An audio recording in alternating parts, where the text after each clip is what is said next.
Screen you can see there are two tables available with us. One is order and another is product. Okay. Inside this product, we have this price available for the specific product ID. And here orders, we have the quantity available. Okay. Now we want to fetch a price over here. Usually the old method, what we do, we apply a VLOOKUP over here. And this is the lookup value. And what we do, we just select this table array like this, and we get a appropriate range over here, right? And here we'll add a 4 and let's say 0, and then hit a enter button over here. Then we get a price accordingly. This is a traditional method. We cannot look left column number in hard coded. Okay, sometimes we have to rehearse it. It's 3, 2 or 4. Okay, sometimes anything, the column number, you have to rehearse it. And slow in the large files when we use a VLOOKUP function. Now there is an alternative method, and that's what we are using it to find a price in a dynamic way. We are going to use a XLOOKUP function over here. Let's say XLOOKUP over here. Here we'll add a B2, and then suppose you want to get a product details. Okay, over here I'll just simply select this and this comma what I want a this price. Okay, bracket close, hit a enter button over here, and let's do a control D at the bottom. Suppose the value is not getting over here. Okay, suppose here this is the 9. Okay, and this is the NA error over here. What you have to do, you just have to simply go at the top and add one more criteria. If not found over here, double inverted comma, you will simply say double check the product ID. Okay, if it is not found, simply we have added the criteria over here, and we'll do a control D over here. You see the result over here, right? That's what, instead of using a VLOOKUP or maybe HLOOKUP, we are using a XLOOKUP. Okay, it's a clean for dashboards, client ready reports, and no ugly errors inside the Excel. I hope you enjoyed this. Don't forget to subscribe us. Thanks for watching. Have a great day ahead.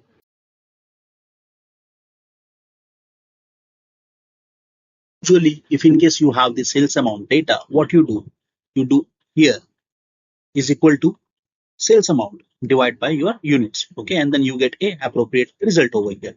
But the moment you just double click over here, you will see this division error over here. And when you do is equal to sum over here and go at the top, select it and do it like this, it's a time consuming task. Tron, you got realized that what you can do, you just have to simply do a 0 over here, and then once you do a 0 you will get a appropriate result there.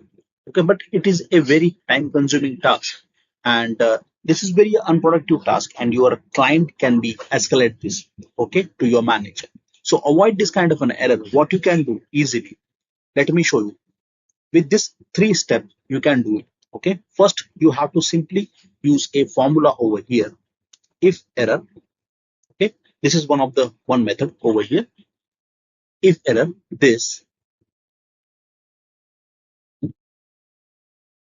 if in case the error, let me show this particular 0 over here and then hit a enter button over here. Let's do Windows key D over here. Leave Alt key is equal to and hit a enter button. In first method, 2 step we have did this. Okay, now the second method, okay, what you can do simply, let's do here divide by this and hit a enter button over here. Once you have it, this is one of the another method, folks. Let's select this, press Ctrl G from your keyboard. Okay, the moment you press Ctrl G, you will see this option, go to. Click on special, and here formulas, let's click on this errors option. Okay, and simply here type 0. The moment you press 0, carefully observe, you just have to simply press Ctrl Enter. Okay, the moment you press Ctrl Enter, wherever errors are available, those will show as a 0, and hit a enter button over here. Perfect. So you have added this, and now here you have to simply press Alt is equal to. So this is how in the method 2 we have used 3 steps, okay, and resolved our issue. I hope you enjoyed these smart tricks. Don't forget to subscribe us. Thanks for watching. Have a great day ahead.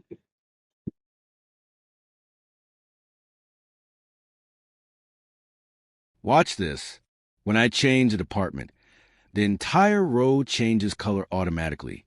This may look advanced, but we are using a very simple method in Excel, and there is absolutely no VBA required. First, we add our departments. In this example, the departments are HR, Finance, and IT. Using data validation, we create a drop-down list for the department column. You can also use your own custom list if needed.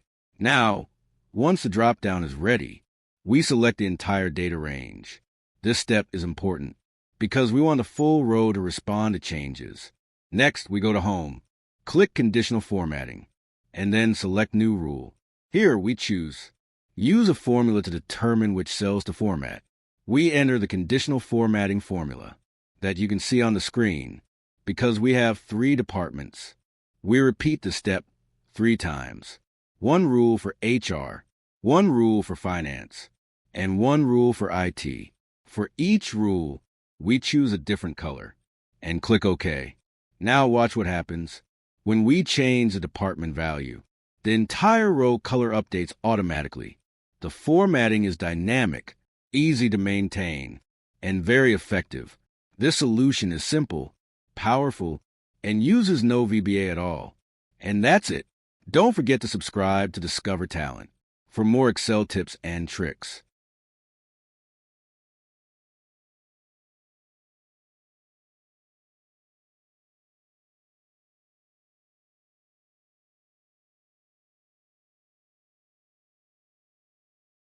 Welcome to Discover Talent. On the screen, you can see an inventory report. This data usually comes from ERP or SAP exports. Notice the blank rows between each item.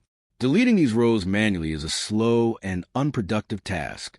Let me show you a quick Excel trick. First, select the entire data. Press Ctrl plus G on your keyboard. Click on Special. Now select blanks. Right-click and choose Delete. Select entire row. All blank rows are removed instantly. Your inventory report is now clean and ready. This is how supply chain professionals save time in Excel. Follow Discover Talent for more smart Excel tips.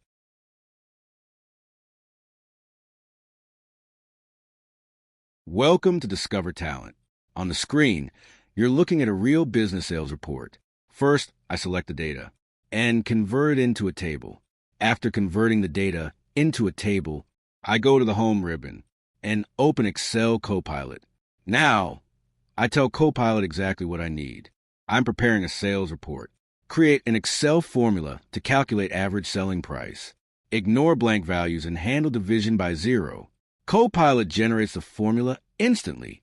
You can either click Insert into cells or simply copy the formula and paste it into the required cell. And just like that, you get the exact result you need. This is how professionals use Excel with AI. Follow Discover Talent for modern Excel skills.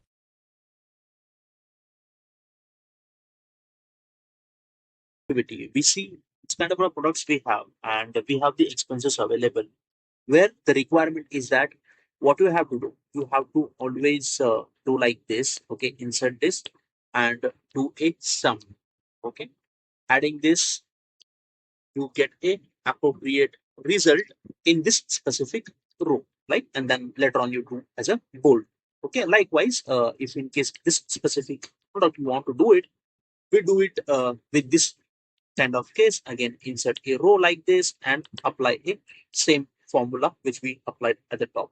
Okay, what if I told you you don't have to do this kind of an activity? Instead, what you can do, okay, simply select this data from top to bottom. Okay, press Control Shift and then top arrow and then right arrow down. Okay, you will be selecting entire details over here. Simply press from your keyboard Alt A B. Okay, at one simple click you will get a pop-up like this, which means it's a subtotal. Okay, it's asking us what exactly total you want. Okay, so this is the expense subtotal we are looking out for, so I'll just check that on. Okay, if in case you wish to add a average, you can add a average as well. For me it's a sum, so I'll just select that as a sum, and it will also show me a summary at the bottom. Okay, as soon as it is done, I'll just simply hit on OK button. Cool. and then I'll just double click over here. You can see at the bottom, right? If I click here, one, okay, I get a overall details. Okay. If I click on two, I get a product specific details over here. Okay. If I click on this three, you can see the product has been drilled down and we get each product's details line by line. Okay. This kind of a tip will really help you if in case you are in finance, domain, or data kind of role. Okay. Hope you found this useful, folks. So please don't forget to subscribe us. Thanks for watching. Have a great day ahead.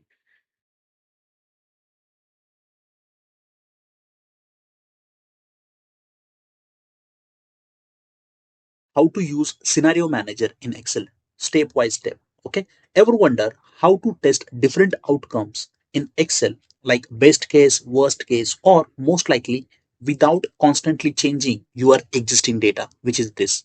Okay. So we have a raw data set available like this, and this is a calculation what I have. What I want to do, I want to add a best case scenario, worst case scenario, and most likely scenario in this specific Excel spreadsheet. If I do it here, I have to again and again do a copy and paste this data and change the value, okay, which is not really useful for me. So there is an option called scenario manager in data ribbon tab in Excel, what if analysis, and then scenario manager like this. Okay, so this is the scenario manager pop up over here. Cool. Once we have it, we just have to simply click on this option called add, and then let's say best case here.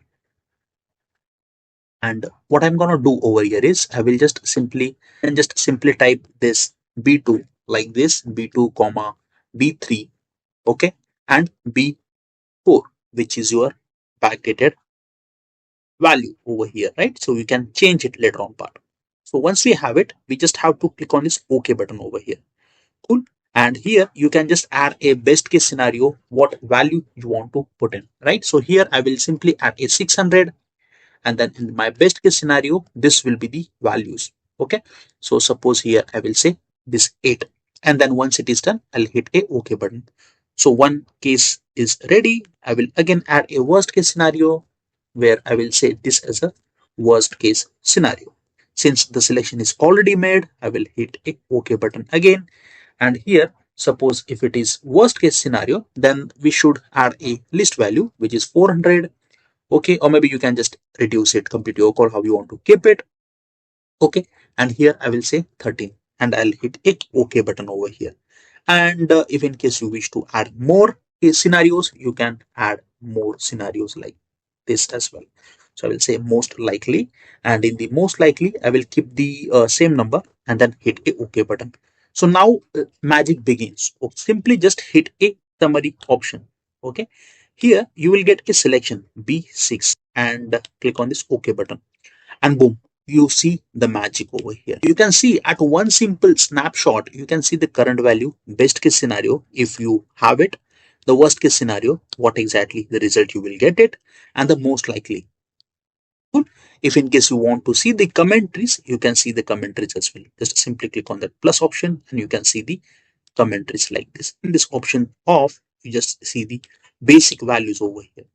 Cool. Hope you found this useful, folks. Explaining flash fill with a cheat sheet use of it. How to use it with an example.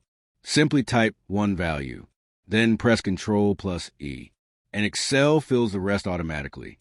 Take a screenshot, try it yourself. The power of saying no. Most people burn out because they can't say no. You don't need more time, you need a stronger boundaries. Here's what happens when great leaders start saying no. First is that protect your priorities. First, they protect their priorities.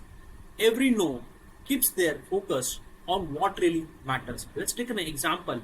Instead of joining every meeting, they work on what really matters and what really drives a result. Second, they avoid burnout.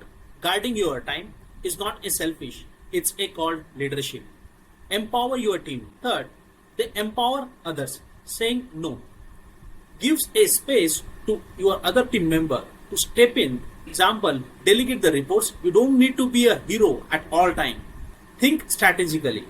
Great leaders decline anything that dilutes their vision.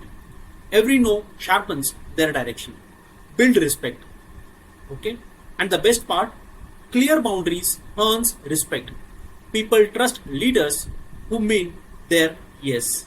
So next time you hesitate, remember every strong leader started there. Protect your time, protect your vision. Hope you found this useful, folks. So please don't forget to subscribe us. Welcome to Discover Talent Presents, folks. Let's learn today 5 Excel formulas, okay, which you can see it on the screen. So first we'll start with a filter, and here what I'm gonna do, I will just add a filter function over here. Let's say is equal to and type filter function. Okay, once it is done, what I have to do, I have to select a A2, okay, F13. Okay, again I will select this A2 until A13, which is the criteria basically. Okay, once the criteria is added, what I have to do, I have to add a is equal to sign, and let's assume I'm adding a apple over here. Okay, and I will call this as a not found. Okay, if it is not really found, we'll add this as a commentary, bracket close, and then hit a enter button over here. You can see basis the apple, okay, you get a result over here. Let's move ahead and talk about sorting. It will duplicate the data and it will sort it as per your own requirement. Okay, so here I'm going to add a sort, and let's say A2 until F13, okay, which is this. Cool. And then let's say 2, index is 2, and then here I will say -1, bracket close, hit enter. You can see the arrangement over here.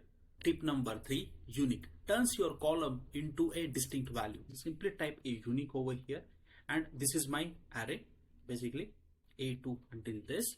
Simply bracket close and then hit a enter button. Okay. Majority times when you attend interviews, that time this kind of questions may ask.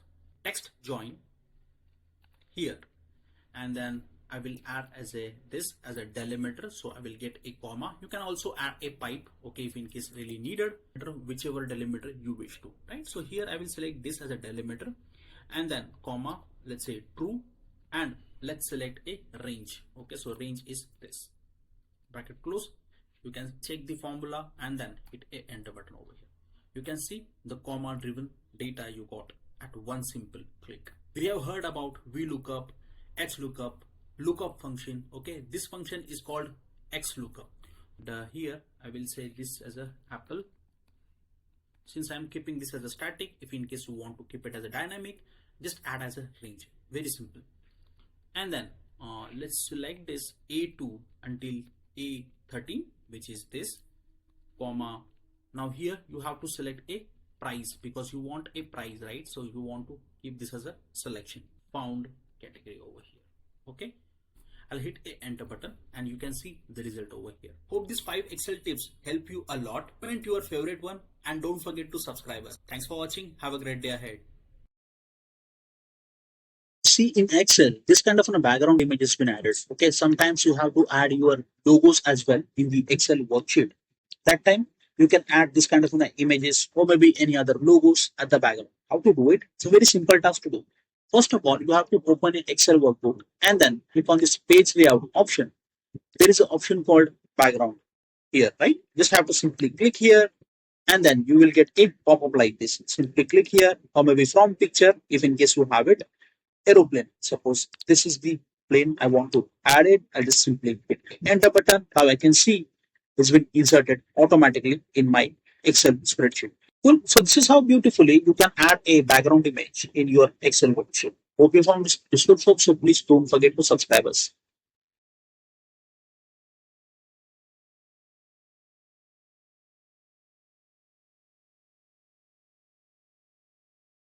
Welcome to Discover Talent Presents, folks. Let's learn today how to create a quick tracker adding a checkboxes. You can track that as a completion. Okay, how to do it? It's a very simple task to do. First of all, you have to add your task name like this and then owner name.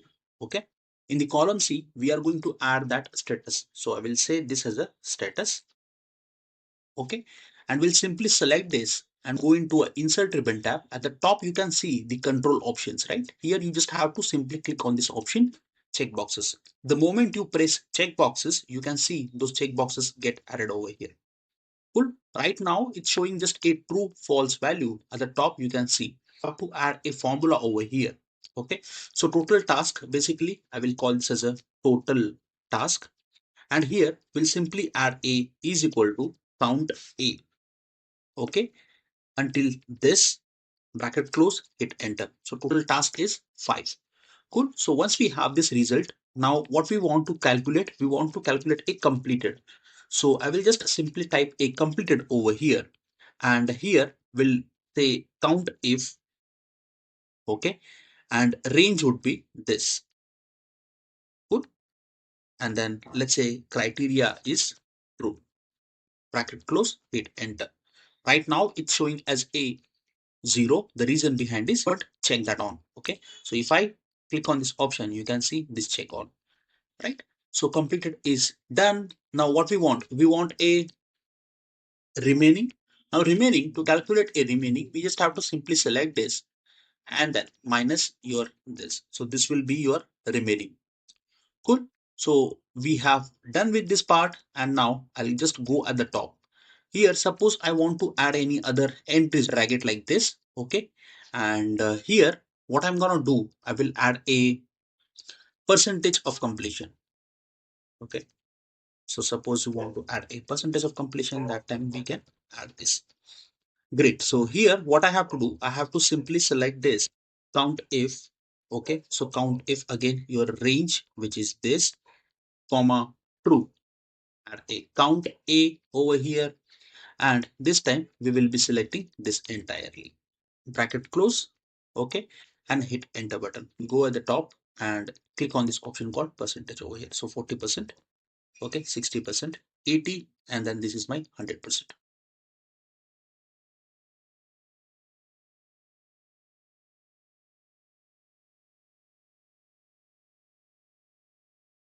See 5 key business matrices you can calculate in Excel. Okay, this will help you to understand your financial health for your businesses. Okay, so first we'll start with EBITDA. So calculate this EBITDA over here. So we have this operating income, depreciation and amortization. Okay, what I'm going to do in Excel, simply calculate is equal to your this plus your depreciation plus your this amortization, and this is your result.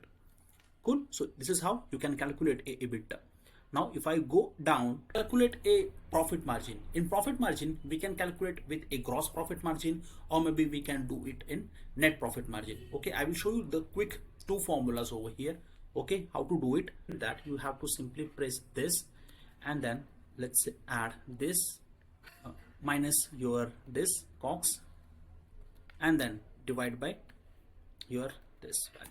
Okay, so you will get a gross profit margin over here. Calculate a net profit margin. What you have to do, we just have to simply press is equal to net profit divide by your this revenue, and then click on this percentage sign over here. Then you will get a result over here.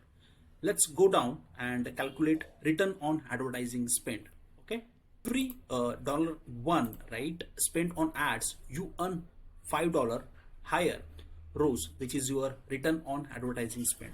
Okay, is equal to more effective ad spend. So what I'm going to do, I will just simply do a is equal to, okay, and we'll select this divide by this. Okay, so we'll get a result over here. So very simple calculation for rows. Calculate a working capital, we can do it two ways. Okay, either you will need a ratio, or maybe you can directly calculate doing a simple calculation like this, your current assets minus your current liabilities. Okay, so this is your result over here. Now if in case you want to do a ratio wise, you just have to simply select here, and then just simply select this divide by this value. Okay, you will get a ratio over here for your working capital. Cool. Now return on investment, which is very important part in every business, how much we are investing and what we are really getting through the return of investment. Okay, so that's what it is, and we are going to calculate that. Is this divide by this value, and then let's do into sign over here, and then 100. You will get a appropriate result here, which is your 30%. Other way around as well. Okay, suppose divide by your, again, the same cost of investment, which is this bracket close, into 100. Cool. You will get a same result over here. All these formulas you can build in Excel, okay, to understand your business health. Welcome to Discover Talent Presents, folks. Quick Excel tip for supply chain pros. Let's say you are tracking a product, okay, suppliers and delivery dates. You can see it on the screen. This is the raw data set for you. 6 formula will be a life savior for you. Okay, so don't skip this video in between and let's quickly jump on the screen and start with a filter function. To filter a delayed shipments, if you want to check that with the help of filter function, you can do that. Let's add a filter function over here and then select this until this, okay, and then let's do a comma over here. Okay, remember when we add a filter function, always skip the headers. Okay, so here what I'm going to do, I'll just keep it like this. Cool. So your formula will look like this. Now once it is done, what you have to do, so I will add this kind of a filter and I'll hit a enter button. You can see the result has been displayed over here.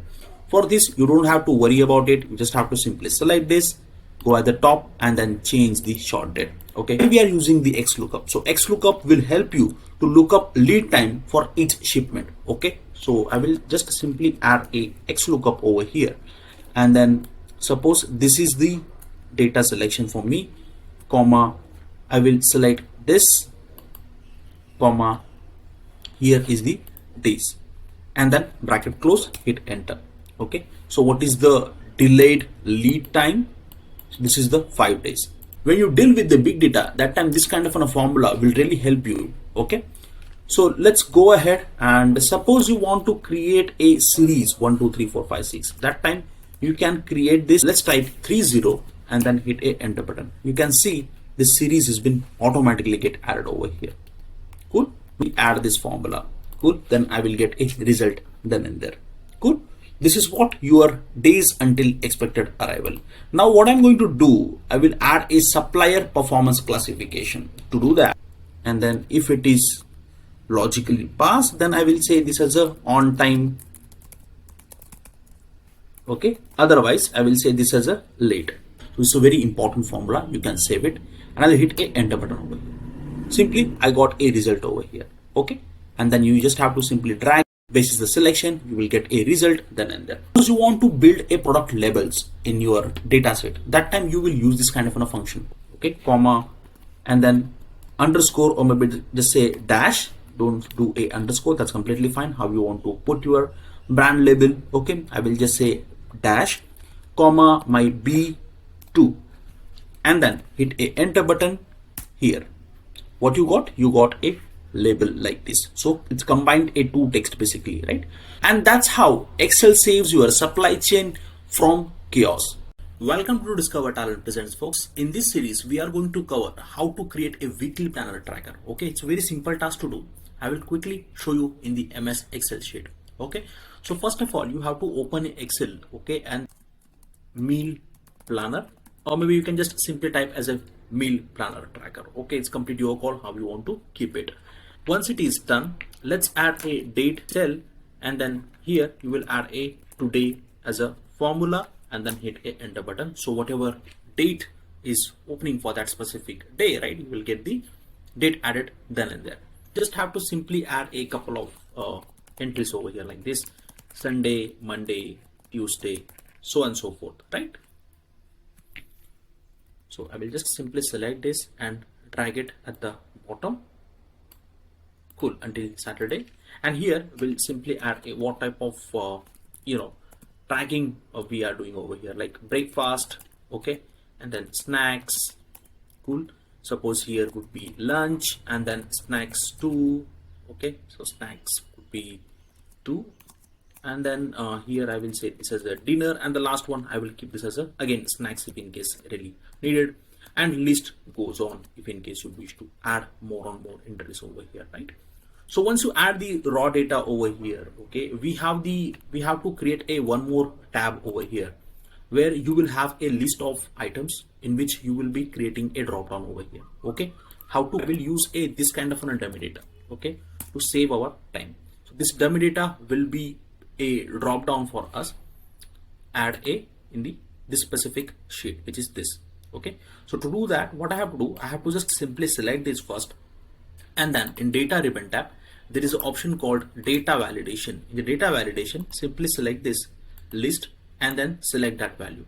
So you either create a list over here, or maybe you can just simply keep this open. Okay, so you can just keep as a free text where you can add the text then and there, right?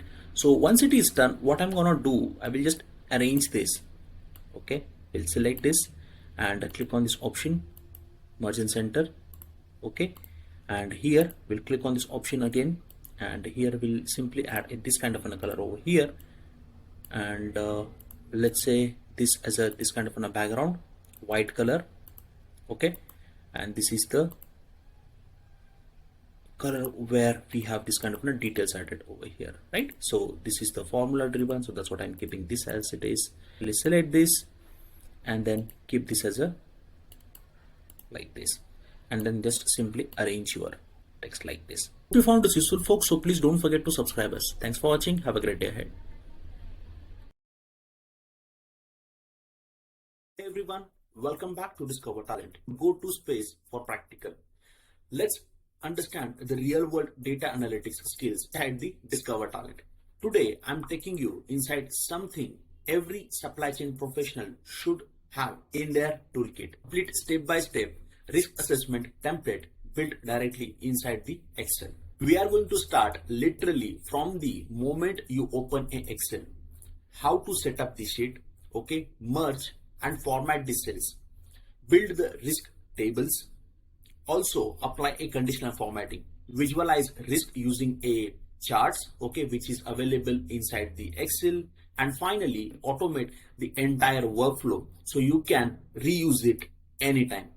Okay, also going to walk you through a real supply chain example, supplier failure, port delays, okay, system breakdowns, and show you how to categorize impact, likelihood, severity, and mitigation plan, okay, which is the most important part when we work as a data analyst or maybe the MI expert in the organization, right? So by the end of this video, you will have a fully functional dashboard style risk assessment file that you can access at any time, right? This is useful for reporting, presentation, or professional audits. Before we start, just a quick note. If you want me to create a same risk assessment template for any other domain, be it your HR, healthcare, okay, education, or maybe public safety, right? Just drop a comment below. Okay. I would love to read them all, create a new risk assessment template for you guys. Again, it's a free of cost. Cool. So without further ado, let's quickly jump on the screen.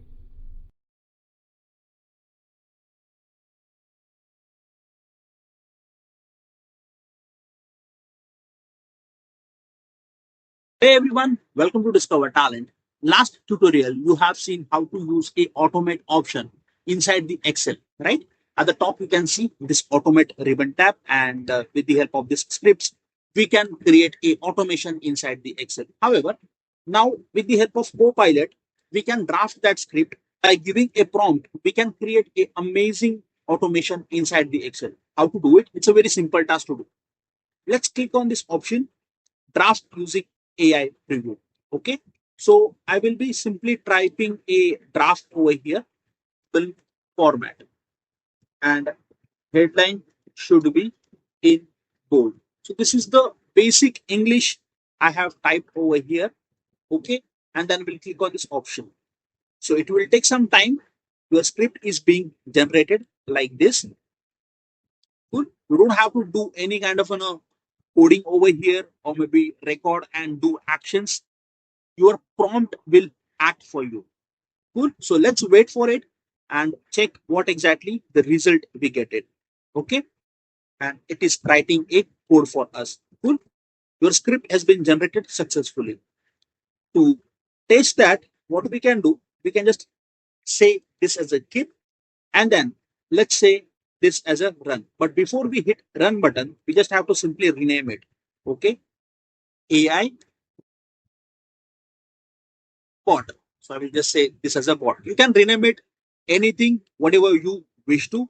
Okay. Our intent is to fulfill our requirement, and then click on this run option. Boom. You can see how beautifully it's been done at one simple click. No need to go here and there, record it, and then apply it. Okay. And then once it is done, once you saved it, just have to close it. Okay, now this specific script has been saved in your MS Excel, right? Suppose you have a new data, okay, like this, and you want to apply that option, and then click on this all script. Okay, so as soon as you click on this all script, you will get a that specific automation available here, right? Which we have utilized previously. Simply click here, and then once it is done, let's click on this run option. Boom, we got a result here as well. So this is how very beautiful function inside a Excel. We just have to simply use a prompt inside a Excel, and with the help of Copilot, we will get a data done in there. Hope you found this useful, folks. So please don't forget to subscribe us. Thanks for watching. Have a great day ahead.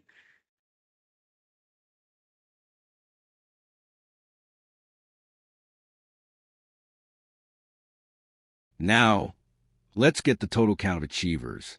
Using the COUNTIF function in Excel, this helps us count records based on a single condition. Next, let's calculate the sum by department using the SUMIF function, which adds values only when a specific condition is met. After that, we apply the average function, where the average is calculated based on a defined criteria instead of the entire dataset. Now, when the requirement becomes more complex, and we need to count using two conditions, we use the COUNTIF function. And finally, to calculate the sum with multiple conditions, we apply the SUMIF function in Excel. These conditional formulas are extremely powerful and are widely used in dashboards, MIS reports, and real-world business analysis. From 21st November 2025, your salary slip will change, and it might look like take home salary is dropped. But don't get panicked. Let me show you exactly what changed and why. So let's start with your current payslip. Okay, so this is your current payslip. I just take it as an example, 80,000 per month. Okay, basic salary is 20,000. That's just a 25%. Cool. And then HRA is 8,000. Special allowances I have added over here as a 52,000. Okay, this is the overall structure I have just now placed over here. So provident fund, which is PF, is 12% of your basics. So only 2,400 is deducted. Cool. You can see it here, which is your current pay slip we are just discussing right now. Okay, which means in your hand, salary is coming somewhere around 77,600. Cool. So this is again before the 21st November 2025, the labor law has been changed in India. Good. So now here, after effective 21st of November, you can see here the result. Now you can see the exact amount, which is 75,200, and earlier it was 77. Now why there is a change? 21st November 2025, the labor code changed the rule. Okay. Your basic salary must be at least 50% of your CTC, which we have mentioned over here, right? So the same CTC of 80,000, your new basic becomes 40, which is this. Cool. So your basic must be 40,000, and then HRA adjusts accordingly 16,000. Special allowances basically reduces to 24,000. PF becomes 12% to the new basic, which means you are 4,800. So your in-hand salary becomes 75,200. Your take home reduces slightly, but your PF savings grow faster. It's not a salary cut. Your CTC is the same. A bigger portion of your salary is now going into a PF, which you will receive later as a retirement saving. The short-term pain, long-term gain. You can take it in this way. Remember, it's a structure changing, not your salary being reduced. Comment your salary structure below. I will create a before and after slip for you. Hope you found this useful, folks. So please don't forget to subscribe us. Thanks for watching. Have a great day ahead.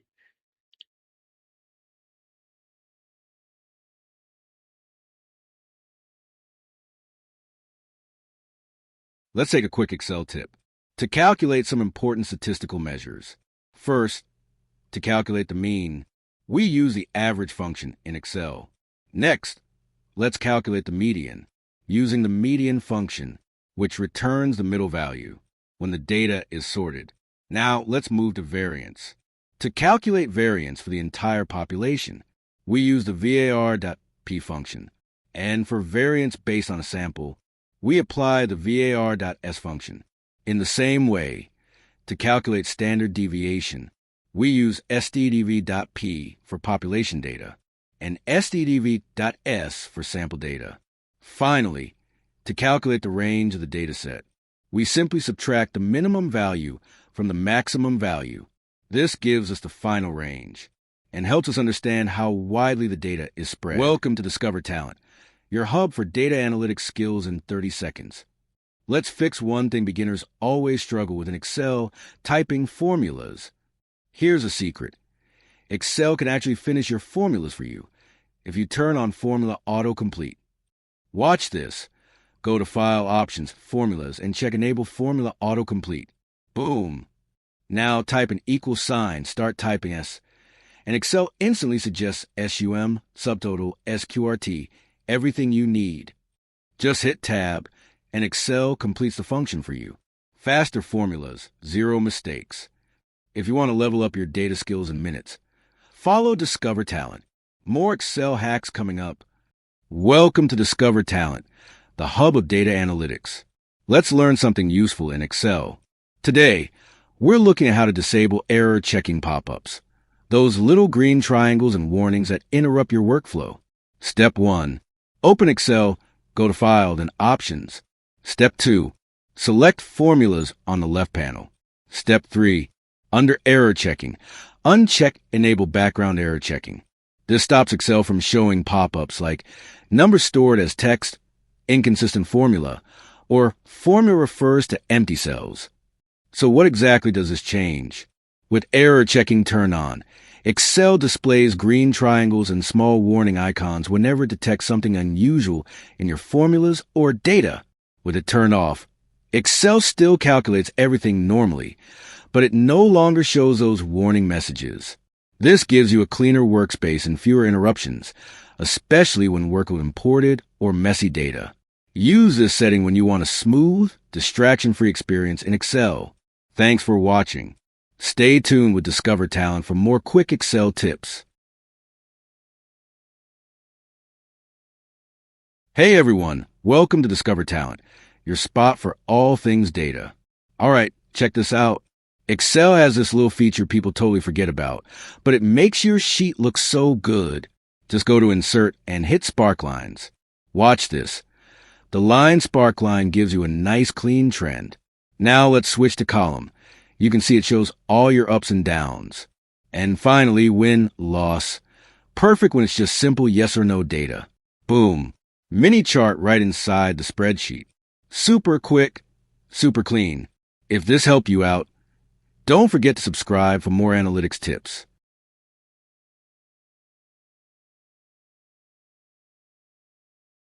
Welcome to Discover Talent, the hub of data analytics. Today, we're learning one simple Excel setting that saves you tons of time, increasing your recent files list to 50. This setting makes Excel remember up to 50 of your previously open workbooks, so you can jump back into your projects instantly, even weeks later. Here's how to turn it on. Step 1. Open Excel and go to File. Step 2. Click Options at the bottom. Step 3. Choose Advanced from the left menu. Step 4. Scroll to the Display section. Step 5. Find the option Show this number of recent workbooks. Step 6. Change the value from the default, usually 10 or 25, to 50. Step 7. Click OK. Now Excel will show up to 50 files you recently worked on. No more digging through folders trying to remember where you saved something. That's your quick Excel booster for today. Follow Discover Talent for more powerful data tips. Happy learning.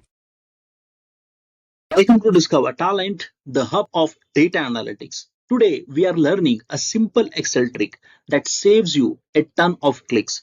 Let's customize quick access toolbar in MS Excel. Okay.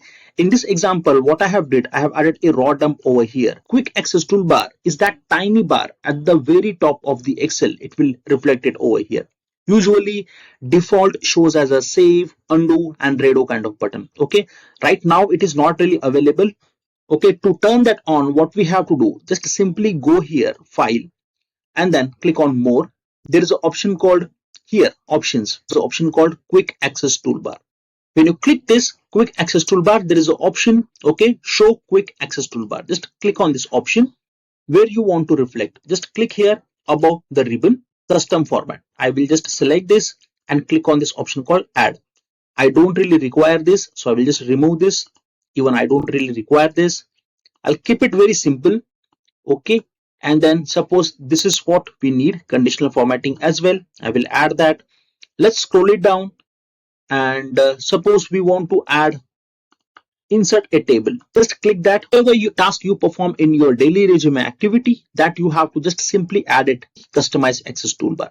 And once it is done, the moment you press OK, you will see that bar available at the top. Okay, so let's click on OK button. You see that bar is available at the top. Good. Suppose I want to change this. I want to do a ascending and descending order. We'll select this, click on this option, and then here let's sort it like this, A to Z, and then hit a OK button. You can see how beautifully it's been done. Now suppose we want to apply a conditional formatting, simply select this, apply a conditional formatting. Here I would be needed like this. Simply click here, and then you can add more commands as per your own requirement, folks. Okay, just say delete cell, okay, and then font color if in case you needed, let's say hit OK. If I want to change that, I will just simply change it from here.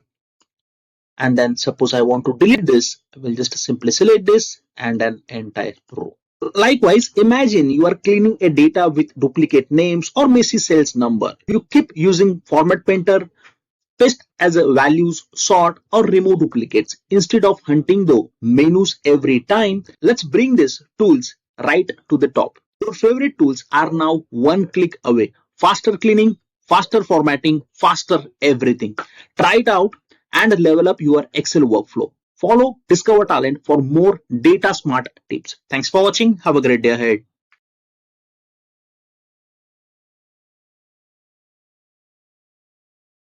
Welcome to Discover Talent, the hub of data analytics and AI. Today, I want to introduce you to something designed for one purpose: helping people find answers faster, smarter, and together. The world is moving quickly. Technology evolves every day.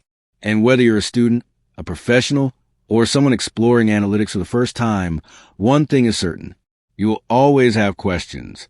That's exactly why we built the Discover Talent community, a focused, distraction-free Q&A platform where anyone can ask, learn, and grow.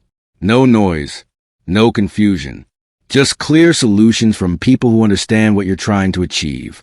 Inside the community, you'll find real conversations, real problem solving, and real support. And when you need deeper technical resources, our GitHub repository is right there to guide you with practical tools and examples. This isn't just another forum.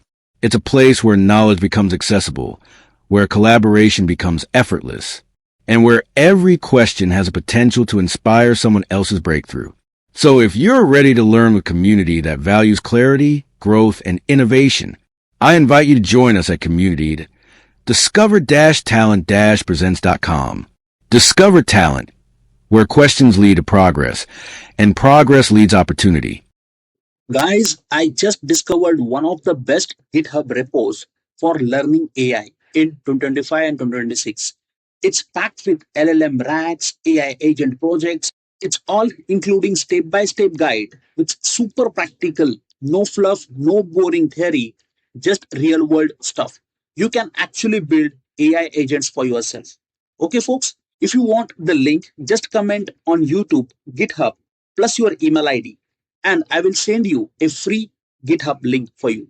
So what are you waiting for? Build your AI agents free.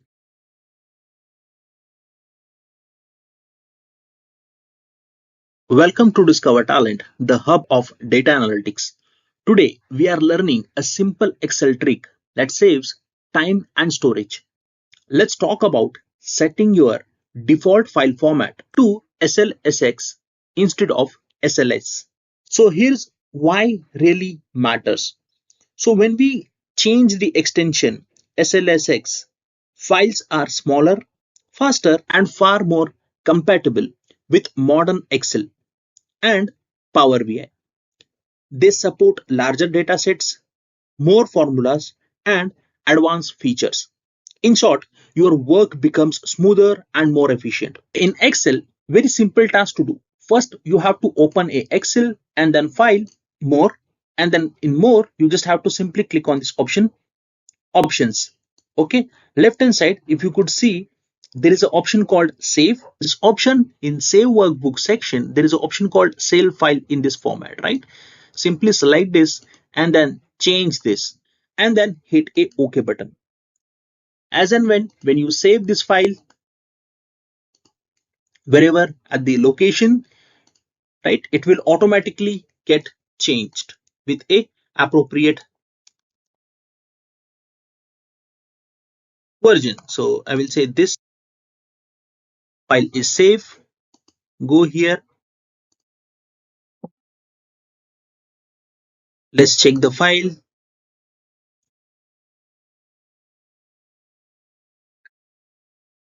Just right click over here, okay, and you can see this file type has been saved in this specific format.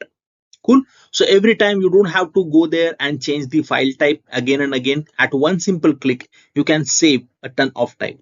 From now on, every new Excel file automatically saves in the best and most efficient format. Simple, quick, big impact, right? Thanks for watching and keep exploring Discover Talent where data comes to life. Hope you found this useful, folks. So please don't forget to subscribe us. Thanks for watching. Have a great day ahead.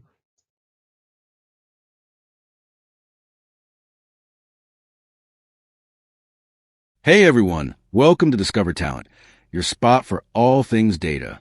All right, check this out. Excel has this little feature people totally forget about, but it makes your sheet look so good. Just go to Insert and hit Spark Lines. Watch this. The line spark line gives you a nice clean trend. Now let's switch to column. You can see it shows all your ups and downs. And finally, win, loss. Perfect when it's just simple yes or no data. Boom. Mini chart right inside the spreadsheet. Super quick, super clean. If this helped you out, don't forget to subscribe for more analytics tips.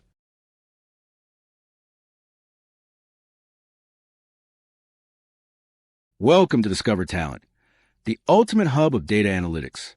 Have you ever tried adding a percentage in Excel and thought, wait, why does this look wrong? Yep, it's one of the most common Excel problems out there. So how do you fix it? Let me show you. Super simple. First, type 100 in another cell. Make sure it's just a value. Now copy that cell, then use Paste Special on your data and paste it as values. Instantly, your numbers convert to decimals. You're already halfway there. Once that's done, just hit the percent sign, and that's it. Problem solved. Now you know the real power of Paste Special. For more Excel tips and tricks, don't forget to subscribe to Discover Talent.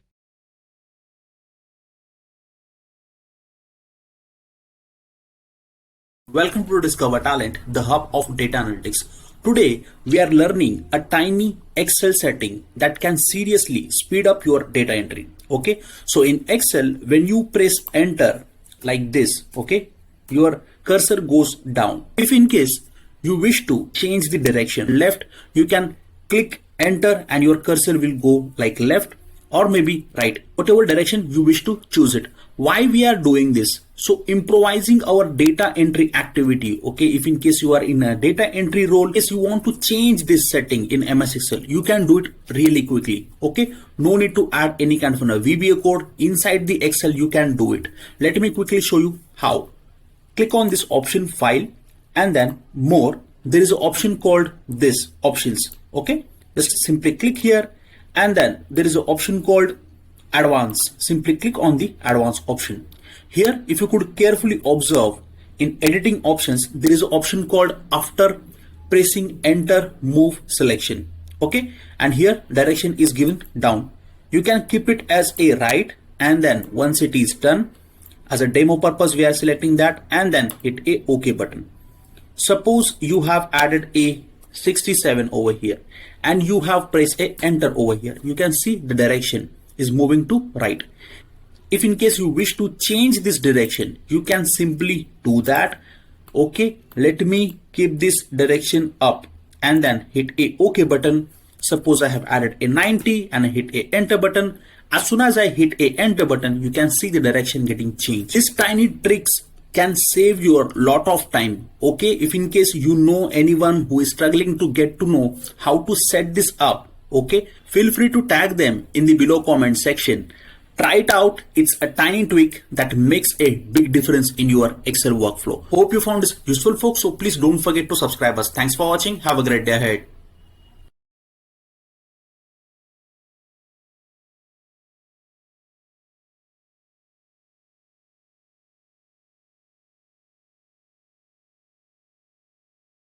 Welcome to Discover Talent, the hub of data analytics. Today, I will quickly show you how to audit a formulas in MS Excel in real quick. Open the MS Excel, then press Ctrl, okay, plus this key to toggle a formula view. Okay, this will help you to give a glance what exactly the range it is capturing, how the calculation is getting captured, how you see the actual formulas, spotting the errors and actual values where it's coming from. Try this if in case you are applying a if condition, VLOOKUP, XLOOKUP, HLOOKUP, any of the formulas, right? Simply press this key, speed up your checks. I hope this trick helps you. So don't forget to subscribe us. Thanks for watching. Have a great day ahead.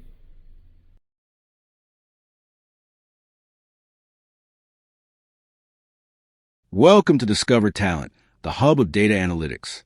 GPT 5.2 has arrived and is now available in Microsoft 365 Copilot. OpenAI launched a new model, and Microsoft added it immediately. GPT 5.2 improves reasoning, accuracy, and performance on complex tasks. It comes in two versions. GPT 5.2 Thinking for deep work and long-form planning, and GPT 5.2 Instant for fast search and technical tasks. You'll now see the option Try GPT 5.2 inside Microsoft 365 Copilot. No setup is required, and nothing changes for security or privacy.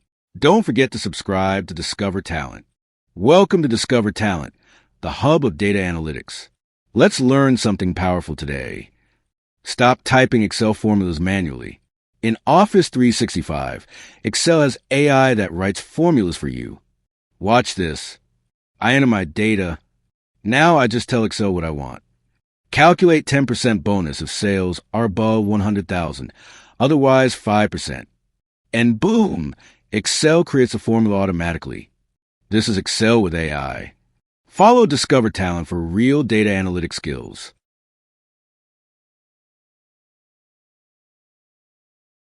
Welcome to Discover Talent, your go-to hub for Excel, data analytics and supply chain intelligence. Okay, let's quickly identify 4 Excel formulas. Here on the screen you can see this is the raw data set I have, right? And there are 3 tabs available. We start with a raw inventory data using the if formula. Excel checks the stocks level. Okay, if stock is below 100, it will automatically flag a reorder. To do it, simply press if condition over here, and then let's select this. Okay, lesser than this, because we have added this as a criteria. In your case, that can be anything. And here we'll talk about reorder. Bracket close. And then if it is false, let's say okay. And then hit a enter button. Let's drag it at the bottom. Cool. So this is how beautifully you can add it, this if condition over here. And if in case you want to highlight that in the red, you can just simply flag it in the red. Great. Now let's move ahead and talk about supplier. Now we are pulling a data from here. Okay, this is our master sheet and we need a data from this, which is suppliers. X lookup. Okay, and here I will select a A2, which is this, comma, I'll select this. Okay, comma, once again we want a result of column B, which is supplier, and hit a enter button over here. We will get a result then and there. Okay, likewise if in case you want to understand the lead time days, okay, simply press X lookup, and then let's select this, comma, here we'll select this, comma, once again we want a lead time, bracket close, and then hit a enter button. This eliminates errors and saves hours in the procurement planning. Cool. Now let's move ahead and talk about shipment status. One formula, the Excel shows the delayed of shipments. Okay. No sorting, no scrolling. Okay. Just focus on the problems that you need to be get actioned. Okay. So how we can do it? Let's add a is equal to and then filter function over here. Let's select this until this and then C2, which is this, to until C6. Okay. Is equal to what we need. The criteria is basically delayed, right? Just select this. Once bracket is closed, make sure that you are hitting a enter button from your keyboard. Hit a enter button, and then you can see how beautifully we only got a delayed shipments over here.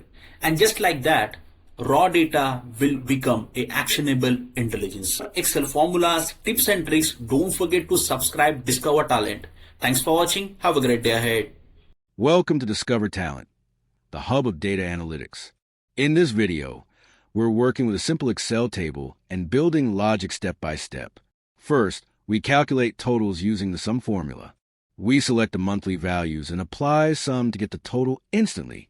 Next, we calculate tax using a percentage formula. This keeps the tax calculation automatic and consistent across rows. Now let's move to conditional formatting. To highlight the active row, we apply a conditional formatting rule using this formula. Row equals cell row.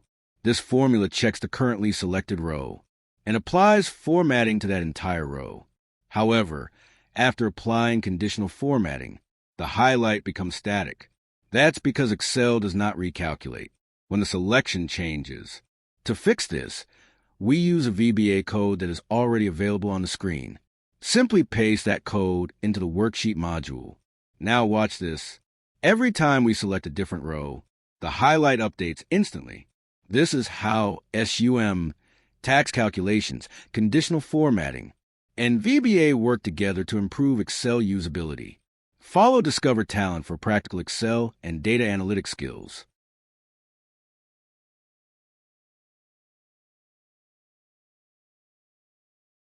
If you still do this supply chain task manually in Excel, stop doing that, right? In messy data, you can see on the screen what I have did. I have simply converted that into a table, pressing a Control T, and I got a data range available in the table format, right? Now, since we are using a Copilot, we have to save our data set in cloud, right? Simply save your file in cloud. Once you save that, you just have a option available called Copilot inside the Excel. Let's click on this option. And here you have to type a prompt. So first prompt is this. I will simply type this and hit a enter button. You can just take a screenshot of it and you can work accordingly with your raw data set. Once it is done, here is a step-by-step calculation has been given over here. What you have to do, you just have to simply copy this, close this first, and let's paste it over here and hit a enter button over here. You see the result, right? So I will say this is the total order value. Now the next prompt is flag all orders where delivery days are greater than 7 days. Okay. And then hit a enter button over here. The Copilot will work for us. Okay. And here is the formula, right?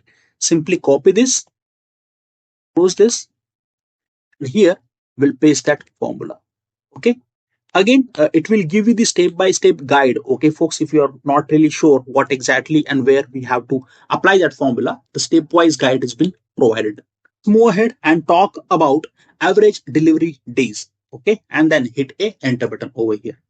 It will take some time to analyze and it will review your data and then it will give you the output then and there. You see the magic, and type the another formula, calculate total procurement cost by so and so, and then you will get a output over here. Okay.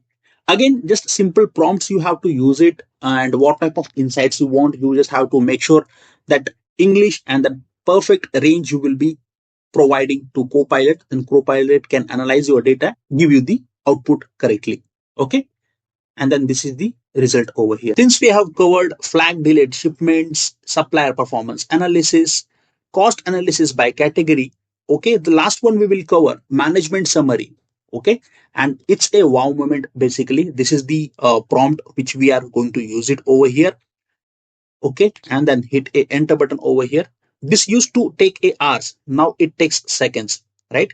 This is why Excel Copilot changes supply chain analytics. Follow Discover Talent, the hub of data analytics. This is Discover Talent, the hub of data analytics. For more AI analytics and data related content, don't forget to subscribe us. Thanks for watching, have a great day ahead.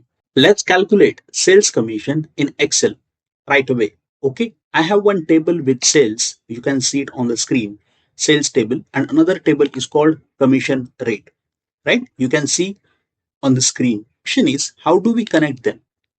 We use XLOOKUP over here. What I'm going to do, I will just say this is equal to B2, okay? And let's add a formula over here, XLOOKUP, okay?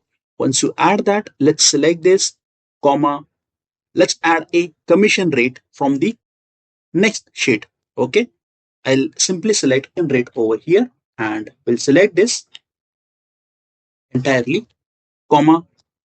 Once again, here you will add a B1 to until B5, comma.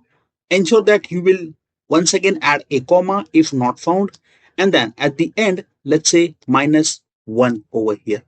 Okay, and let's close the bracket over here and hit a enter. Cool.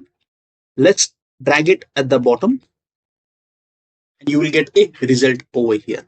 Hope you enjoyed this video. Don't forget to subscribe us. Thanks for watching. Have a great day ahead.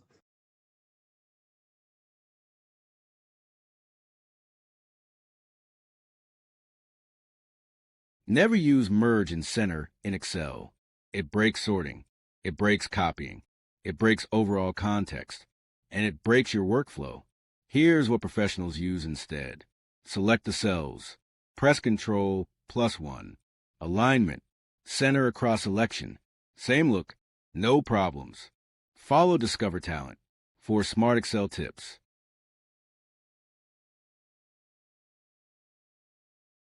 Welcome to Discover Talent, the hub of data analytics.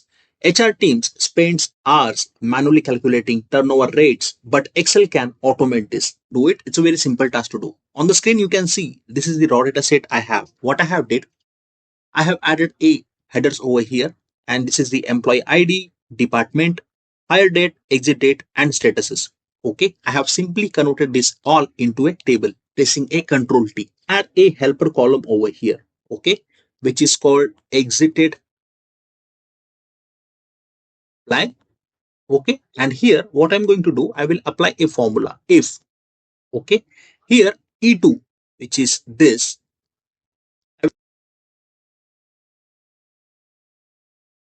comma 1, otherwise 0. Okay, bracket close and hit a enter button over here. Now your data means 1 employee exited and 0 employee still active. This makes Excel calculation very easy. Go insert and click on this pivot table option and hit a OK button over here. Once you hit the OK button, you will see pivot table fields at the top, right? So what you have to do, you just have to simply click on exit date, which is your this into a rows like this. And here you just need a month. Okay, so ensure that you will removing this exit date as well and keep only months like this. Done. What you have to do, now you have a total exits per month and total employees counted like this. Okay, or maybe you can say before like this and give the appropriate range, cell range. Okay, so C10 over here. Here I will be selecting this and make sure this will be freeze. Okay, so we'll add as a dollar sign like this and hit a enter button over here. Let's drag it at the bottom. Before we drag that, let me just keep a selection like this B4 and hit a enter button, and I will simply drag it at the bottom. We'll keep it like this. Since we have this turnover rate available with us, what I'm going to do, I will simply copy this and paste it like here and keep it over here to have this result available with you. Now what I'm going to do, since we don't have a space at the top, I will just simply move this to here, select this, insert recommended chart on line chart. Okay, the line chart will select a appropriate chart which is line with marks and hit a OK button over here. Thanks for watching. Have a great day ahead. You can see on the screen, we are going to add a ID over here, and here using a if error and a VLOOKUP, we are fetching a data, okay, from this specific list. So I'm just simply adding this kind of a criteria over here, and let's pull out the result over here, and let's see what exactly the result we get. Sometimes we get a inaccurate result, so we have to revalidate the data and we need to get the appropriate value. Okay, let's see this time what exactly the result we get. Okay, and you see it's not available. Since you can see 103, the result is already there, right? The salary, right? But still we are getting a incorrect result. To avoid this kind of a confusion and wasting a more time over here, let's use a XLOOKUP over here. I'm using a XLOOKUP and simply select this value. Here we'll select a B2 until this, okay, and then comma, let's select the output value. What we need is this. If in case any error, we have to add a appropriate value there, right? Let's close this and check the output. You see the result, right?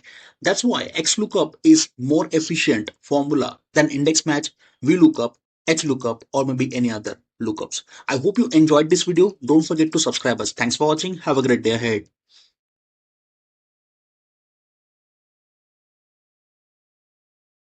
Welcome to Discover Talent, the hub of data analytics. Most supply chain analysis still relies on static Excel charts, right? Let me show you how you can run real Python analytics directly inside the Excel. Here I have 50 real supply chain orders. Okay, distance traveled, lead time, and transportation cost. In this Python cell, Excel passes the worksheet data straight into a Python. I'm using a Seaborn to automatically calculate and visualize a linear regression model, right? This chart isn't a Excel chart. It's a Python generated plot displayed as a floating images. Okay. To do that, what we have to do, let's click on formulas and then insert Python. Okay. You can paste it anywhere, wherever you wish to, right? I'm just adding a code over here. This is the Python code. So you can see wholly, right? If in case you want this code, just comment on YouTube. I'm happy to provide you this code. So you can just leverage it from our GitHub channel free of cost. Okay, and you can work accordingly.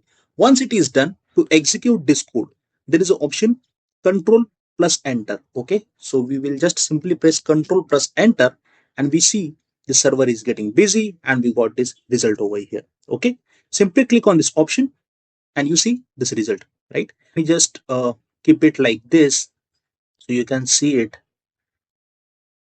in one go. Hover my mouse, you can see this preview. There is an option called this insert data and you can insert it anything. So if I hover my mouse over here, you can see this result over here, right? See, this is the result. And this is how you can insert a linear regression inside the Excel, okay, for supply chain cost versus distance, the data set what we are using in over here, right? This chart isn't a Excel chart. It's a Python generated plot displayed as a floating images. Any change in Excel data instantly updates in this model, okay?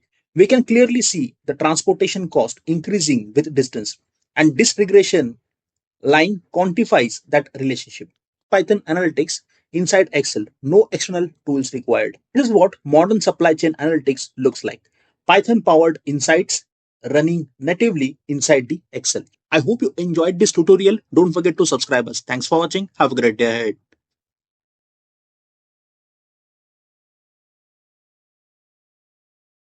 On the screen, you can see the top 5 Excel shortcuts used for financial modeling.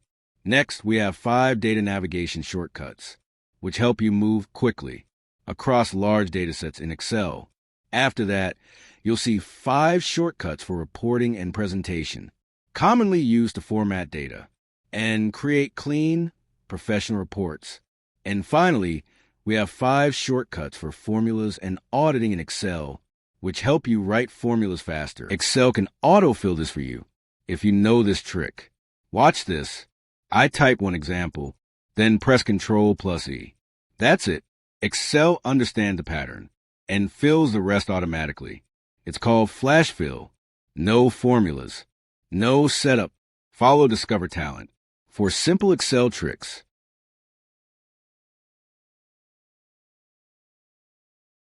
Before you share your screen, press this, Windows plus D. It instantly clears your desktop and hides everything. No awkward tabs, no messy files. Then start screen sharing. Follow Discover Talent. 4 smart work tips. This Excel tool fixes 90% of errors. Okay.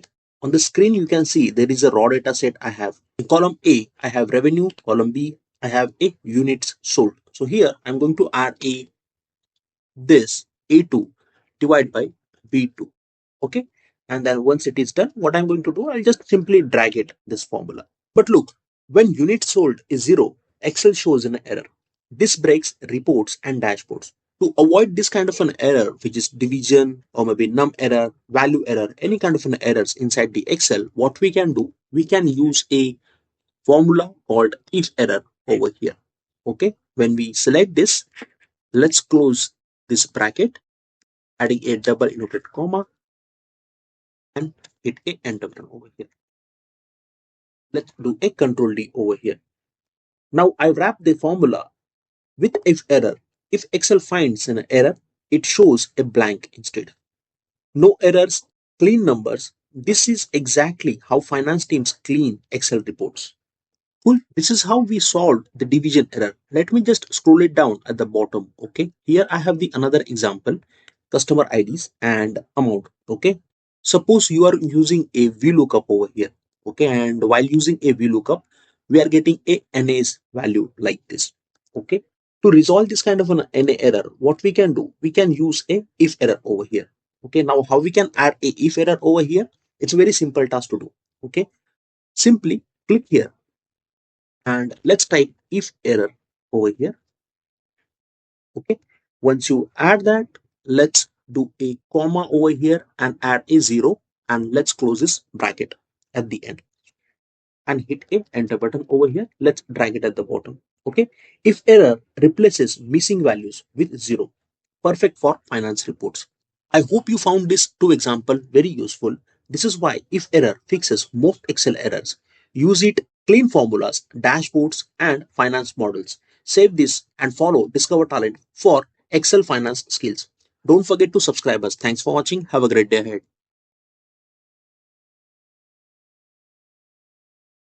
Taking the example like this, okay, so salary monthly, suppose one person is earning this many for each month, okay, some passive kind of an income, okay, those income will be get added over here.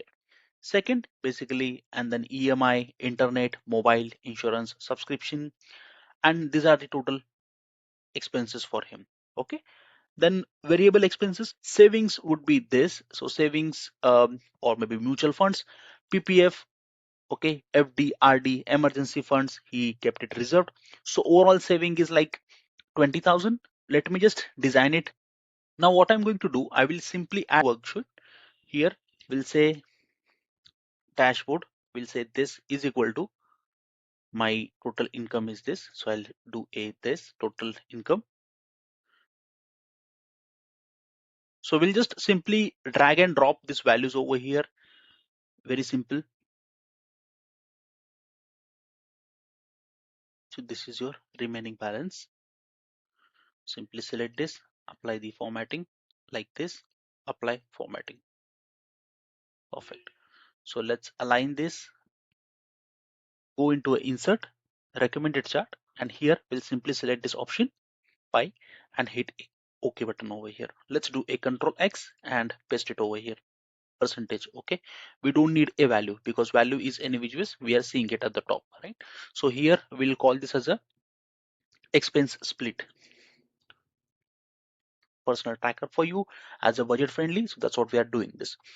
We'll simply select this and then let's add a this specific chart over here. Okay, so here we'll go here and then here we'll simply insert this change that grid lines vertical accordingly. One more chart over here. We'll simply select this fixed and variable expenses. Select this, insert, and then here we'll add another donut chart over here.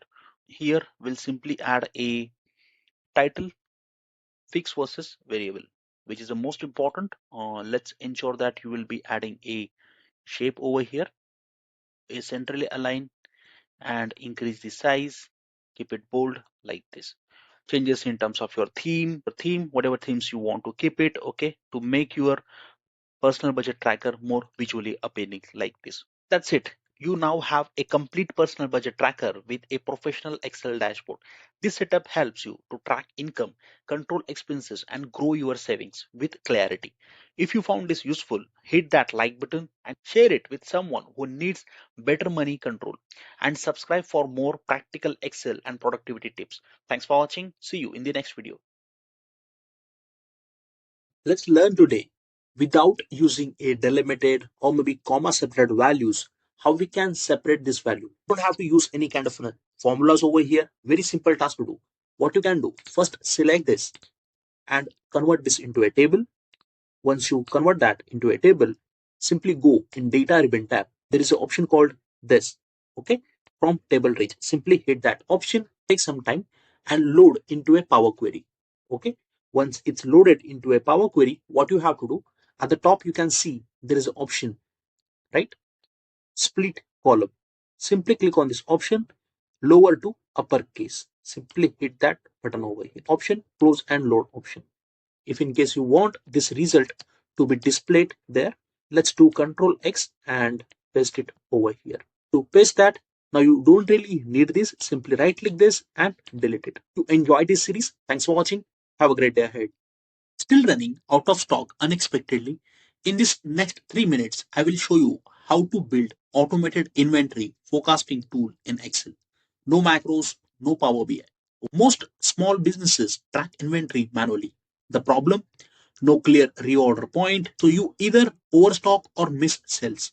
Okay. Here is the idea. We use historical sales, supplier lead time, and current stock to calculate reorder point automatically into your lead time. Okay. So we'll simply add a into sign over here and let's say lead time and hit a enter button over here. And let's do a control D over here. So let's move ahead and check the reorder status over here. Okay. Here we'll simply add a if condition. Inside the if condition F2. Okay. This less than equal to G2, which is this, comma, reorder now. Enter button, let's say control D over here, and this is what the result will look like for you. Simply add a data validation over here. We'll simply select this and go into a data and then click on this option data validation, select list, and here we'll select the value from here. Okay, B2 until B31. Let's click here and hit a OK button over here. Okay, so this is the list, basically a option called X lookup. Okay, so this is the formula, and this formula will select this, comma, again we'll select this B2 to until B31, comma 2. Okay, which is current stock to until this bracket close. And then once you close this bracket, ensure that you will be adding a dollar sign over here, function key F4 like this, again the function key F4 over here. Perfect. And then ensure that you will be hitting a enter button over here. We'll click on this option USB cable. Perfect. So this is the result we got for specific to stock. So we'll copy this, paste it over here. Likewise, we'll apply it for another one, which is for your average daily sales and lead time. Now let's copy this and paste it over here. Here we want a lead days. Okay, so suppose you want this. Let's keep this as it is and hit a enter button over here. So I will get a appropriate result basis my requirement. Right? So I hope you found this useful, folks. Let me show you how to create a smart to-do list in MS Excel. Okay. Before we begin, let me just explain you what exactly text we have added in the Excel.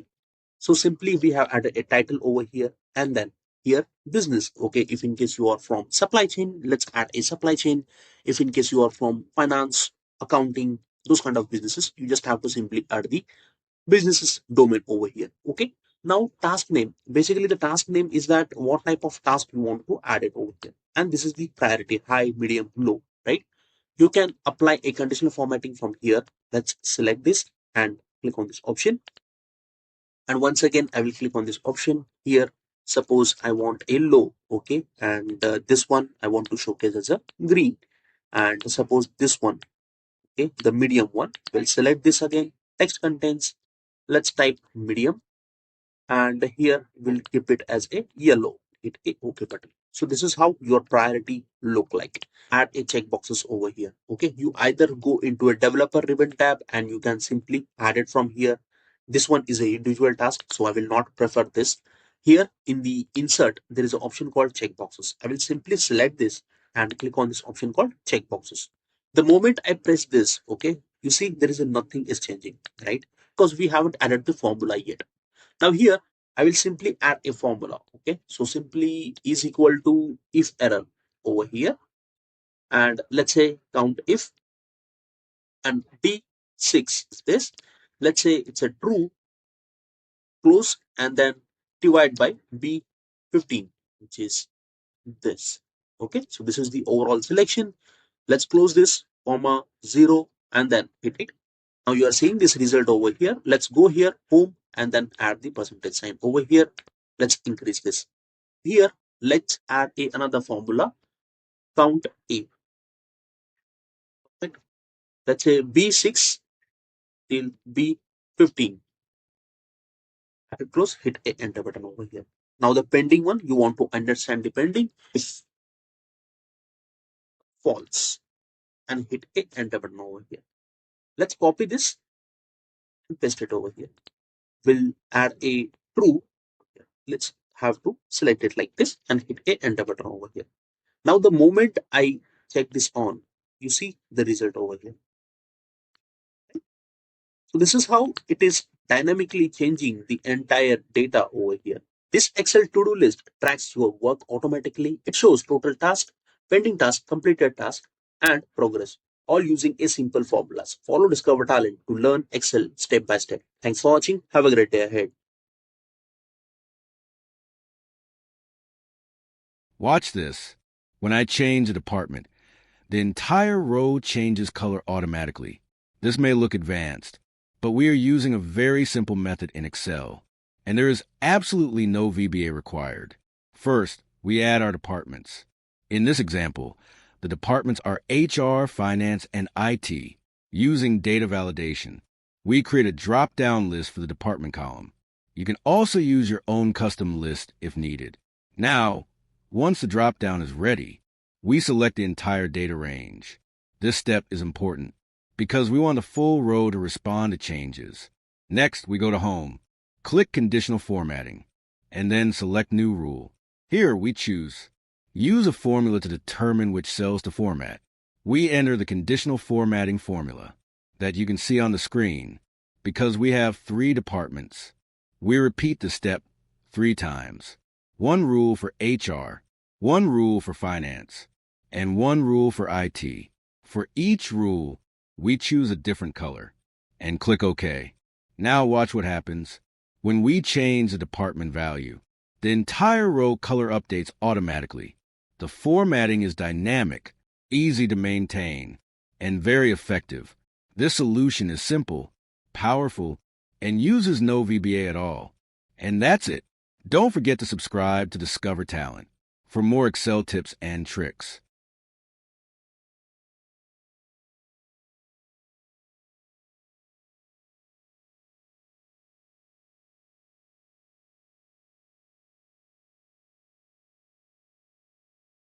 Inside the Excel, now you can create your own custom action plan tracker with real quick. Okay, how to do it? Very simple task to do. First, add a header over here, okay, at the top. Once you add that, change the font, whatever font you wish to add it, and color code. And simply here, let's add these headers.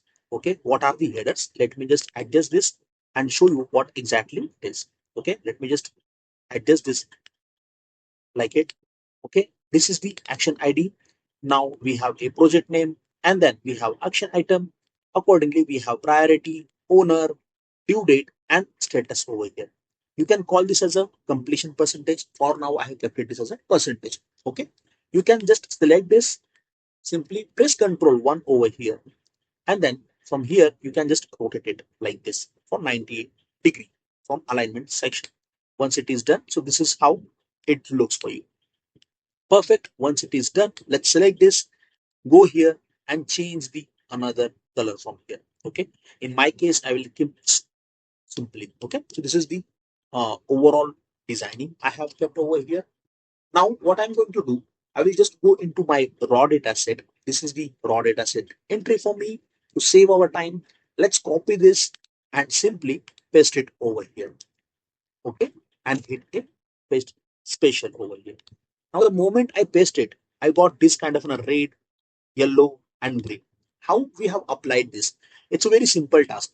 You just have to simply select the criteria, okay, wherever you want to apply, and then status. Let's click this, and then text that contains. Now, when I say not started, okay, not started, this will be my red color. When I say completed, okay, here I will type this as a completed. It will be a green, okay, and in progress will be a yellow for me. Okay, here I will go and hit a OK button over here. Now you can see how beautifully we have designed this. And let me just align this properly and reduce the size like this. Perfect. So this is how it looks, your overall tracker. And once it is done, let's select this, add the percentage sign over here, and you can see how beautifully we have built a action plan tracker inside the Excel. Once we apply the border, what you have to do, just go here in the view section, turn that off, the grid lines. Okay. Now you can see this action plan tracker has been built here inside the Excel. I hope you enjoyed this video series. Don't forget to subscribe us. Thanks for watching. Have a great day ahead.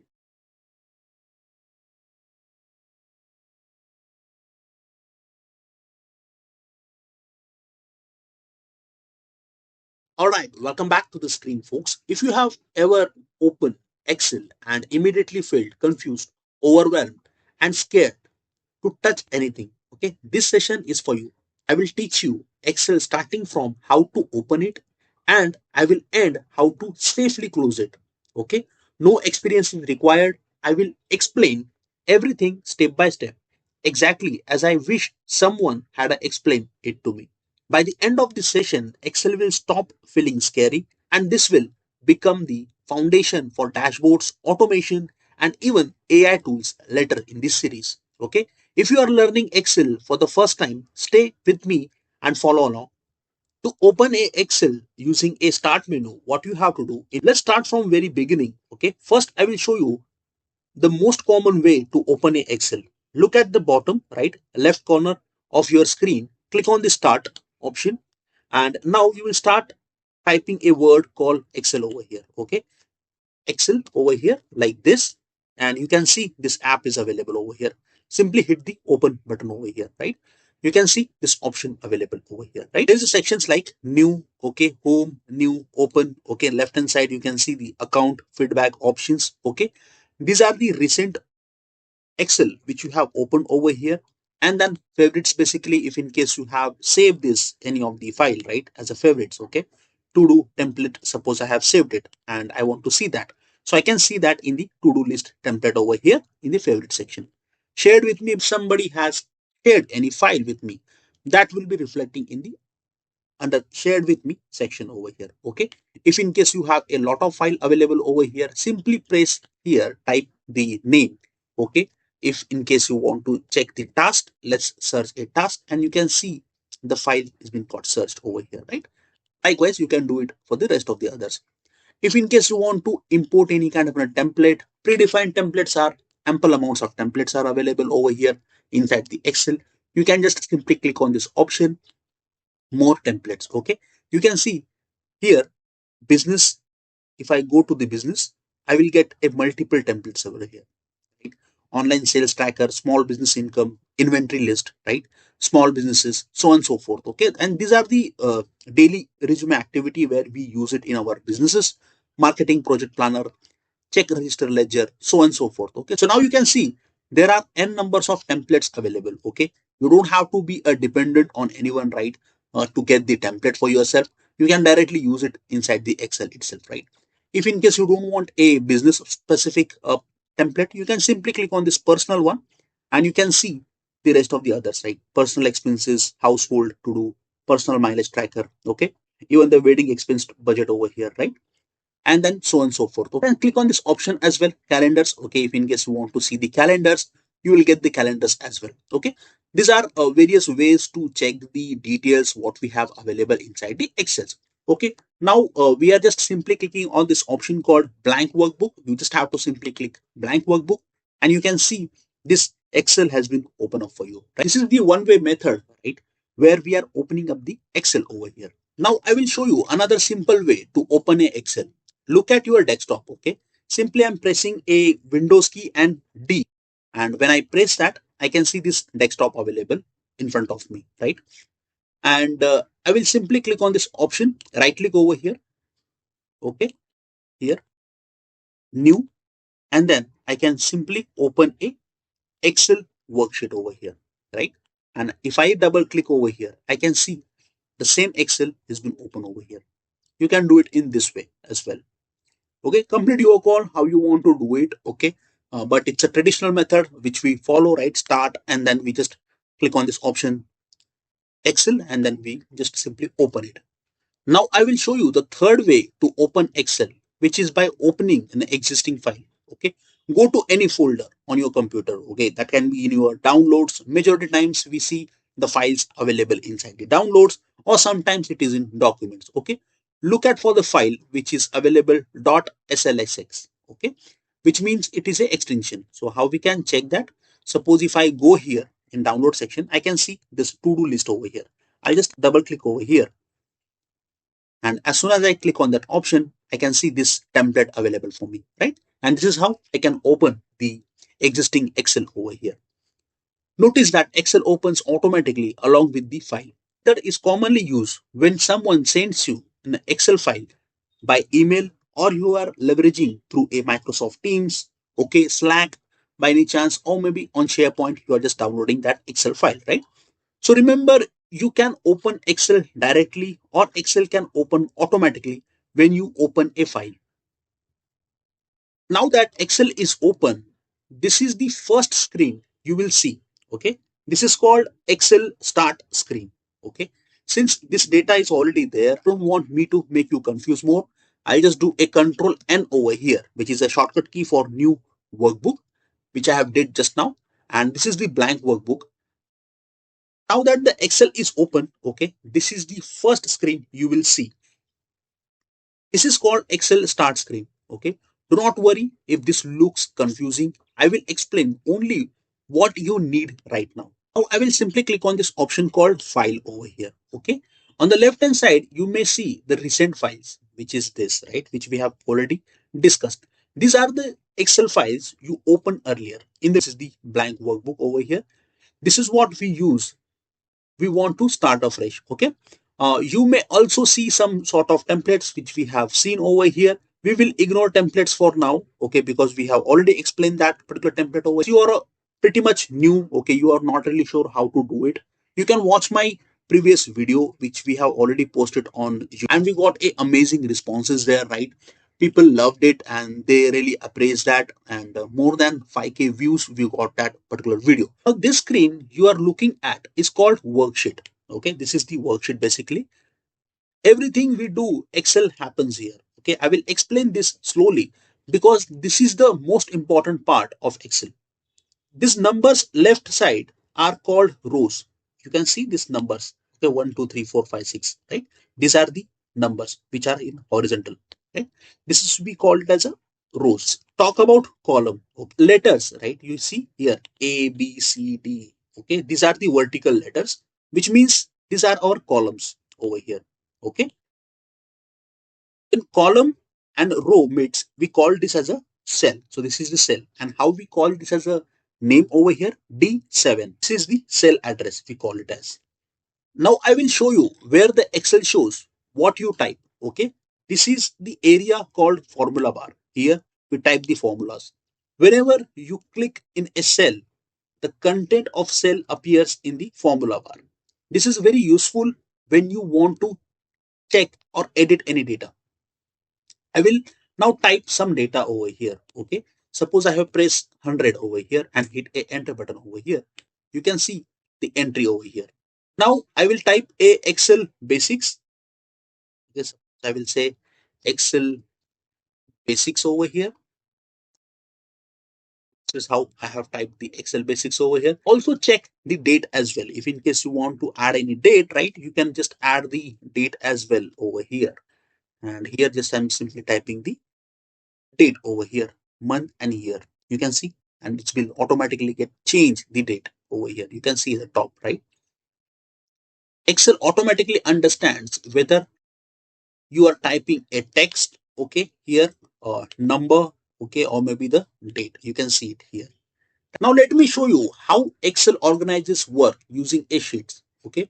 Now you can see here sheet 1, sheet 2, sheet 3. As and when I'm clicking on this option called plus, okay, you can see new sheet is getting inserted over here, right?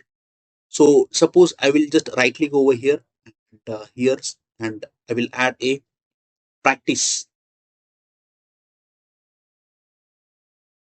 as a practice over here, and this is how it looks. Pro tip, okay, folks, whenever you add a sheets over here inside the workbook, okay, always give meaningful names to sheets. This becomes very important when you build a dashboards. Okay, once again, whenever you add this kind of sheets over here, you just have to rename it and you have to keep a appropriate naming for this. You can switch between sheets by clicking on their names. If I click here, I'm in the sheet 2 now. If I click here, I'm in practice sheet now. Before going further, let me show you a few basics mouse and keyboard actions that will make Excel easier. Okay.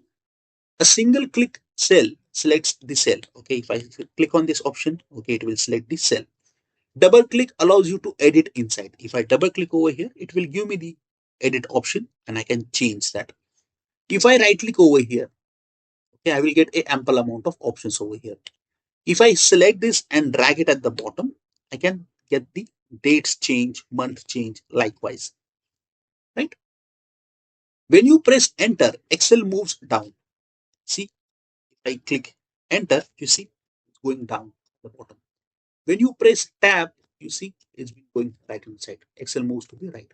Arrow keys from your keyboard, arrow keys help you to move left, right, bottom like this.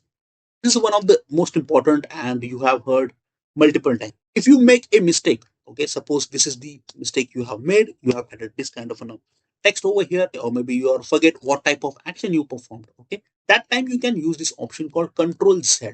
Okay, this is called undo. Do not be afraid of making mistakes in Excel. Now I will show you how to save Excel file. This is one of the most important step. Okay, you just have to go here, file, and then click on this option called save as, and then here you will be selecting any of the location. For me, I'll just simply select this, more options, and let me just go at the top, and here I will call this as a new learning. Added over here. Always give a file name clear, okay, and make sure the file type is .slsx, okay, which means this. If I see at the top, this is my Excel workbook and there are ample amount of extension. Okay. We can check that extension type, why, when, how we are using that in upcoming advanced and intermediate module, folks. Okay. Right now we are just covering the basic stuff for you. New learning, and then hit a save button and save button over here. Once you click on that save option, you can see the file has been saved automatically. Now to check that, let me just open the Explorer over here. Windows Explorer. So this is the new file saving over here, right? You can see this file. Just minimize it, and this is how the file look like. Let me just give you the overall glance about this kind of ribbons. This is called title bar. Okay, these are the title bar for you, where your name is getting saved over here, right? And here your profile name, what type of profile you have, and email address, so on and so forth. Here you will do a minimize and maximize. If you want to close it, the Excel, you can simply close it from here.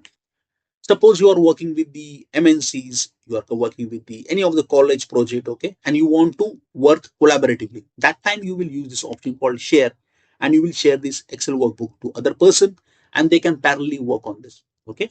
Also here you can see this option, get Excel mobile app. There is an app is also available for mobile. You can also do it Excel editing from your mobile itself, and parallel mode you can have the changes in place.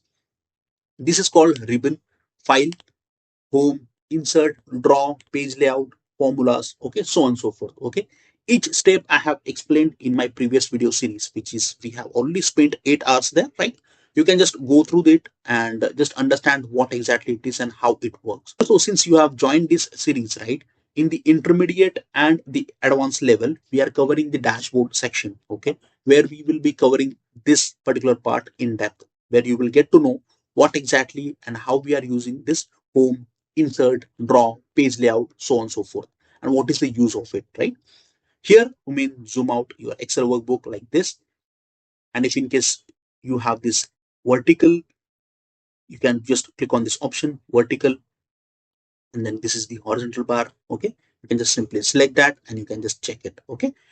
And here it's a 100%, so we'll keep it as a 100% over here. Perfect. So this is the accessibility, good to go. Again, we have explained this part as well there.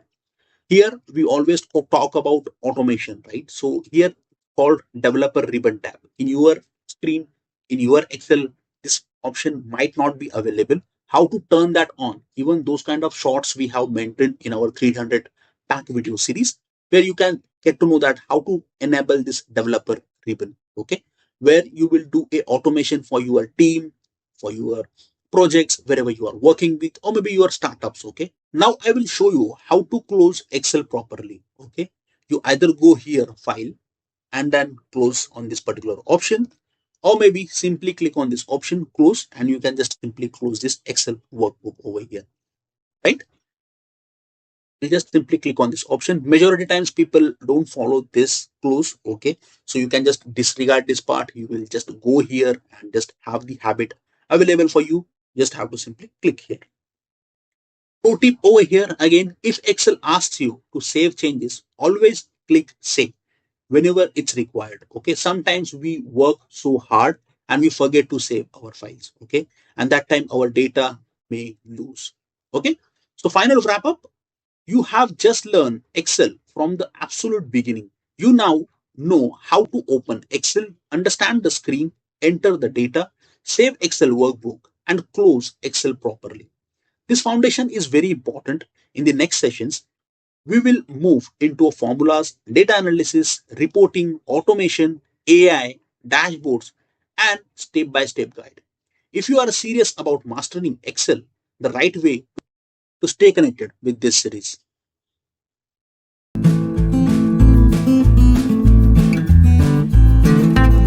Welcome to Discover Talent Presents, folks. There was a requirement to create a weekly time record for one small team. To do it, this small weekly time record, you can do it in Excel, creating your own custom template. Okay, it's a very simple task to do. Here, I'm going to show you stepwise guide where you will have a custom template. Okay, number one. Number two, you will have a formula driven that template. Okay, you don't have to do a manually always to be added as a dates. Okay, and then what type of formatting you can do in that specific template, I will gonna show you here. Okay, again, it's in a stepwise guide. Okay, I have added a timestamp at the bottom. Okay, if in case you wish to skip any of the element, feel free to do so. Okay, and watch this entire video end to end to get this kind of template created for yourself. Okay, so without further ado, let's quickly start. So first of all, I'm gonna open Excel over here, which is this. Okay, start Excel and then blank workbook. Okay, your workbook will look like this. If in case you are a beginner, then let me just give you the basic navigation what we are going to use in over here. Okay, so we are going to type formulas over here. Okay, and this is the worksheet where we're gonna change the color code over here like this. Okay, basis the our own requirement, or maybe the basis your own guidelines, policies, whatever you wish to follow in terms of color coding. Okay, and font family if in case we wish to change it, right? So this is the ribbons you can see at the top, and at the end we're gonna draw some sort of signature over here with the help of this drawing tools with a designing part. Okay, so what I'm gonna do, I'll just adjust this, okay, from top, and then here I will select this entirely and then click on this option. Here I will simply select this kind of a color code, okay, which is plain purple. So this kind of a color I have selected. So what exactly it does? So whatever grid lines are there will get turned off automatically, right? So here I will be selecting this color. Okay, so we'll select this color like this. Here I will go and will select this color.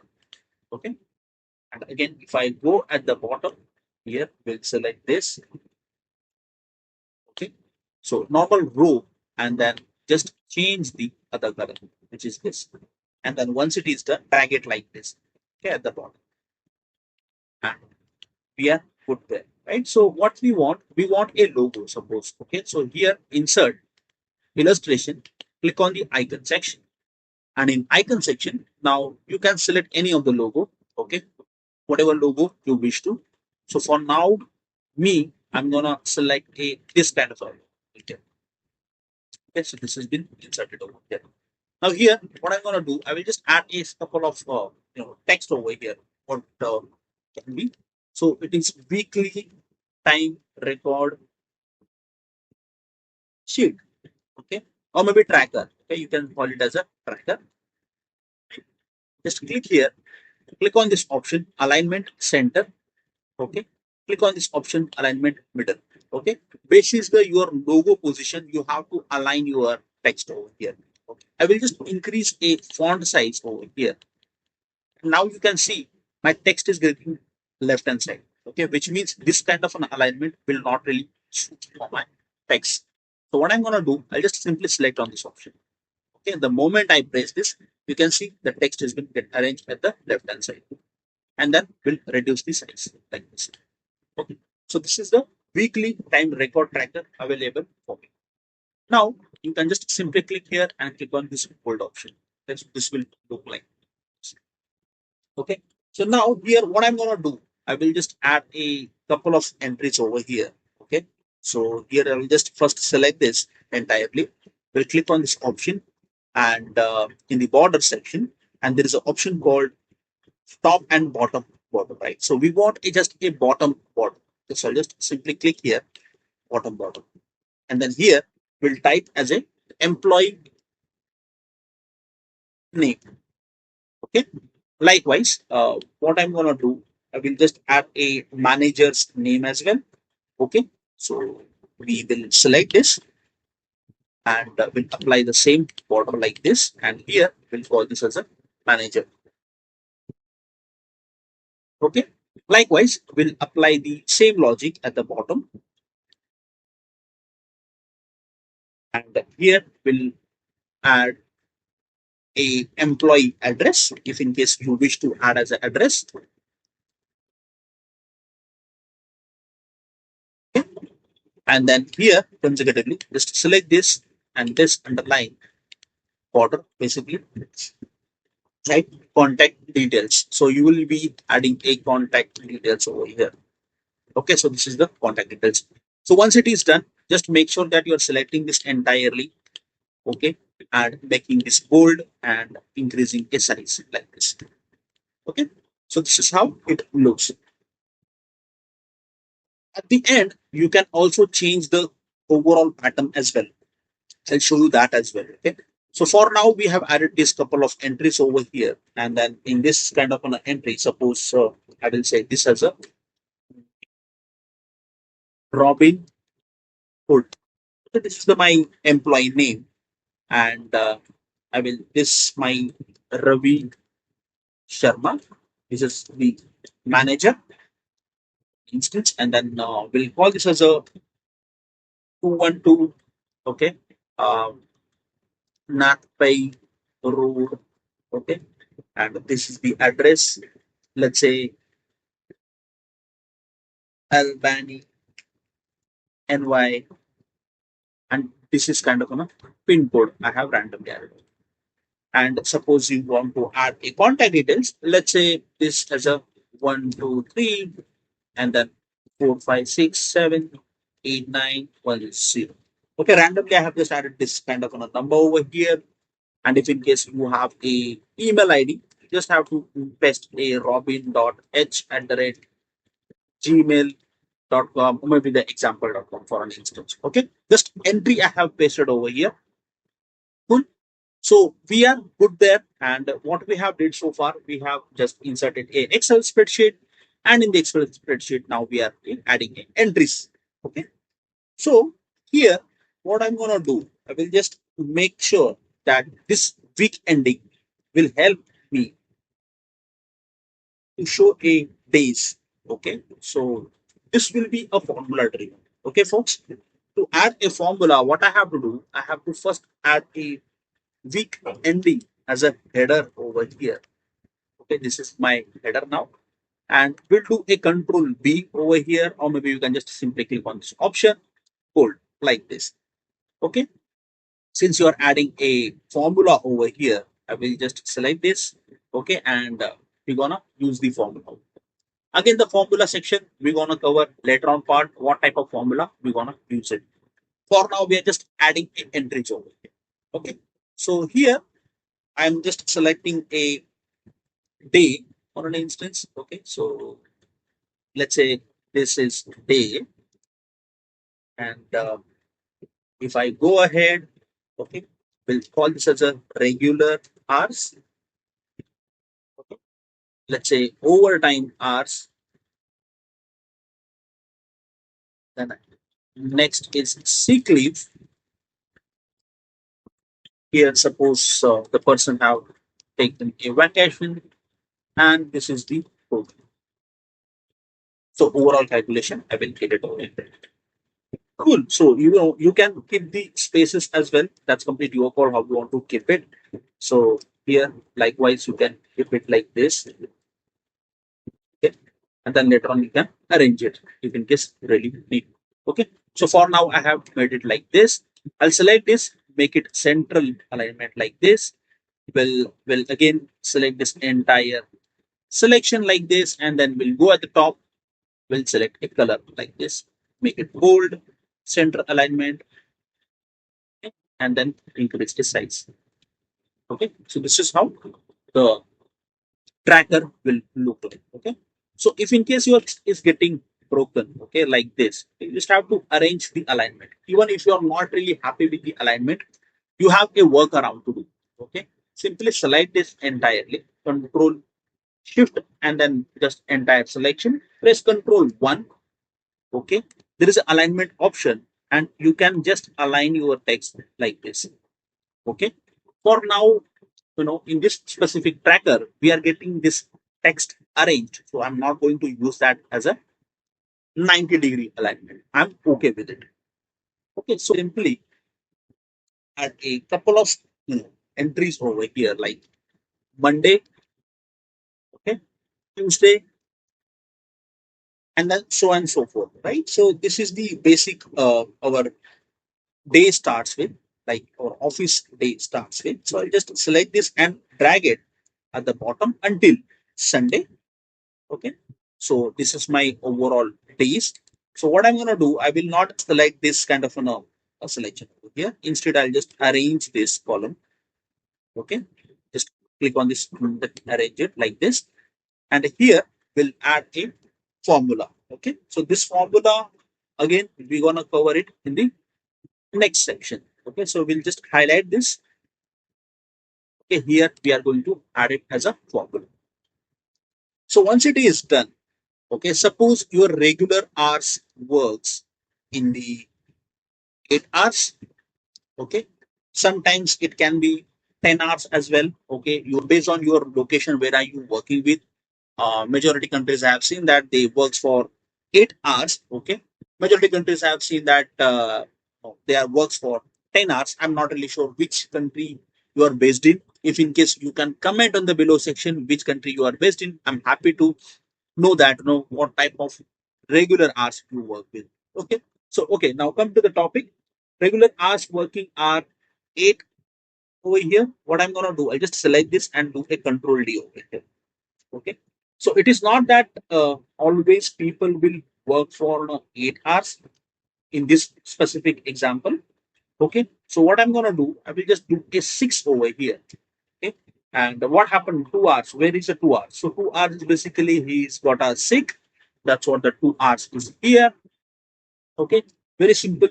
And then here, what he did, sometimes there is a workload. So what I'm gonna do, I'll just say 2 hours over here.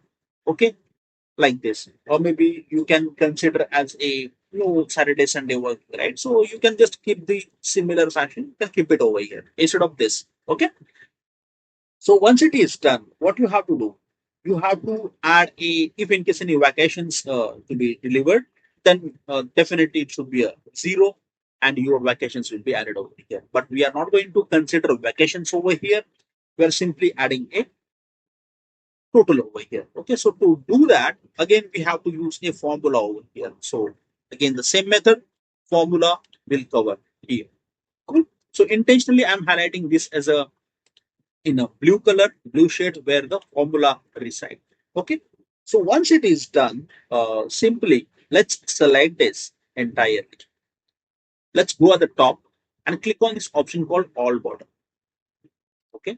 And here I will select this again. We'll click on this option, no border. Okay. And once it is done, we'll select this again. Click on this option. Click on left border, which means it will cover in the kind of scenario. We'll select this again. Again here, we'll call this as a bottom row. So it will be covered in the one specific table. Okay. So once it is done, and this is my overall calculation one. Come in over here. I will select this entirely. Okay, this regular hours basically. This as well. We'll press Control 1. Okay. And in the number section, I will add as a 2 decimals because I want in 2 decimals. And we'll select the centrally alignment and central alignment. So it will look like this. Okay. So once it is done, what you have to do, you have to add a calculation mechanism at the bottom, right? So for this kind of on a table, you have some sort of calculation at the bottom. Now here, if you observe, right, your overtime is showing here. Okay.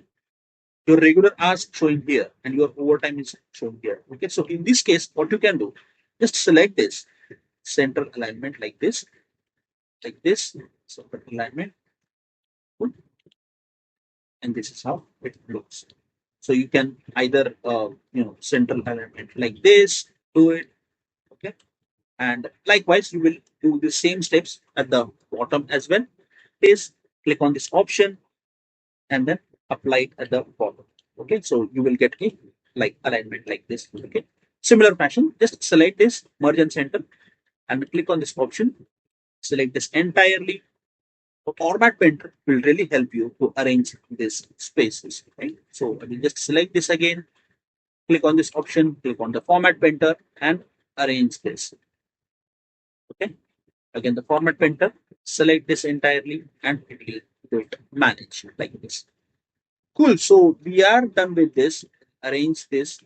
Okay, just double click over here if you can manage this. Otherwise, it's okay to show like this. Okay, here what I'm gonna do, I'll just remove these borders because it is not really required. Click here, no border. Okay, and this will look like this. Click here at the bottom and at the bottom border, which is this. And here we'll select this again, and this will be my all border. Cool. So this is all about your border game, right? How you want to keep it, and if in case it is not really visible, then you have to play with the left border, right border, bottom border, okay, which is available over here in the border sections, folks, in the Excel, right? Cool. So we are done with this until weekly time record tracker, your employee name, contact details, again this. Right now, since I have scope, right, we have to add a bottom table available, right? So to do that, let me just select this entirely, center alignment. Okay, again, this is a center alignment. Okay, and at the bottom, we'll select this again. Okay, and we'll do a center alignment. I'll select this, click on this all border. We type this as a total hours. Okay, and at the bottom, per rate per hour. This is very important. Okay, so you just have to add this first, total hours, total pay basically, right? So hours we already done, total pay. And at the bottom, what I'm gonna do here, okay, suppose you want to add some sort of signature line, okay, you can do that. So I'll just select this and then click on this option, bottom border. Okay. Again, the same thing over here. It's this bottom border. Okay. Since we are talking this as a employee signature, so what I'm gonna do, I'll just say employee signature. And here we'll talk this as a manager signature.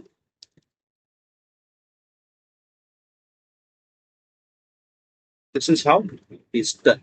You can also add a date section as well if in case really needed. Okay, according to me, I think it is okay to be keep it date. Okay, so we can just write as a date and manager can just give the sign off. Fine. Okay, so now you want to add as a signature, just click on this option draw and I'll click on this option black pen. Okay, and here we'll call this as a signature.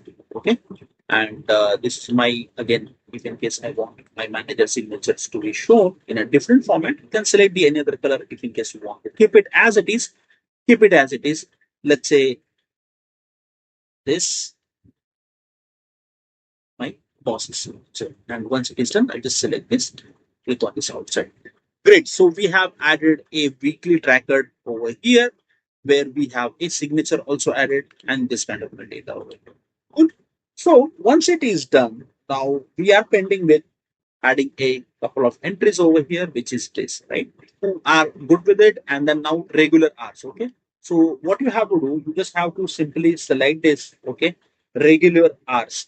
Okay, to get the regular hours, you have to first make the arrangement like at the top, right? So the same arrangement you want at the bottom. Select this,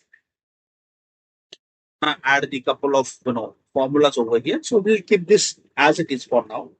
And here also we're gonna add a couple of entries. We'll select this again, arrange it, select this, okay, arrange it in a way where we will get a appropriate result. Okay, this, and then here also select this table like this. Cool.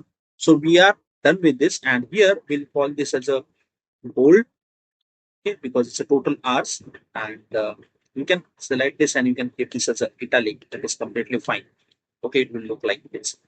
Great. So we are done with this, and at the bottom you can see it's been entries added over here. Left hand side alignment. Select this, and we'll call this as a this is a total pay. Right. This is the overall signature. And at the bottom, if in case you want to ending up, right, so select this, let's say this is a darker bottom, and arrange your tracker like this. Okay, this is your bottom where you are ending with. Okay, otherwise your text will get flow at the bottom. Cool. So we are good with here, and then we'll start with adding a formulas now. Okay. What I will do, I'll just remove this italic because I think it is not looking good. Let's keep it like this. Okay, if in case you want to change the font family, you can change the fonts as well. Okay, folks, I don't want to change the font. Okay, I am good with this, so that's what I will keep this tracker as it is. Okay, so now since I have spoke, right, we can add the formulas over here. Let's start the formula addition from here. Okay, so suppose your rate per hour is a $25 for an instance. Okay, so here you just have to change this dollar, $25, and calculation. We'll do a sum let's select this two, then hit a enter button. And then you just have to simply drag this formula. Okay. Since it is a merge, it's not really allowing me to do the calculation. Okay. So what I'm going to do, I'll just copy this and paste it over here. Paste it over here. For that, we'll select this, click on this option, and then we'll change the color as per the this kind. Cool. So this is the arrangement I have did so far, and let's wait and check the total hours. So total hours is basically, let's say sum. Your total hours are this. This is your total hours. When we say Saturday, Sunday, and if it is off, right, that means you have a 0 hours. Okay. I will add this as a 0 hours over here. Then you get a this kind of 38 hours over here, which is your working hours. Now, since we say this as a sum, I will say this sum, and we'll calculate this overall sum at the. Okay. Likewise, we'll follow the same pattern for here as well. For sick leaves, if in case any, and enter button over here. If in case any vacations to be shown, let's select this and hit a enter button. Likewise, we'll do it for the rest of the others. And from here, we'll select this entire calculation, which is your total hours, and I'll get a result from here. Great. So this is what it is. And since it is a rate per hour, it should be a grade out because it's been decided by the management or by the leadership from center, right? So a grade out. So people will not change this, right? So this should be a some sort of grade. I will keep this grade is fine. Select that. Okay. This alignment is done, and okay, so alignment is properly done. Okay. So once it is done, now what we need a overall calculation. Since this is the total pay, right? When we say total hours and per hour, which means that you have to do a into sign instead of doing a sum. So what I'm gonna do, I'll just select this, click on this into sign, and we'll click on this option. This. Okay. So I got a $950 over here. Okay. Which means you have to do a into sign over here, and then I will just copy this, paste it over here. Okay. Paste it over here, and then again you can paste this as well, but here is a trick. Okay, instead of just adding a direct E27 and E28, you might see this kind of attachments over here. So what I'm going to do to make it template very streamlined, I will add a if error over here. Okay, so let's say if error. Okay, this value is this, and drag it at the right. So select this and add this. So hit a enter button entirely. Press Control 1. Click on this option called number, and then we'll select this. Hit a OK button. So the arrangement has been done properly, and then here we'll change the formatting. Just 950. Great. So we are good there. And then now once it is done, we got this kind of a calculation. Here I'm going to add a sum formula. Select this, hit enter, okay, and add a control D the bottom. Okay. So this many hours we can see it over here. And then once it is done, you just have to make sure that if it is really calculating correctly. Okay. And now once it is done, you just have to make sure that you can add the conditional formatting as well. You just have to simply select this and do the conditional formatting. For now, we are not really doing that. But yeah, you can apply the conditional formatting if in case you want to take the outliers like this. Okay. So 2 hours is overtime. So this is the outlier for us. 10 hours. Okay. So here as well, if in case it is a 00 hours, it should be shown as a, in different color like this. So in my case, this is 00 hours. So we keep this as a different color altogether. Cool. So, and once it is done, because it is not really working day as such, but yeah, this is the working days, this formula over here. Okay. And today, okay, minus your weekday, and then again today your. So this is the week ending. You can see it over here. I'll just simply click on my screen and you can see here, right? The what is the date we are seeing it over here. Cool. Basis that it will automatically get updated basis the tracker when you open it. Right? That's what we have added this formula over here. Now,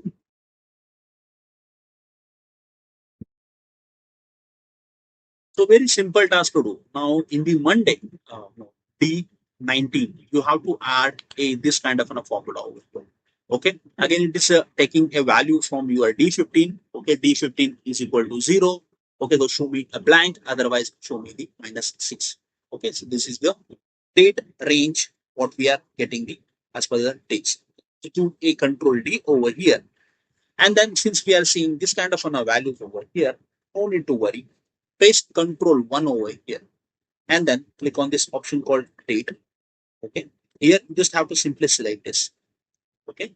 Any of the format. Okay. If in case you wish to any other format to select, you can keep that. But for me, I'm selecting this format and hit the OK button. You can see the constant values over here. Okay. Which means you have to change this. Right. So Tuesday is your 5. Okay. And then this will be your 4, then 3,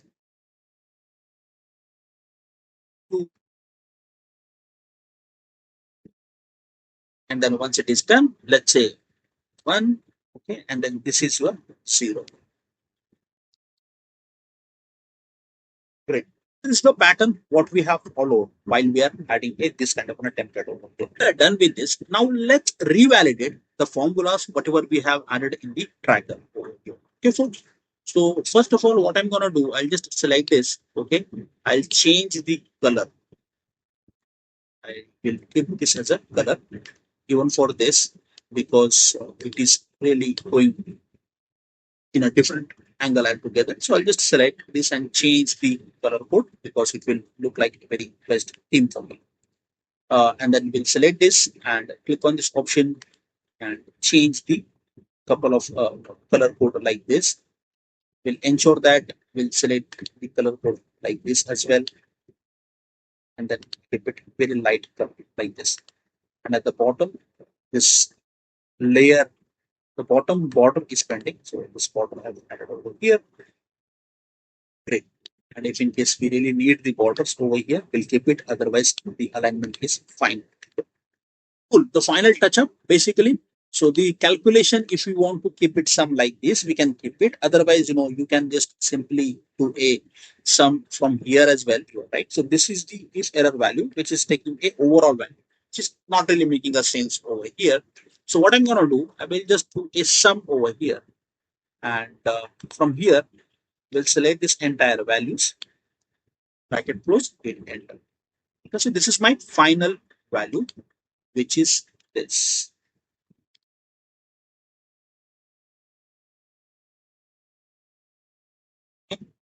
Hold and increase the size.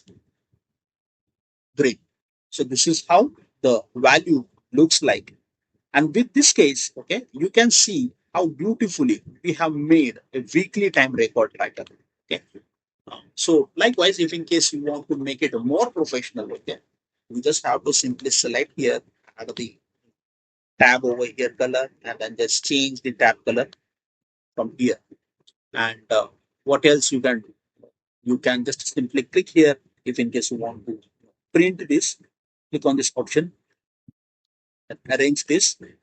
And in the page 1, you can see this entry has been shown over here, right? So let's arrange this.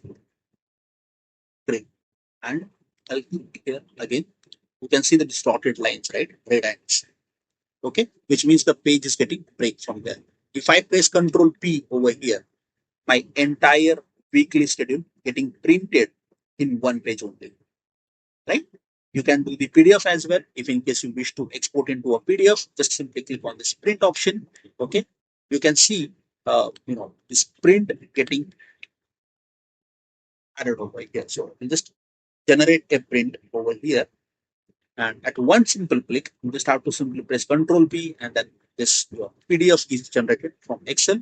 with your weekly schedule tracker. Okay. So what I'm going to do, I'll just close it.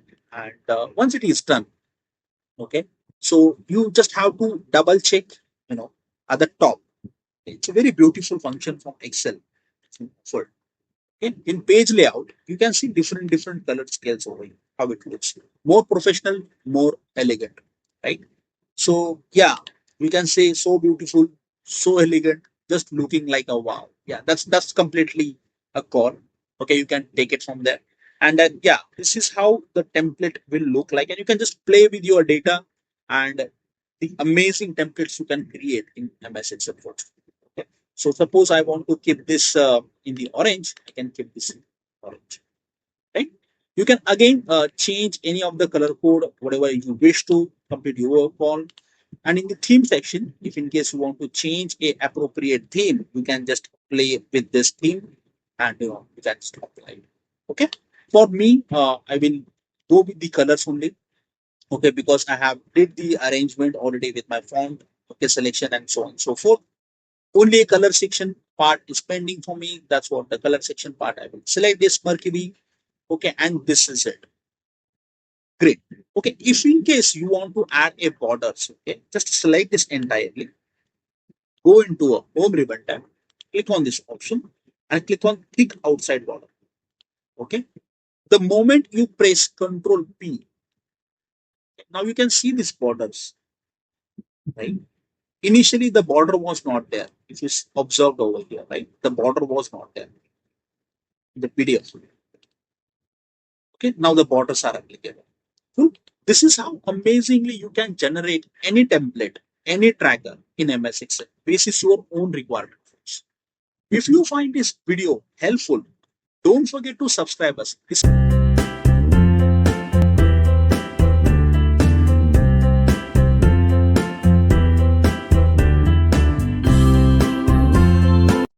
Welcome to Discover Talent, the hub of data analytics. In today's session, I'm going to show you how to build a clean, professional supply chain Gantt chart in MS Excel. This is the same format used by procurement teams, logistic planners, and project managers across a top companies. So let's quickly start. So before we initiate, just wanted to keep the expectation set. By the end of this video, you will able to create a dynamic scrollable timeline that updates automatically using a date, progress, and milestones. This works amazingly for project development, procurement cycles, supplier onboarding, and production planning. Start completely by click on the blank Excel workbook. Okay, so how we have opened this MS Excel, you have to simply click on start and then Excel. Since I'm using a Windows, okay, so this is the option for me, and simply click on this blank workbook option. Okay, as soon as you hit blank workbook, you will get a page like this, which is we called as a worksheet. First, we will create the task structure in column A, which is this. This is the column, adding a project development. Okay, and once it is done, we'll simply add a project charter. Let's say research. Cool. You can keep it inside the column A, that is also fine. Okay, or maybe you can keep it a separate, complete your call how you want to visualize. For now, I'm keeping this inside this projections, stakeholders. Okay, just adding a fields for now, and later on we'll do amendments whatever we need. Okay, and here we'll add contract, proposal. Okay, document review, bid date, if in case any bid done, award date, it, and then last is finalize. Okay, so now let's see what else we have. We have design phase as well over here. Okay, inside the design phase, what we have to check a feasibility test. Okay, so basically this test we always do for the designing part. Submit, permit, applications, or maybe I'll say apps, that is also fine. design proposal. Okay, just adding a random text over here. Okay folks, if in case you are from different domain altogether, trust and safety or maybe any other, right, you have to change this as per your own domain. Okay, so we'll be adding this moment, and then we'll be adding system test because it is pretty much needed. Okay, and then issues slash bugs or maybe logs, whatever you wish to add it. We'll call this as a bugs. Okay, these categories help structure procurement steps, planning phases, and downstream the activities. Okay, now next let's add who's assigned. Okay, the progress percent, the start date, and the duration. In row, which is this is the row. Good. So in rows, what we have to do, suppose here in B5, okay, we can say this as a assigned to, and here we'll call this as a progress. Here we'll say start date, E5, I'll say this as a days. Okay, and if in case you want to fill the details, we can fill that up. Okay, for now I'm just adding this date as it is. Start date, let me just verify it. Okay, so start date was done. What I'm going to do to adjust this as a pro tip, just simply select this, double click over here. You can see the text is being arranged automatically. Already added this kind of a text over here. So what I'm going to do, I will be adding this entirely, control X, and will be keeping text over here. Okay, since we have added this blank over here, please select this, click here, control minus.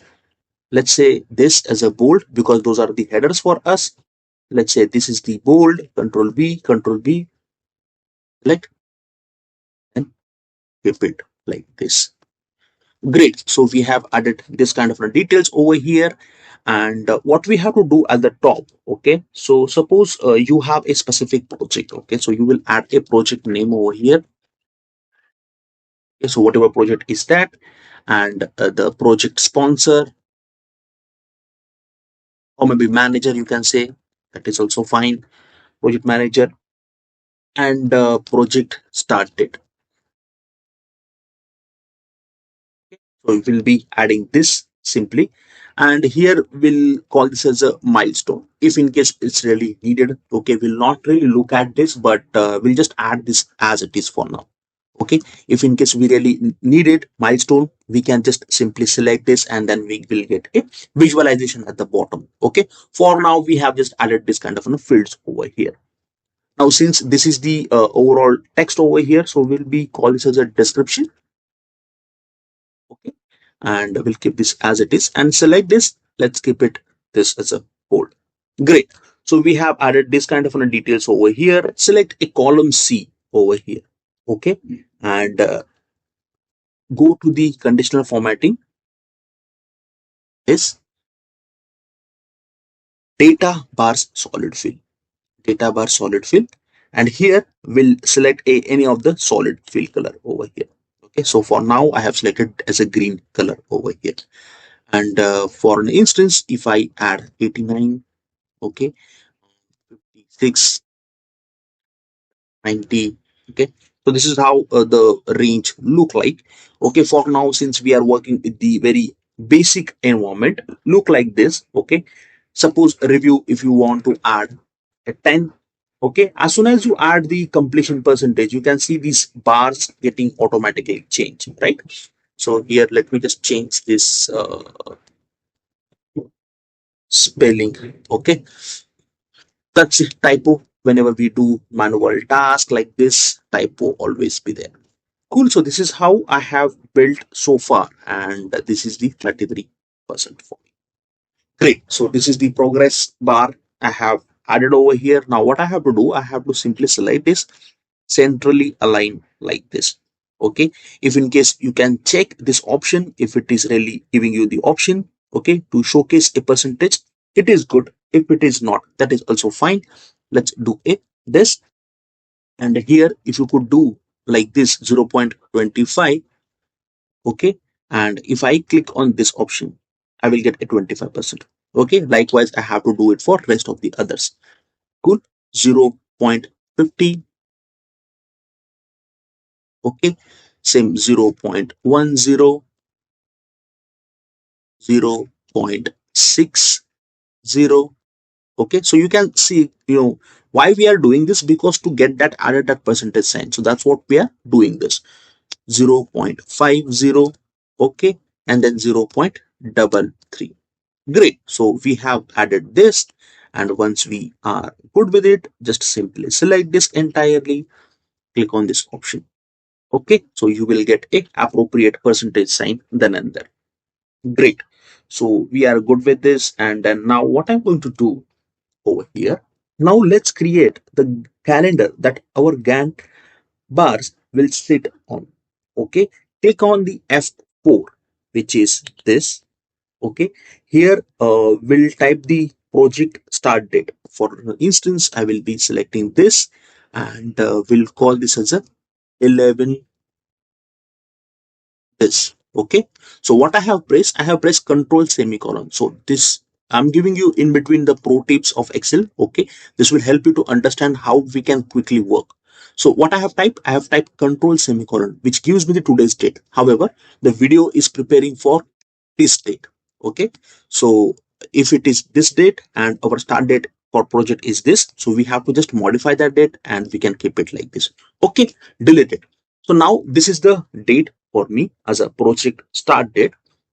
What I'm going to do, I will just select this is equal to, and we'll give the reference for this and hit a enter button. Cool. So this is how my project start date is.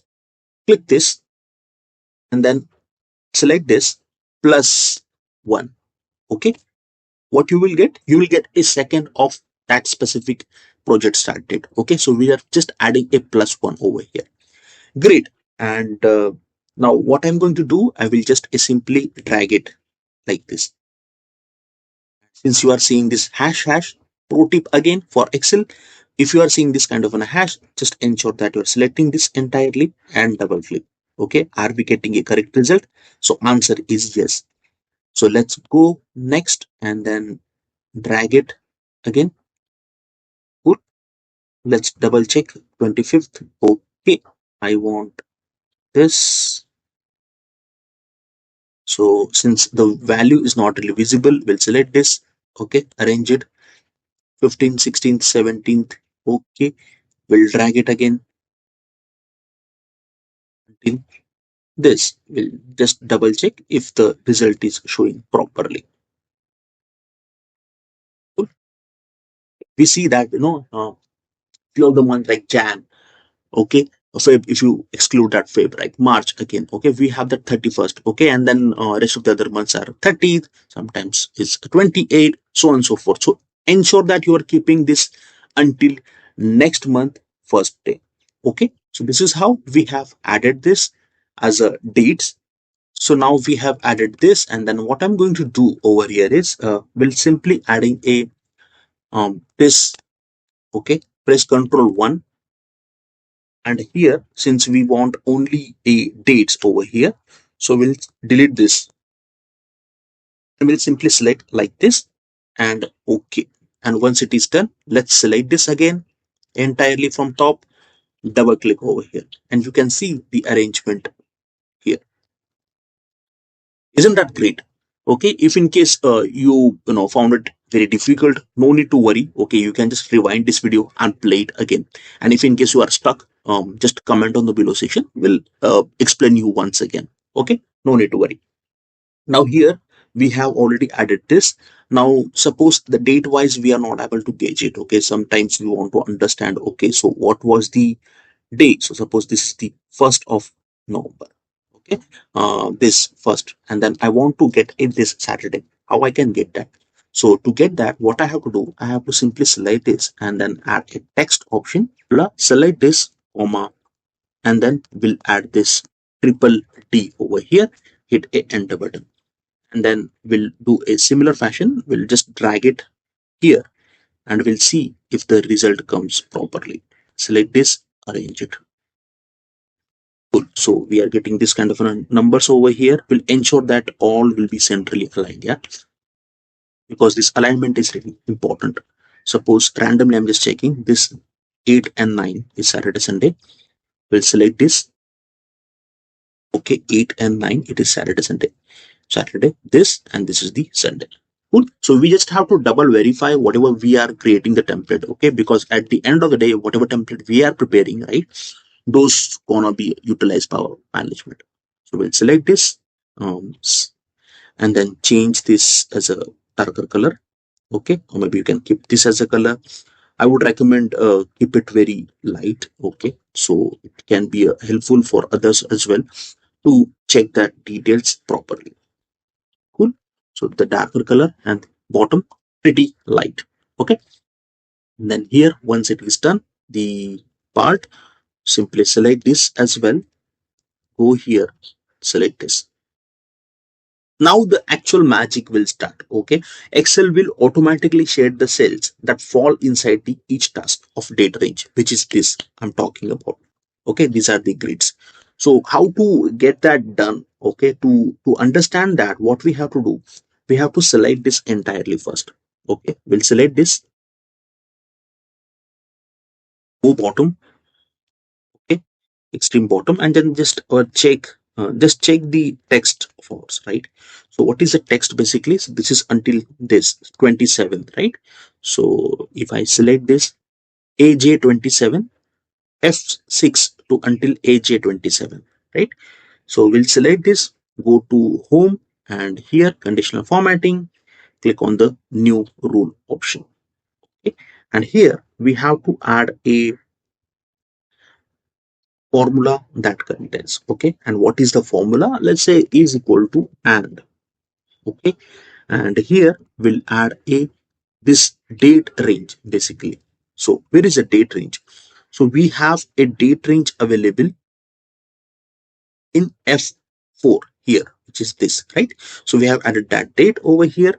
So what I have to do, I have to add a F4 over here, and then this greater than is equal to your D6, which is this start date. So we are going to add that date soon. Okay, so first now we have to add a formula over here. So we'll do D6, okay, comma, and then F4 once again. Let's add that F4 lesser than equal to. We'll say D6 plus E6, okay, minus 1. Okay, this is not the end. Okay, this is just a start. And since we have added this formula, we have to always be vigilant enough how we are adding a dollar sign over here. Recommended tip, just copy this once, okay, click on this cancel, paste it over here. Okay, once you paste that, you will get a appropriate references over here. Okay, now we have these appropriate references. Since we were talking about the absolute and relative references, ensure that you are adding a correct reference over here. This dollar sign, and then here we'll add a this dollar sign again. Great. And here we'll select this dollar sign in D6 again. We'll select this dollar sign applied. 6 will apply this. Okay. Let's do a control X from here. Select this entirely. This is the selection. Well, the selection is done. Go to conditional formatting, new rule option, click on this option, and then paste your formula over here. So this is your perfect formula. Now here we have to simply click on this option, okay, fill option, and then here it is a very important step, okay, because this will visually show your entire graphs. So we'll select this, okay. It is not that we'll go any other bold color. Instead, just click any simple color which will add a value in your template. Okay, so we'll simply select this. You can change the patterns as well if it's really needed. We'll select this, and then once it is done, I'll click on this OK button over here and then OK button over here. Okay, so conditional formatting has been applied over here. Applied the conditional formatting. Now let's mark important supply chain events like bid deadline, award dates, inspection, or dispatch days. Okay, so insert a new column in F5 over here as a this new column. Cool, and we'll call this as a milestone dates.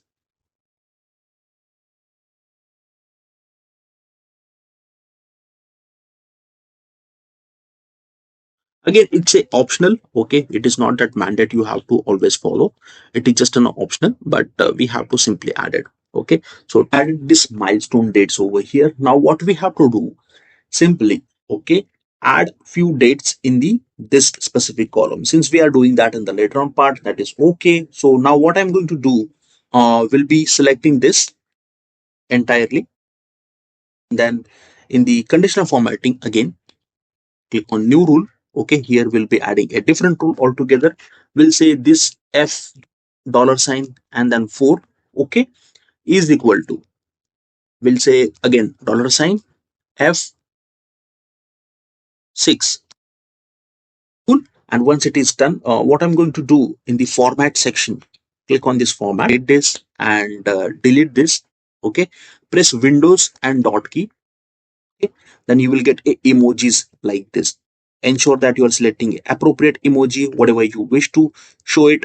Okay, we'll select this and then here kind of an emoji.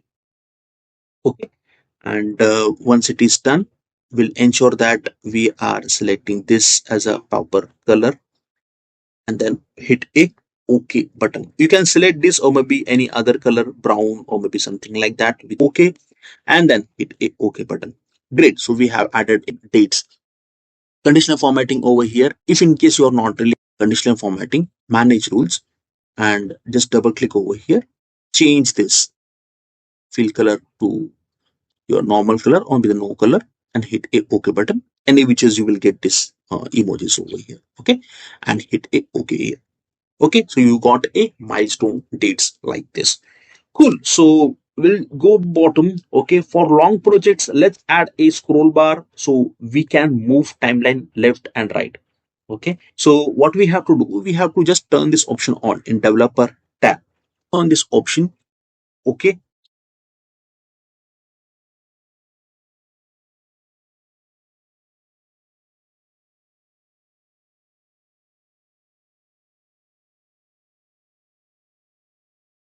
great. So this is how the scroll bar we have inserted. Once we add that, we have to simply click on this properties and then we have to link this to the specific cell. So here in my case, we'll be adding a H2. Okay. Once it is done, what I'm going to do, I'll just simply close this. Okay. Plus H2, which is this selection. Here we'll also add a dollars. Cool. And a enter button over here. Cool. So this is the helper column just for us. And now your timeline scrolls beautifully, perfect for long procurement phases. So since we are good with it, now what we want to add a couple of start date over here as we spoke, right? So how we are going to add? So here we have the example. So now since we are adding a this start date over here, okay, instead of adding that manually, since it's a demo session, I will be using this sheet 2, okay, and here we'll simply copy this and paste it here. Right. So once it is pasted, we have to change this in a date format like this. Okay, and here days we have, so we will be adding this as a dates. Is the days basically. This is how the dates you can see it. Okay, so since we don't have anything to add it over here, we have added over here. Okay, milestone dates is are not for all, right? So we have did for intentionally to see a specific bid date, award value, and so on and so forth, right? So what I'm going to do will be selecting some random value over here, copy it, and we'll keep it here. Okay, so since we spoke about bit data and this thing, we'll keep it like this and very simply we'll be adding that. Okay, so this is how it looks. Okay, again, it's a optional step if in case you wish to keep it. Otherwise, you can delete that. That's completely your call. For now, we are keeping this very detailed, and then we'll delete this because it's not a control minus. Great. So you can see your Gantt chart is available for you. If I go here and okay, so here if I move this, you can see it's getting moved, right? So you just have to ensure that you click on this option, remove that design board.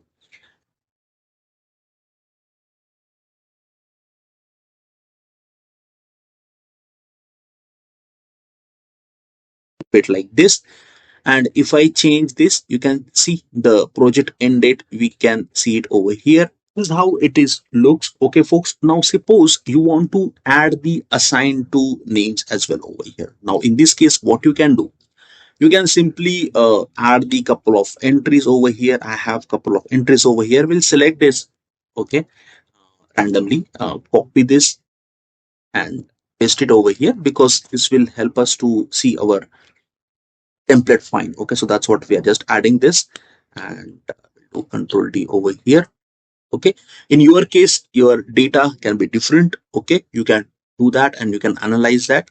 Now we are good with this. We'll just hide this, okay, because it's not really required. It's a dummy data. We'll hide this. Now here, if you could see, I have centrally aligned this.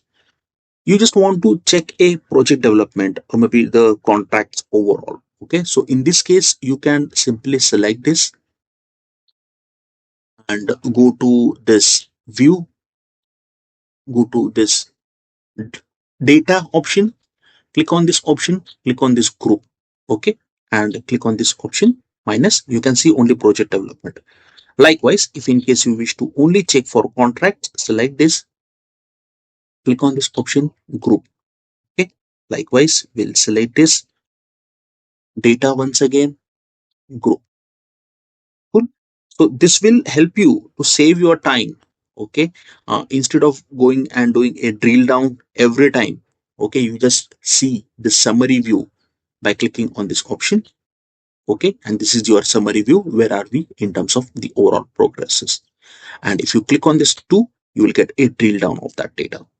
Great. So project name is suppose a discover talent education. Uh, Project manager is Mr. Vinod.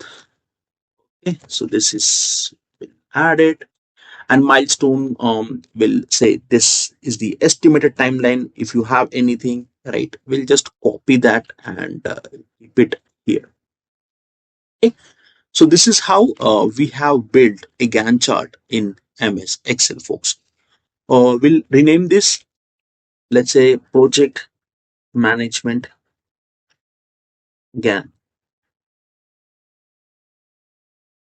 chart. Cool.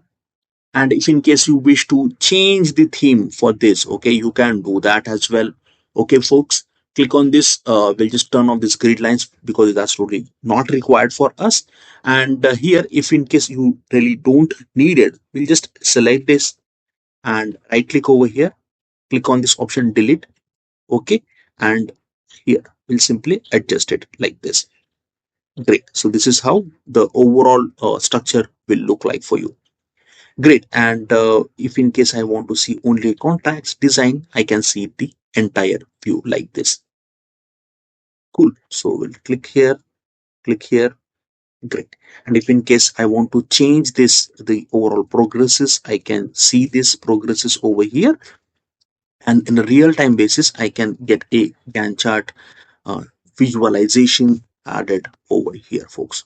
Okay, since we are talking about the overall designing part, overall theme part, so you just have to simply click here, click on this theme, and you can change the theme. Okay, as and when whatever you need, as per your business requirement, the theme is different, the color code is different. Okay, simply change this, and you see how beautifully it is getting changed. Okay, just a one-time activity. You just have to simply click one Gantt chart, and later on you can just design it as per your own requirement, folks. Okay, so we'll bold this, and then as we always do, let's add two or three rows at the top, and we'll call this as a this. We'll add any shape over here. Okay. Copy this, double click over here inside the net, just select this, Control B, and click on this home, central alignment, increase the size. Isn't that great? Okay, you can convert this into a PDF as well if in case really needed, and share it across with your bosses, leaders, whoever is required. Okay, and track the progress. Okay, on real time basis, you can check where are we on the specific phase, right? If in case it is really designed, so you can see 2 days has been spent already. What is the drill down? If you can see, you can just check it accordingly, right? And who is the assigned person. So no need to pay any kind of a single cost here and there for the templates. Create your custom template, folks. This is how you create a professional supply chain Gantt chart in Excel. No complicated charts, just clean logic and smart formatting. Let me know in the comments what you would like to see the next: a supplier dashboard, a procurement tracker, or a logistic planning tool. Don't forget to like, subscribe, and turn on the notification. These are your headers. And here we'll be adding a simple bold over here. And let me just add any kind of formatting over here. Offset over here. Okay. Let's go ahead and talk about this category, what type of category it is, and the cost type. It's a fixed or variable. Okay, this kind of a category we have added over here. You can also add data validation if in case needed. My title is getting hide over here. What I'm going to do, I will simply select this, press Control 1, and here click on this alignment option, and let me just rotate this. Okay, and then we have the total cost, and then status is paid, completed, so on and so forth. Here we have added a formula over here. Okay, so unit cost basically, and the quantity, and then we get a result over here.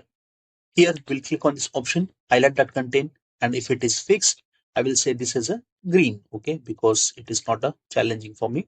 But if it is a variable, basically it's a variable, okay, it's in red for me. For paid, we'll say this as a yellow.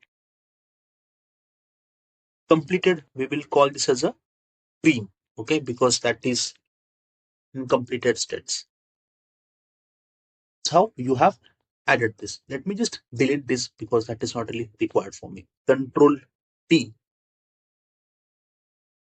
and then hit a OK button over here. This project underscore budget table over here. Description over here. Select this both. Okay.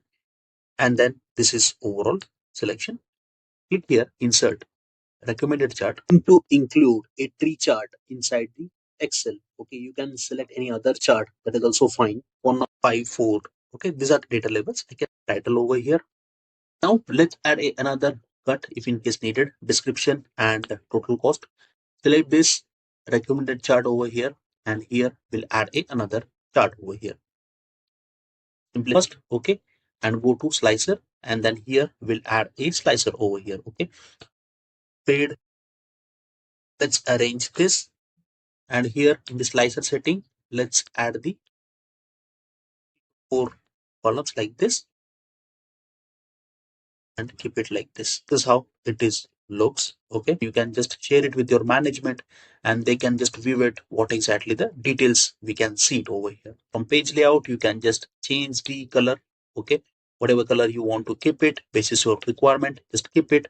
And this is how you can create your project budget tracker, folks. Okay, your data can be different, folks. Okay, but the way we are doing over here is more or less same. If in case you are stuck somewhere, feel free to drop your comment in below section. We are happy to provide you support there. Thanks for watching. Have a great day ahead. This series, we will build a complete 5S audit tracker, okay, in MS Excel. It's a very simple task to do.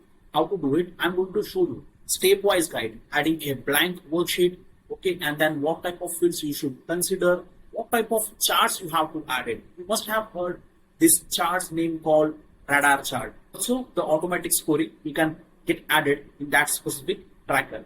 Why we are building this tracker? Either you are managing shop floor audits, office housekeeping, or process improvement. This tracker gives you a structured visual way to see where your teams stand in each 5 phases. As you know, there are 5 phases available in Six Sigma. Number one is sort. Number two is a set in order. Number three is shine. Number four is a standardize. And the last one, which is the most important, sustain. We will go slow and steady so you can follow along and build it yourself as per your custom requirement, right? And end up it's something that you can actually use in your daily resume activity. All right. So let's open a blank Excel workbook and start building it from scratch. A last note, we are keeping this series module by module. Okay. So if in case you wish to skip any of the one module, you can directly skip that and you can directly jump on the next module, which will help you to understand what exactly we are building. Okay. So without further ado, let's quickly start. To begin with, let's start with a module 1. Okay.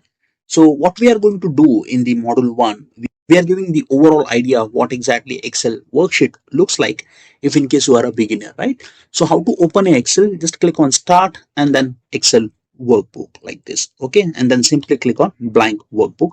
Here we are going to add, delete our work, whatever we are going to do it, right? Here in this workspace, these are the ribbons where you can do editing with the help of this home ribbon tab, insertion if in case we have to convert anything into a table, so on and so forth, right? So number one, we are going to rename this sheet. So right click over here, okay, and you can rename it. Or maybe if in case you don't want to go here, by clicking on the right click over here, simply just double click over here and then just rename the sheet. Okay, so what I'm going to do over here is I'll say raw data like this. Okay, so this is how I have renamed this Excel workbook. Simply I will click add two more workbook over here, adding a new worksheet, or maybe you can just simply do a right click over here, click on here, insert, and then click on this insert worksheet. Okay, complete your call how you want to keep it. I have simply pressed this plus icon and then I got this new worksheets added over here. I will call this as a phase totals, and this will be my dashboard. Simply I have added this as a dashboard. Now let's talk about what exactly the meaning of 5S. Okay, so quick refresher before we dive into more in detail, since it is a module 1 series, right? So sort is basically remove unnecessary items, and then set in order, so basically it is organize what's left. Okay, number 3 is shine, so it will help you to clean and inspect regularly. Okay, number 4 is standardize, so it keep consistency. Number 5, the sustain, okay, which means maintain a discipline. Okay, our tracker will score 0 to 5, okay, and create a radar chart to show where we are strong or weak. Okay, now select this, click on recommended chart, and there is an option called chart, right? So these are the chart called radar chart, and which we are going to use it in our tracker. Cool. So once it is done, I have just now showed you how it looks. Okay, now it's time to save this. Okay, so why we are saving this? So basically at sometimes whenever we work on the worksheet or whatever worksheet we do, our work get vanished. Okay, so ensure that you are saving your workbook. I'll click on this option, more options, and in the download section I will simply add this as a discover talent underscore 5s underscore audit tracker. Okay, so once it is done, I will ensure that we'll keep this as a types the same, and we'll hit the enter button over here. Okay, you can see at the top my Excel workbook has been saved. Cool, and it shows a location as well, saved to this PC. Definitely whenever you save your workbook, you will thankful for yourself later for sure. Get those radar charts, automatic scoring, and color coded ratings. Okay, see you in the module 2. I am in Excel now. So first thing, what I'm going to do, I will just rename this. The reason behind is to rename this because we got a couple of questions that can you create a content on supply chain related activities? As very simple, 5S audit supply chain. Okay, and this will be a tracker for the supply chain folks over here. Now, once it is done, what one to until R1. Okay, I will type this as a merge and center, and here we'll type 5S audit checklist and with radar chart for specific to department. Okay, for me, right now we are taking just random, one department which is supply chain. And add that, what we have to do, let's add a red color over here, and suppose this is the red color for me. Okay, and we'll add this as a white text, so you can see it's been visible. You can keep the font size 20 or maybe 16. Okay, complete your call how you want to keep it. Make it standard. Okay, so your tracker, whatever you want to add it over here, will be look like a standard. Cool. So once it is done in row 2, which is A2 here, we're gonna add a date, call it as a section or maybe department. I will call this as a department and section. Select this, go into a field section, and then add any other color over here. I will call this as a this kind of thing. Okay, so later on we'll do a designing part. For now, I've kept it as it is. Okay, in A3, which is this, I will call this as a face. Okay, and in B3, we'll say this as a criteria 0. Okay, instead of 9, we'll keep it like this: 0, 1, 2, 3, 4, and 5. Okay, C4 as a poor, which is this. Okay, and that here will be marginal.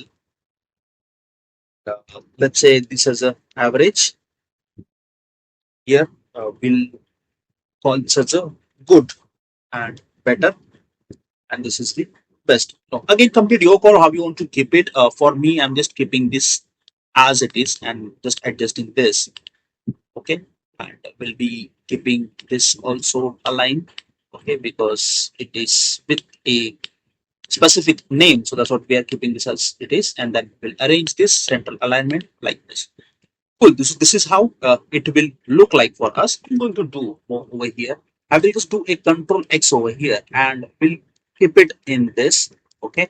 And this criteria I will be keeping inside a this kind of section. Okay. Now once it is done, what I'm going to do, I will just select this entirely. This.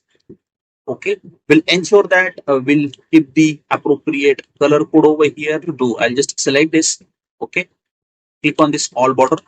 This will look like this. Okay, so what you have to do, you just have to simply select this merge and center. Again, this as a merge and center, so it will be like this. Okay, so this is how the formatting we have added over here, and the criteria has been added, and then department section. Okay, and based on that, we have this poor marginal and this kind of settings over here. So simply select this A5 to until at the bottom like this, and do a merge and center over here and call this as a sort face. Okay. Once it is done, let's go at the bottom, copy this and paste it. Okay. Here we'll call this as a simply set in order. Okay. These are the phases. So we'll not calculate again and again and call this as a phase. Okay. It is very simple. We just keep this as a header. Here we'll call this as a shine and just copy again, paste it. Okay. Here we'll call this as a standardize.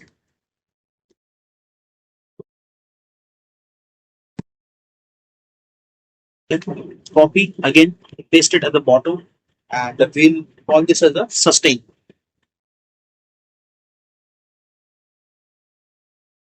And once it is done, you just have to ensure that you will be, changing the alignment for this. Okay.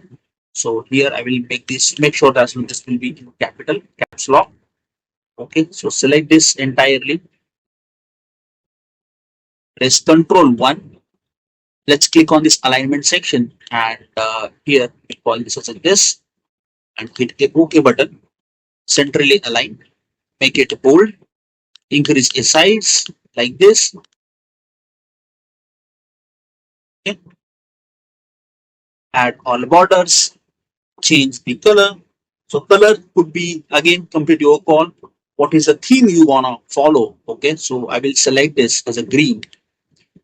Okay, and this is how my color will look like for me. We'll ensure that we'll change this color.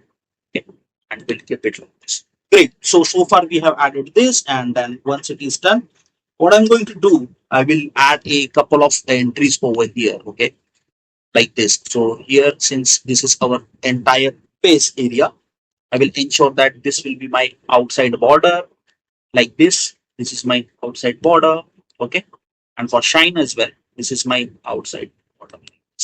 Okay. You can add delete your entries, adding a insert row section, and then you can increase the specific phase, right? What you want to keep it. Suppose sometimes sustain, there are other text is available, right? What you can do, you just have to right click over here and then insert a rows, and then there you can see you can insert a rows dynamically in MS Excel folks. Okay, so we are good with it. Okay, entries could be like from sort I will take couple of entries. Okay, suppose this many copy, I'll just do a copy over here and paste it over here because I don't want to invest more time over here. So that's what I have kept it like this.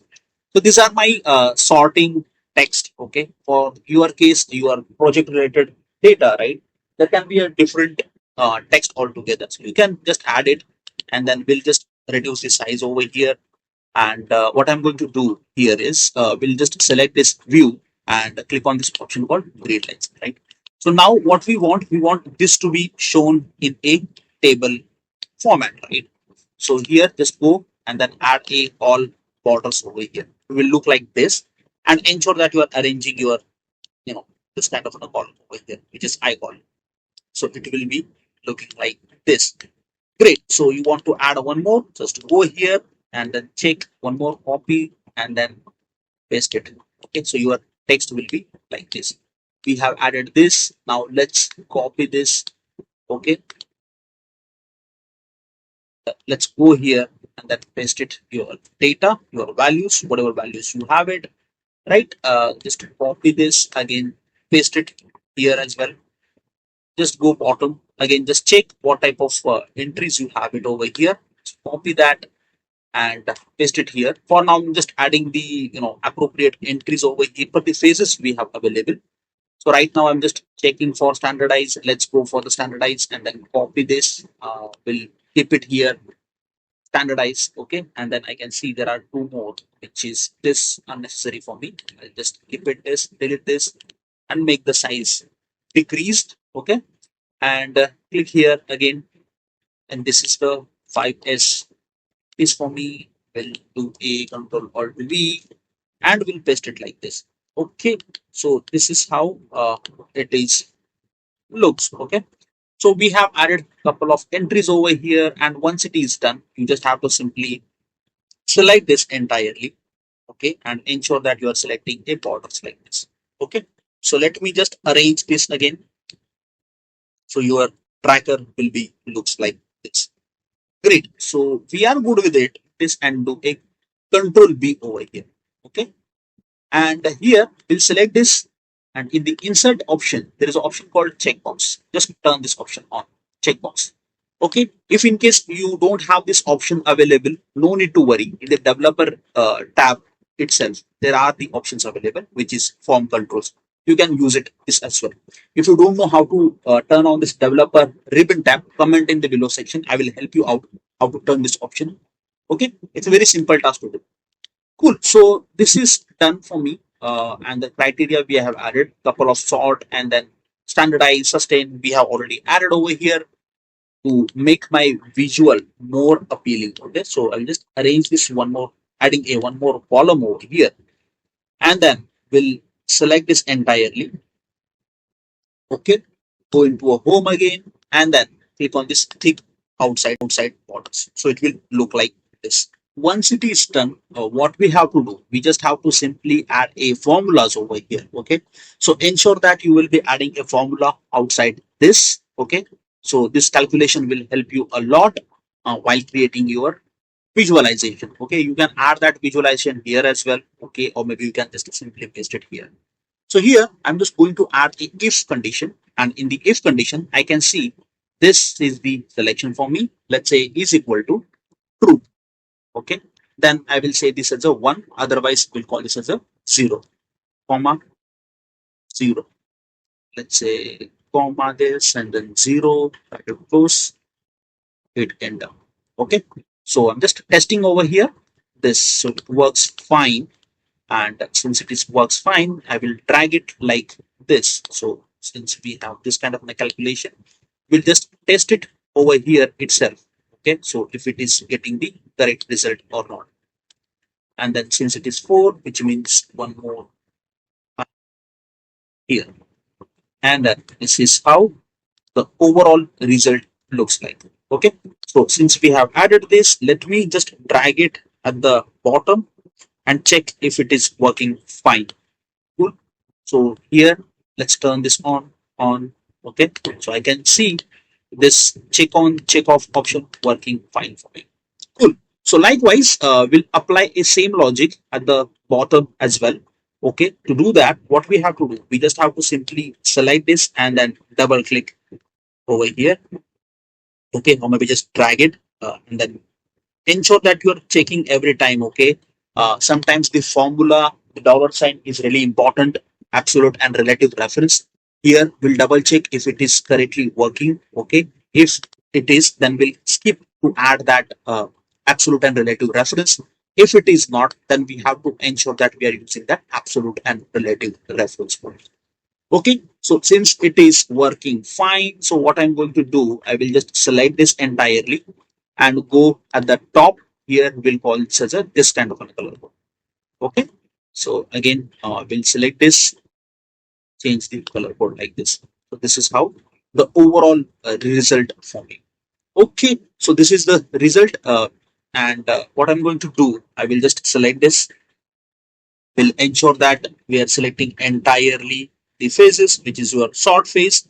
So right now we are selecting a appropriate entries over here. Let's say this, and then once it is selection is done, just go to the insert recommended chart, and then once you go to the recommended chart, click on this radar chart. Okay, and here we'll be selecting appropriate radar. So here I'm going to select a this kind of a radar, and we'll add a OK button. Okay, so we'll be selecting this as a radar and we'll arrange this. Okay, so arrangement we'll do it later on. That's not an issue. Right now we just are checking over here if it is giving the correct result or not. Let's copy this and paste it here. Control C and Control V over here. Okay, select data, and then in the select data, you just have to simply select this. Values are selected appropriately, which means it is correct. That is completely fine. Let's go here and then select the appropriate values from top. Then OK button. Let's go down, check if it is correctly showing the value. If it is, then hit a OK button. Okay, so this is how the overall value looks like. Just delete this. Okay, and then again delete this. So this is the overall result for us. What I'm going to do, I will just add two more like columns over here, and then we'll arrange this.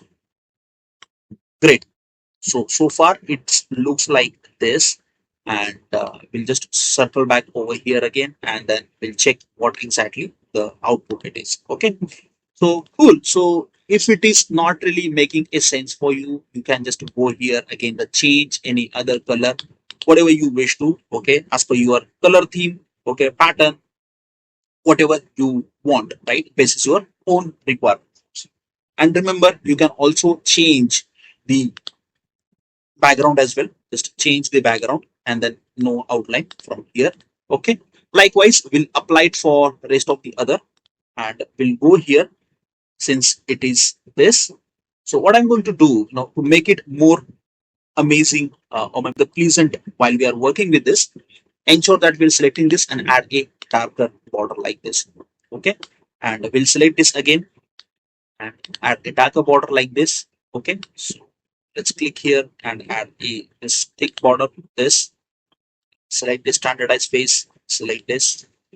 Okay, cool. So, and the last one, which is I think already get applied, but ensure that you are doing at your end. Great. So we have added that kind of a visualization. Likewise, we want to add it for rest of the others. Ensure that you will be selecting appropriate entries and then you will be applying that. So since we are talking about this numbers, so select this. Okay, like this. Okay, this entries got selected. Go into insert, recommended chart, all charts, and then radar chart. Here you will be selecting any other chart. Okay, whatever chart you wish to select. Okay, so I will be selecting this chart, which is filled radar chart. Okay, right now we are getting this kind of a result. The reason behind is we haven't filled that data yet. Okay, that's what. So once you have it, just ensure that you have a appropriate result over here. Okay, so here once it is done, what we have selected for the previous chart, select this, go into a chart design, and here you can see the chart design number style 3, right? Select this, go here, and then select a style number 3. Great, so we got a result over here as well. And then if I change these entries, okay, so I got this kind of a result over here. Great. So what I'm going to do over here now, I will be selecting the other chart if in case it's not really making any sense for me. We'll select this. Okay. And in the select data, I will be selecting this best, hit OK button. And then let's say this has been selected properly. Okay. It has been selected properly. Hit OK button. And then again, we'll select this. Okay. And then I will arrange this. Okay. So let's arrange it properly. Delete this. It is not really required. It is not really required. Arrange it properly. So this chart has been inserted over here. Great. So likewise, we'll apply for the rest of the others as well. Okay. So now since it is done, we'll be changing this background color, which is no fill, no outline. Okay. So this is how it looks. Great. And then we'll go here again. If in case you want to keep it this as a visible for now, in the while we are adding a this kind of charts over here, you can just turn this option on, so it will be visible for you what exactly we are doing it over here. Select this, okay, and then go into a insert, recommended chart again, simple radar chart, any of chart, okay, any of the chart you can select from radar. So basically it's radar with markers. There is a radar chart and then radar field chart, which is your color. Basically you will get it over here, right? So I will be selecting this, and then this time also we'll select the style number 3. Okay, so you can change and play across the values you have it. Okay folks, it's not that you have to stick only one design. You can change that as well. I will be selecting this and then ensure that you will be doing a appropriate changes which we have applied for the rest of the others. Okay, so select this is done. This is done. Okay, go up, up, up. Then here we'll be selecting this. And then hit OK button. Great. So okay, so this is how the third one looks like. But yeah, again there is option chart, change chart design. You can just simply change it basis your requirement how you want to keep it, or maybe you can change this pin as well. Okay, this is the overall result. You can change it basis the design, looks, color fill, whatever you wish to. Okay, right now we kept it as it is, and then we have added this average. Okay, okay, insert, click here, radar chart. Okay, we'll make it a bit fast because I think it has been covered already. So I will be deleting this, ensure that selecting this and then select this from top, get the labels. Okay, so labels I received it, hit OK button. Okay, so in format, no fill. Great. And then cool. So this is it for me. Right. So I have added this. And then here, as I've spoken to you already, right? You can change the style, which is this. Change chart style. Since when you apply the new chart style, you have to ensure that you will be clearing out that background color as well. Like here also, I think it's missing. So you just have to simply change that. Great. So, and the final one, okay, the final, this one, let's change the later on the color code as well. Whatever black, green we are seeing it over here, we can change that as well. Okay, I will be showing you that as well. Okay, folks. So don't skip the video in between. And if in case if possible, just comment in the below section from which location you are watching this video. So I will be more praised that seeing that these are the audience who are watching this video from across the globe, right? It will motivate me a lot to create this kind of a content more for you guys. Free of cost. Again, we are not charging any kind of a single penny. And yeah, you can also motivate us what type of content we should build in terms of Excel, any templates you want to check it, right? This time we got supply chain related data, right? So we have created this kind of a list over here, which is again, this checklist will help you in a Six Sigma kind of work, right? Industry, MNCs, wherever you are working with. That this should be in again that similar color which we have applied, which is your grayscale. What we can do over here is suppose we want to check the total of this, right? So we'll select this at a overall total border over here, and let's say here we'll be saying a count if, okay. So range is this to until this, and the criteria is true.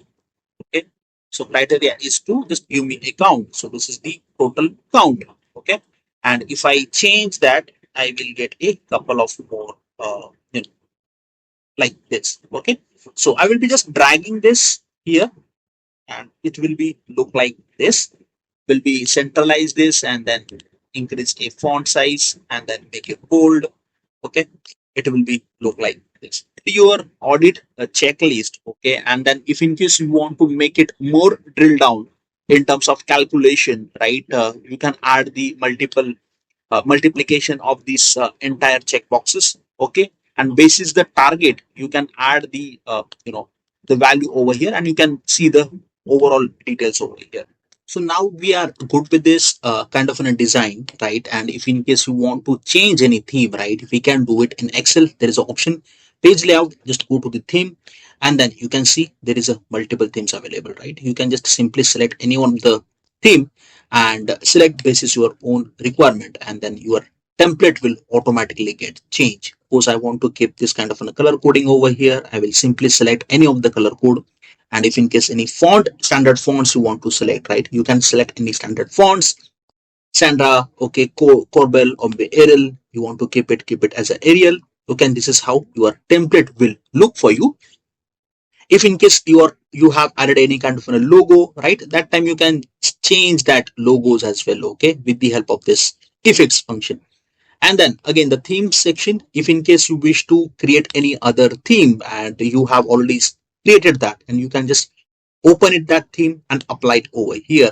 This is the brand you have created for your particular company or maybe the projects, right? This is how the beautiful function in MS Excel.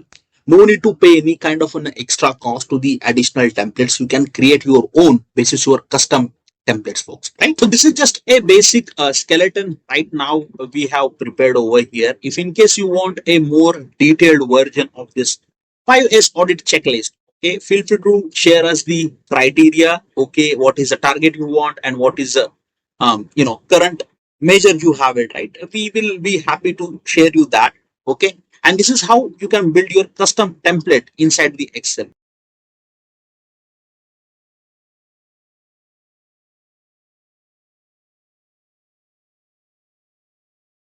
Insert a radar chart in MS Excel. Suppose you have a multiple data sets available and that you want to compare it, right? Side by side. That time we can use it. It's very simple. I find this technique is very useful and easy to make you understand. So that's why I picked this up. As an example, select any of the cells, go into this insert, and then recommended chart. Click on all charts. There is an option called radar. Select radar, and then simply just select this chart and then OK. As soon as you hit OK, you could see the result has been imported. Now, if you want to see it individually, you can see the individual as well. You just simply need to drag it like this. 1-to-1 comparison, 1-to-3 comparison, okay, so and so forth. Okay, so basis that you can easily do it. So this is the effective use of radar chart, and this is really effectively used in statistics. Thanks for watching. Have a great day ahead. Updating a rack status is very easy. Okay, one of my colleague was doing this manual task. He was updating the color like this, and then so and so forth. So instead of doing this manual stuff, simply just select this entire column, go into a home ribbon tab. There is an option called conditional formatting, and then data scales. Here, if you could see, there are ample amount of options available, right? Other colors as well, red, white, and blue. You can add that scale as well. If in case you have a specific requirement, simply just click on more rule, and then three color scale. Simply, I'll just say number 30, then it's red for me, 50 is amber, and highest would be, say 100 would be a green for me, and accordingly this automatically numbers will get changed, and you don't need to do a manual task updating a colors. I hope you found this useful, folks, so please hit the subscribe button, and thanks for watching. In Excel, stop calculating a manual year, month, and day. Okay, with the help of simple formula you can do that. How it is? Simply just add a dated if function, start day, comma, your end month or year, whatever date you have, right? And then add a year, press enter. You could see the result has been displayed. Cool. Likewise this. Now we want a month. If date, end date, double inverted comma, month. Cool. If start comma.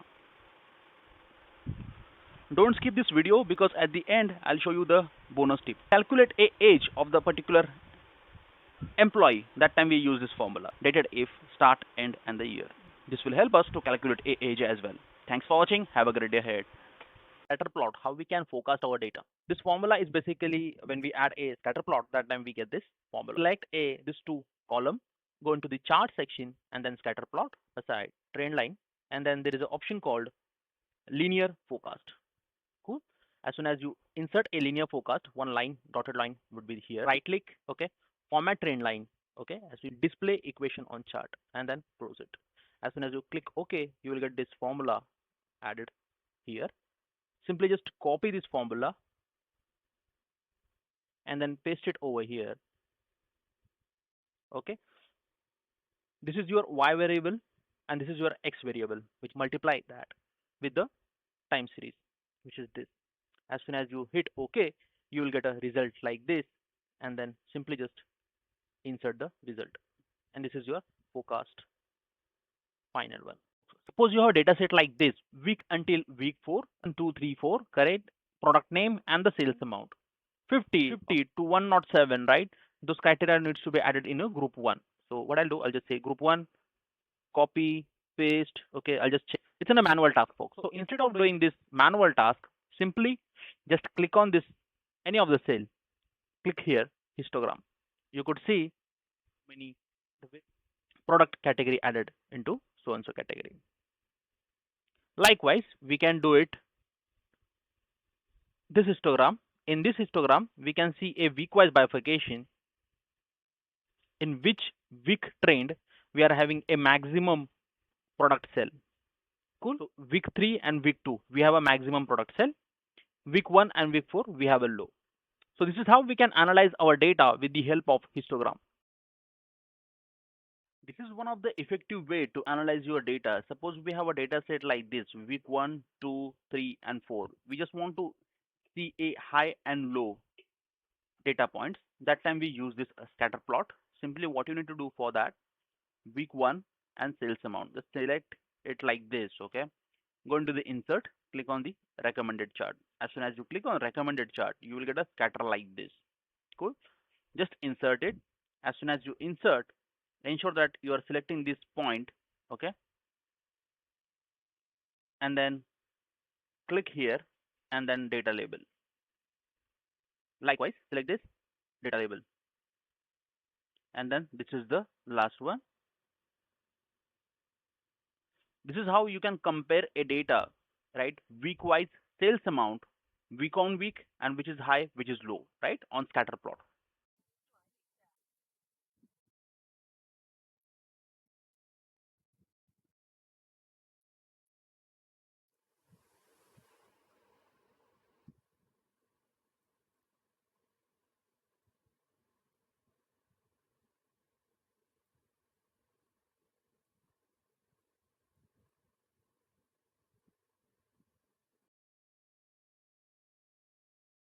How to use a Kaizen in your daily resume activity, right?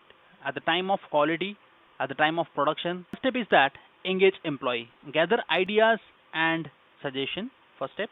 Second step, identify the problem, compile the data and identify the issue, what is happening exactly. Analysis basis on the identified data, okay, ensure that you are doing a analysis on that particular data set and make sure that relevancy of the data is truth data source. Cool. Solution, suggest at least 2 to 3 solutions basis the problem you have identified. Implement as per the need and the feasibility, implement that. Result, evaluate the solution effectiveness. It's really important, folks. Standardization, it nothing but a continuous improvement cycle. Deploy successfully and keep improving on timely basis.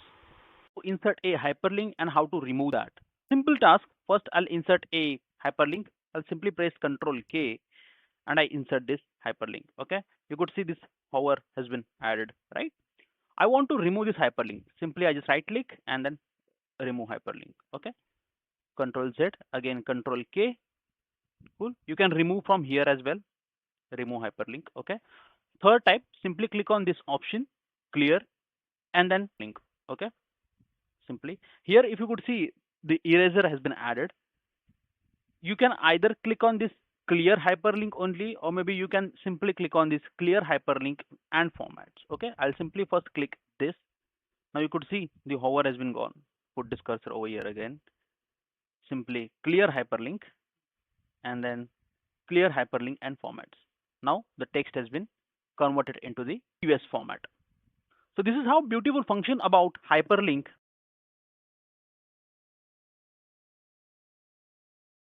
In Excel, you see this Romans number, right? 1, 2, 3, 4, 5, 6, 7, 8, 9, 10, so on and so forth, right? How we can add that with the help of simple formula. It's a very simple task to do, folks. Okay, simply just add a is equal to sign and then type Roman. Okay, what is the number? So number is this, bracket close, press enter, and then just press it like this. You could see the Roman number series has been imported automatically with the help of single formula. Thanks for watching. Have a great day ahead. Remaining, right? So here, what I'll do is simply merge this first, okay? And I'll say is equal to today, and I simply say 365 days. Okay, from today of the marriage is 27/06/2025. If I want to check a days remaining, what I'll do, I just simply select this is equal to this minus. Let me just add a appropriate formula like this. Go here and just say number. Here, what I did, I just added a data validation. This is this friends and family and yes and no. Suppose this is the invitee for me, right? I have sent this invite, yes, okay, received, no, and so forth. I have sent relationship between this, so I'll just say friends, and this is the family, so on and so forth. Cool. So this is how we can create a own customized wedding invitation tracker, which will help us to understand how many invitees are there and to whom we have invited for the wedding. In daily resume activity, when we are using any kind of a tool, right, more frequently, that time we can use this option. Simply I frequently use undo, cut button, right? Save, and I want right now conditional formatting as well. So I'll simply click customize quick access toolbar. As soon as I hit, simply just click on this option conditional formatting and then just add it like this. Suppose I want a custom sorting, I can add that as well. Decrease the font size, I'll insert that too. Okay, and then simply I'll just click OK. Select this custom sort and then this pop-up will come. Okay, and then I'll do a sorting like this. Cool. So this is the most frequently used tools we can easily add in the quick access toolbar. It's a very simple task to do, folks. Suppose we have a data set like this and we want to categorize this data in a way, right? So leadership can access this data in which particular quarter we have the profit or maybe the loss, right? So how we can do that? Simply just select this content and then add a pivot table. I have did simply over dates over here and then products and then simply just right click. Okay, first of all, refresh this data. Okay, because I made some changes, right? So now you can see 1, 2, 3, 4 like this. Simply just right click, group, and then click here quarters and then year. Carefully observe as soon as I hit OK, you can see for the year, this particular year, right? We have this quarter 1, quarter 2, and quarter 3. Cool. So I haven't made any kind of changes in the existing data. However, in the visualization itself, at one simple click, we got a quarter-wise bifurcation added. Every time when we access a data, that time we check if in case there is a duplicate entries available or not, right? So in home ribbon tab, there is an option called conditional formatting, and then we go usually highlight cell rules and then duplicate cells, right? This is the duplicate entries. I can see it over here, correct? Now I want to remove this duplicate entry. How we can remove that? Don't do it manually. Simply just go into the data ribbon tab, and then there is the option called remove duplicates. Okay, so we can eliminate these duplicate entries. Simply just click over here, remove duplicate, and make sure that you are selecting this option. My data has a header. Okay, simply just click on OK. You could see at simple step, okay, you have removed a duplicate.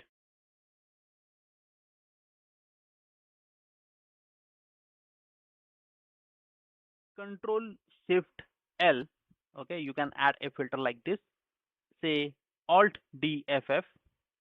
Okay, so second step here in data as well, there is an option called filter. You can apply from here as well. And the fourth step, which is a formula driven, simply just type is equal to filter, and then what is the array? So this is the array for you. Select data range. What you need to include? You want to include a this. So include this is equal to this particular sign, comma. If in case it's empty, then I want a blank. Just press enter. Cool. You could see you have simply added a specific criteria based filterization.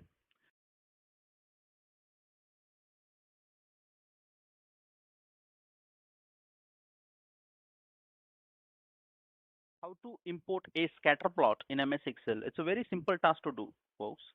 This is the table which I needed, and this is the title for me, product A, product B, and quarter wise details. Simply just select this, any of the cell, and then scatter. You could see there are variety of options available, right? You can pick this data visualization skills. Okay, we can pick that up. I want this, so I'll just simply just select this, make it small, and then turn on the data label option. You can see fruit sales product A, it's in line blue, and fruit sales product B, it's in product B. So this is how we can insert a scatter plot in MS Excel. Thanks for watching. Have a great day ahead.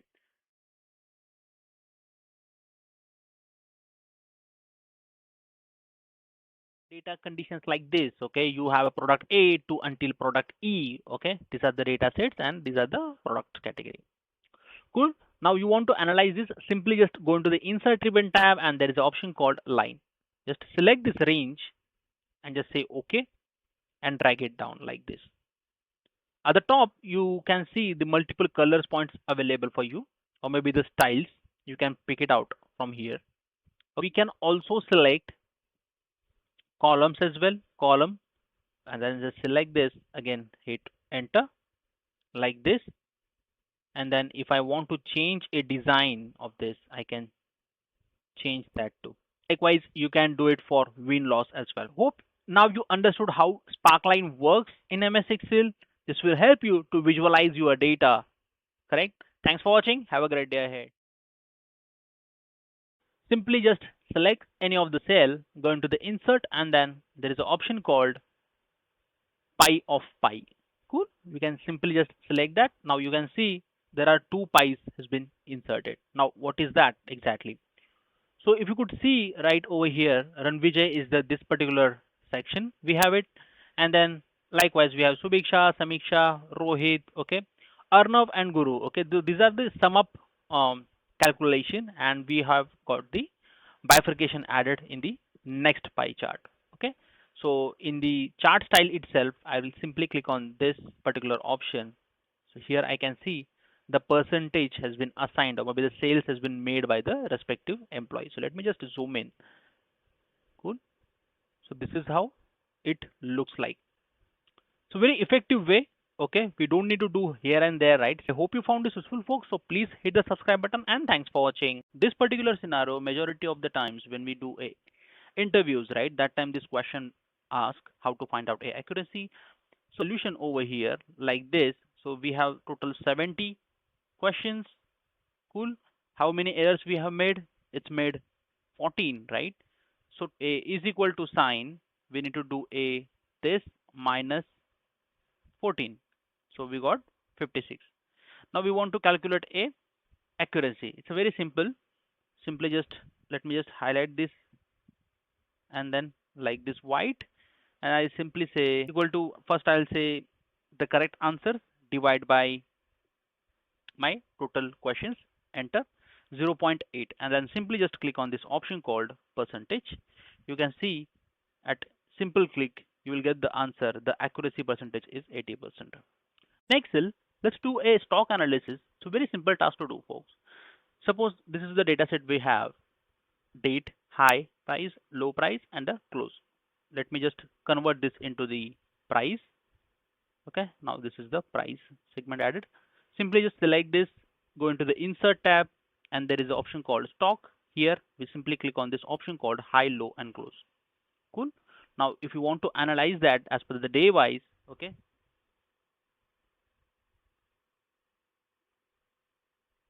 I'll turn on the labels likewise. Cool. And the grid lines off. We don't need a grid lines. Cool. So this is how we can analyze our data in Excel. It's a very simple task. I hope you found this useful, folks. So please hit the subscribe button.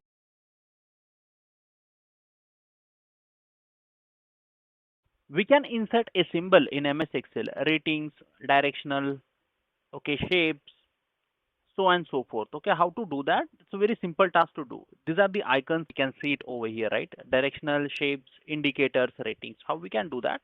Simply insert that. Let me just remove this rule first, entire sheet. I want this to be added. Icon set like this, ratings. I want this low, and then I'll just simply go over here, icon set, and then I'll just say shapes. I want this to be added as a icon set once again, and this time I'll select this. Cool. So this is how at simple click you can do this icon sets added in MS Excel.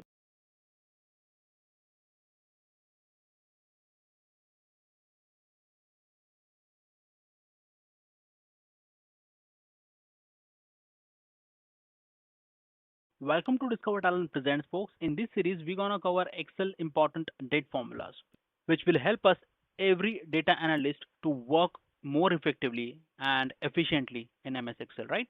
So without further ado, let's quickly start. We'll start with this formula called workday.intl. Cool. So we'll simply just copy this, okay, and we'll simply paste over here, and I'll remove a white space from here, and I'll just say enter.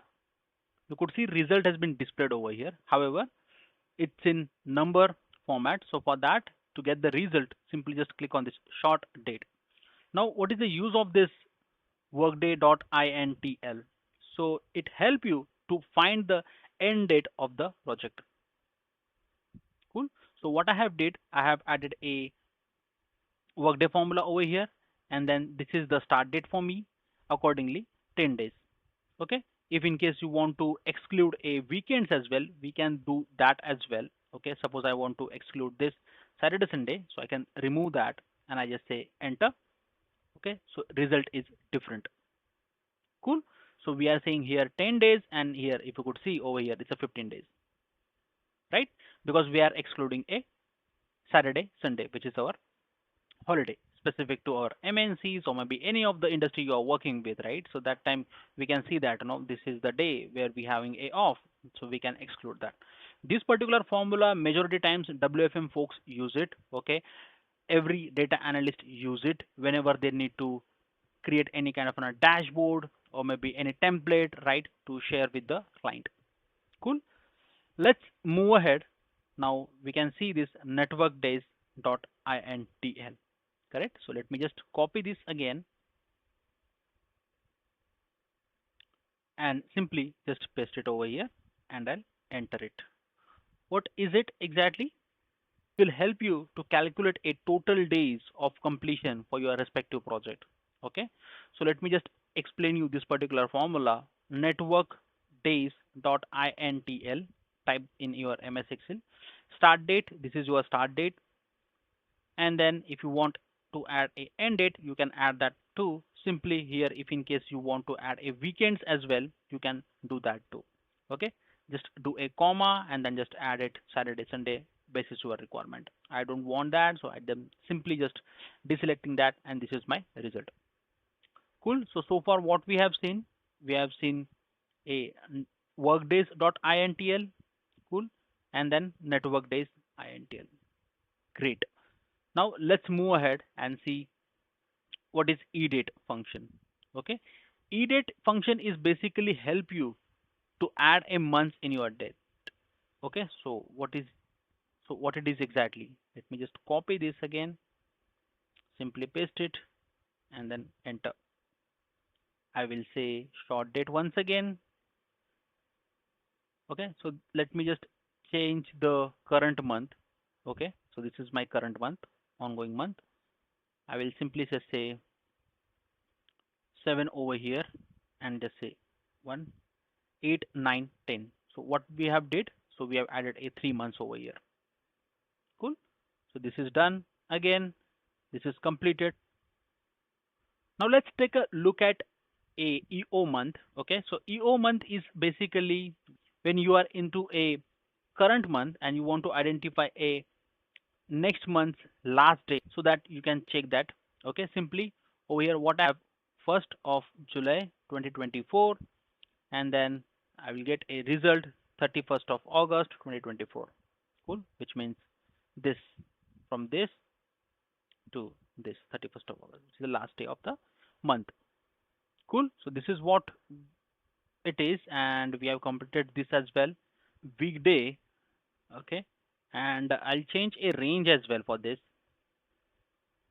Simply I want this to be a range added over here, 1/7/2024. I just say enter, and this is the result, the second week.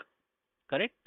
And what is a 1? So 1 is basically your return type. You can number basis your requirement. I'll select a simply 1. Cool. And this is my result added over here. Now after this, to find the day of your week, this is what it is. Now suppose you are using this dated if function. Okay, so what is the use of this dated if function? Basically it help you to calculate a age.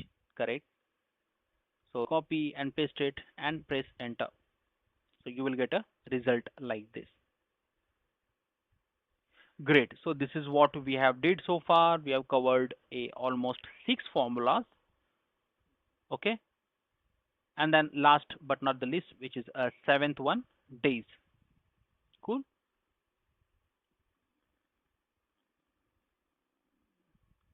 let's copy this and then paste it over here. Cool. Now what we have selected, this start date in this column, which is our end date, correct? And start date is this. Cool.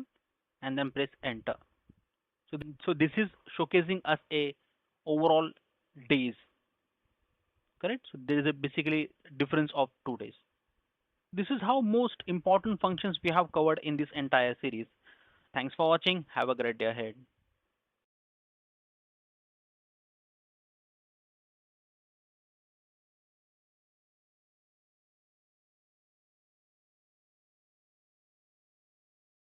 Top 5 formulas which will be frequently asked in the any of the data analysis field, right? If in case you are giving a interview for company, right, that time this particular questions may ask, correct? So here it's a very short video for you guys. Okay, we're gonna cover text join function, x lookup, filter function, sort function, and offset function. So why we are using these functions, okay, and what is the importance of these particular functions, I'll make you aware as soon as we start working on these formulas. And this formula will really help you to crack the interview. Cool. So without further ado, let's quickly start. This is the formula, which is a text join function. I'll just simply copy this, okay, and I'll paste it over here. Cool. Now I'll remove this apostrophe and then I'll press enter. You could see at column A1, right, this particular column, we have this text A2 to until A11, correct? So this particular content we got in one series itself with the help of text join. So let me explain you how it looks like. So suppose when you add a text join function, there's a delimiter will ask, okay? So what we want a delimiter as a comma. Again, ignore if in case any empty, so that's what we gave as a comma. And then we turn on this option called true, and then we are selecting the A2 until A11.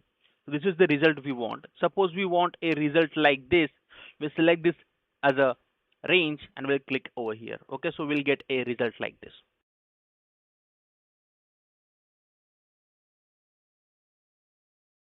Now I'll simply click on this option called XLOOKUP.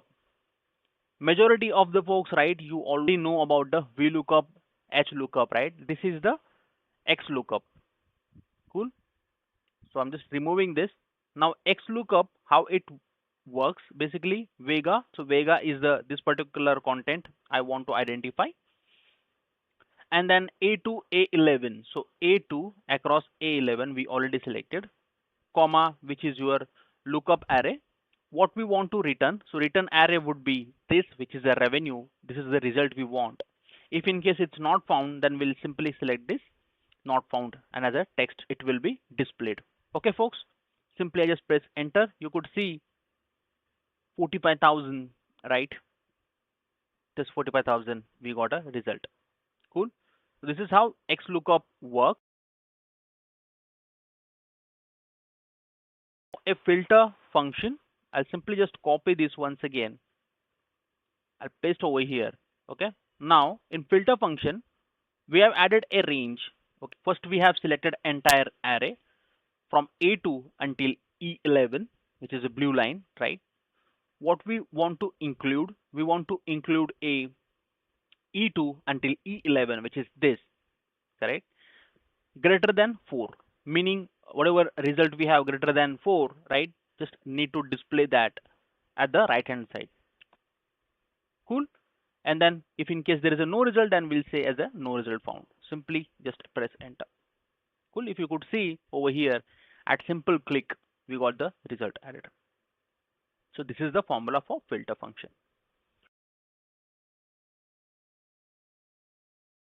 Now we have a sort function available.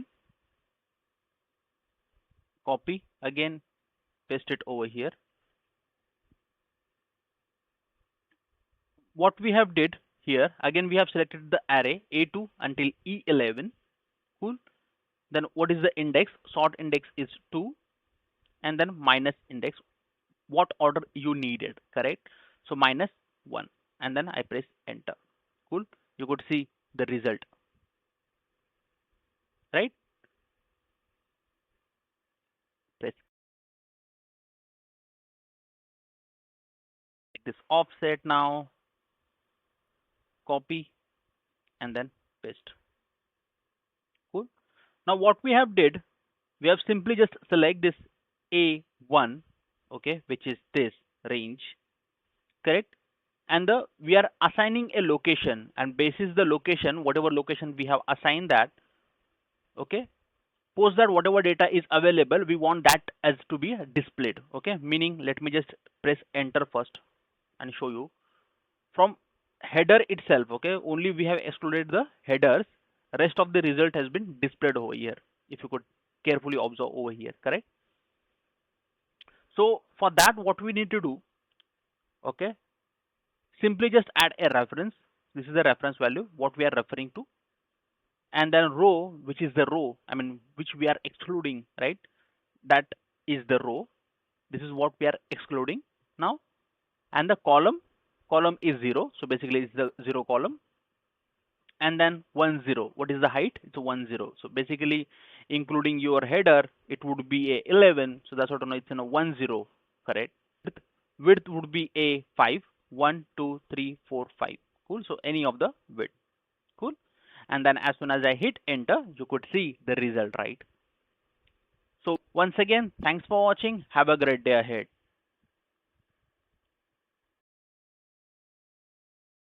One of my colleague was facing this issue. He was having a spreadsheet, right? And to translate the data, he was using a translate.google.com, copying this data, pasting on the web browser, and then simply just going here and there. Okay. Instead of doing this manual task, here is a one simple step. There is an option called translate in MS Excel itself, right? You can do that typing a Alt Shift F7 as well. Okay, you will get this translate added.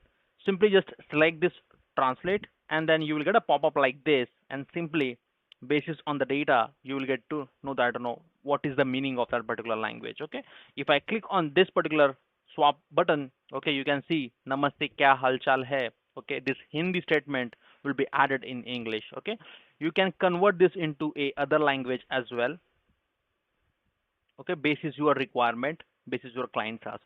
I hope you found this useful, folks, so please hit the subscribe button, and thanks for watching.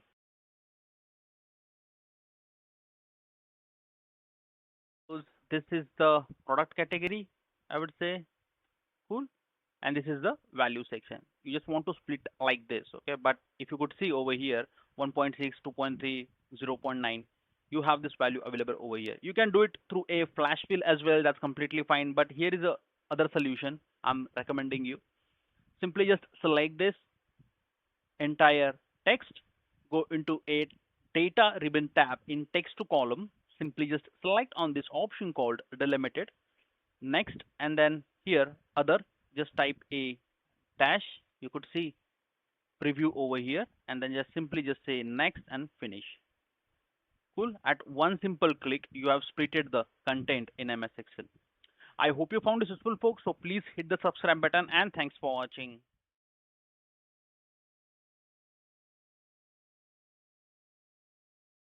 Also save a chart as a template. It's a very simple task to do, folks. Okay, this is the chart I have created first, okay, considering the time limit. Now I want to save this as a template, so I'll just right click it over here, and I'll click on this option called save as a template. Here I'll simply type chart name, my chart 1 pop, okay, and then simply just okay, save it.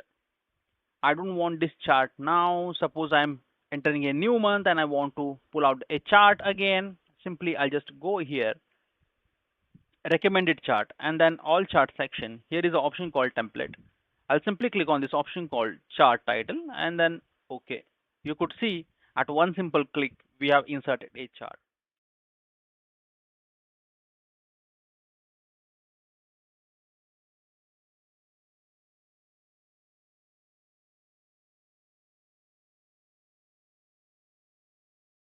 Welcome to Discover Talent Presents.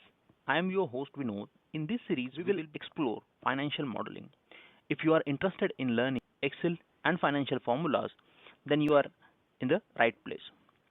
Stay with us and learn about financial modeling together.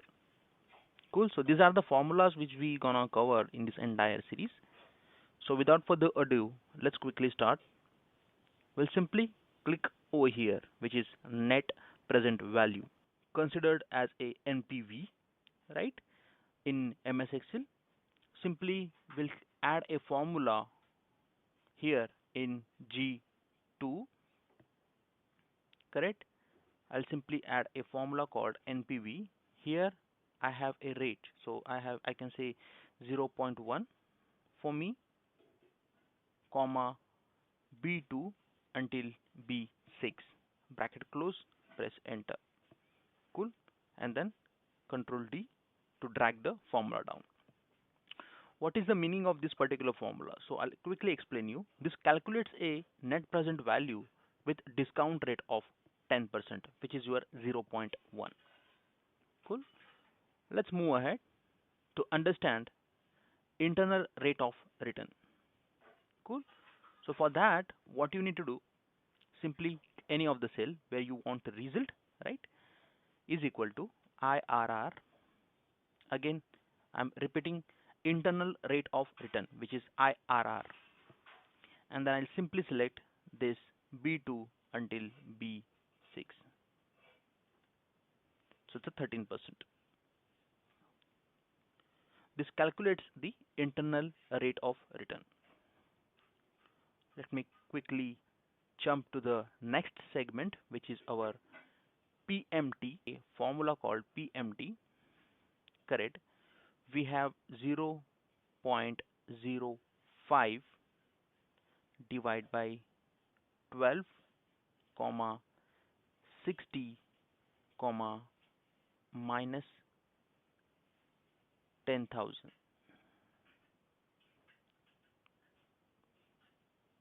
Cool. So this is my PV, and then bracket close, press enter. You can see the result available. This calculates a monthly payment for a loan with a 5% annual interest over a periods. Cool. So this is how we can calculate our monthly payment loan. So this is done. Future value. Now in Excel itself, right, we have this FV formula. So for that, how to add it? Simply press FV and then again 0.05, which is your 5%, comma 5 NPER, it's your 5, 0, comma minus 1000. Bracket close, press enter. So this is the value which we are getting a result. So what is the exact meaning of this formula? So this calculates the future value of an investment, correct, with a 5% annual interest rate over a 5 years. Cool. Now let's calculate a PV, which is your present value. Let me keep this formula over here. PV 0.05, comma NPER, it's my 5 again, comma minus 200. Bracket close, press enter. So this is my present value. And this formula, what it defines basically, right? This calculates the present value of annuity with 5% annual interest rate over 5 years with payments of 200. Cool. Let me just calculate here. XNPV 0.1, comma B2 until B6, and then A2 until A6. Cool. Again, this year is a dummy data set for me, folks. Okay, you can add appropriate year so you will get a result correctly. For now, just on a demo purpose, I'm just now showcasing you. Correct. So what we have did so far. Cool. So we got this result added. Correct. So let me just convert this into the rupees. So basically this calculates the net present value for cash flows that occurs at irregular intervals. Cool. Now we'll move ahead. We'll check internal rate of return for a cash flows. Correct. Now again XIRR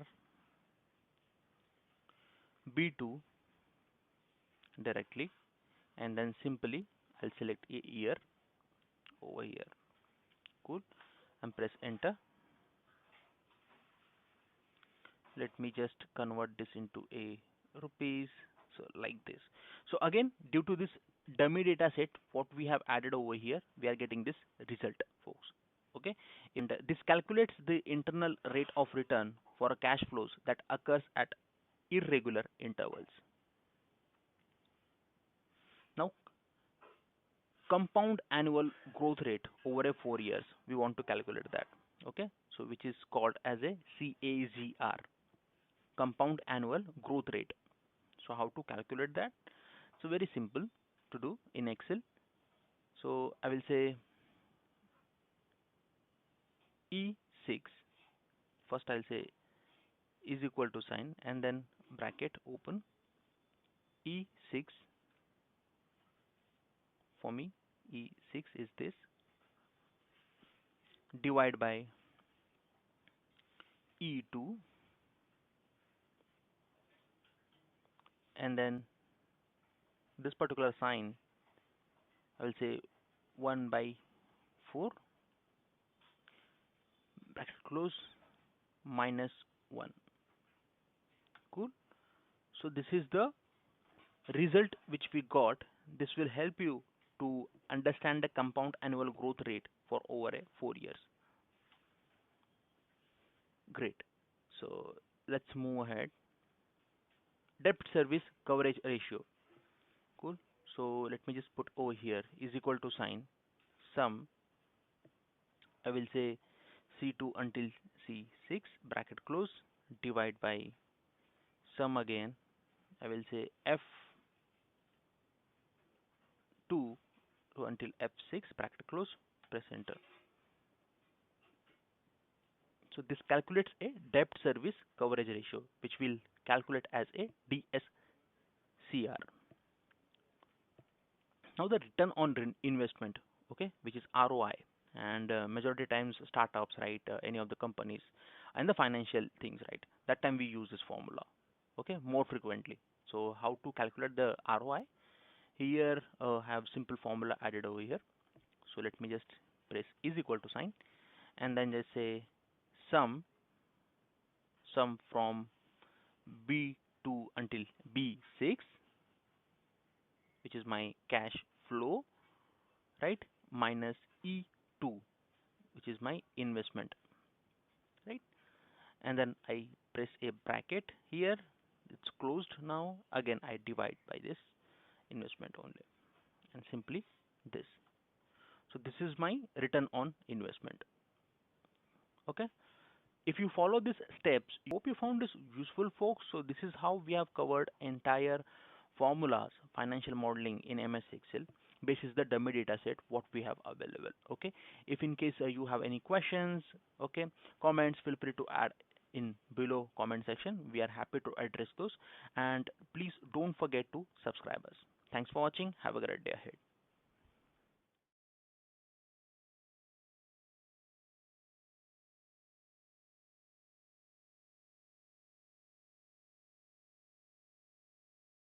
And over a period of time, how it changes, correct, the data trends. So basically see it in the this particular chart.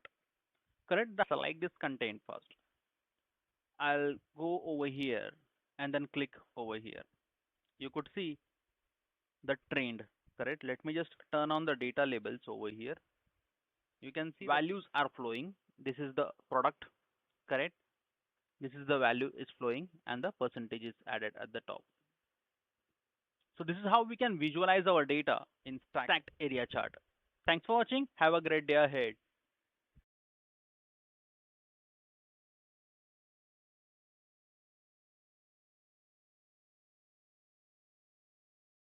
help of VBA, we can do that. Okay, what we can do, simply just right click VBA code, click over here, worksheet, and then simply just type this code, sales dot entire column dot auto filter. Cool. So whenever I put my cursor over here at the top, I can see this filter has been added over here. Okay, there is no need to add shortcut key, Control Shift L, Alt DFF, or maybe the in data ribbon tab filter option. There's no need to do that. Simply when you hover your mouse at the header, you will get the filters added.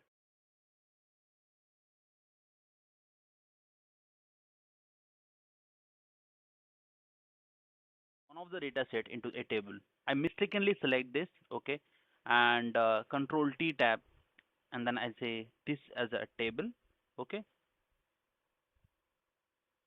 cool. As soon as I done, I can see this particular part, it's in table, cool. Now we want to rectify our error, okay, so how we can do that? It's a simple task to do. Simply just select on the table, select this, and then click on this option called convert to range, okay. What it will do exactly, it will convert this table into a normal range or cells, okay. So you will get a pop-up like this, and yes, now you could see table has been gone. Now we can simply select this and we can convert this into a table. Cool. This is how convert to range option works in MS Excel. Thanks for watching. Have a great day ahead.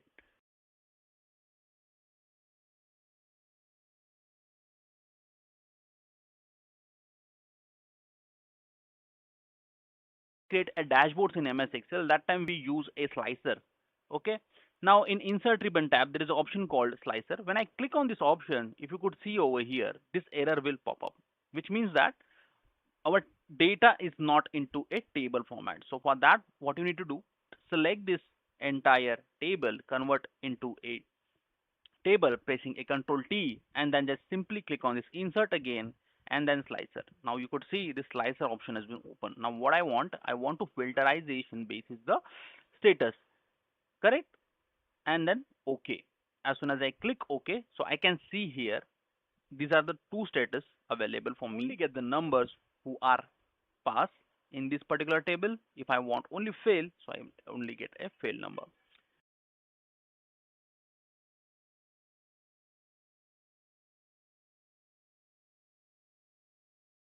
Generally in Excel, what we do, right? We do a into sign like this. Okay, we have a quantity available. We do a into like this, and we get a result like this.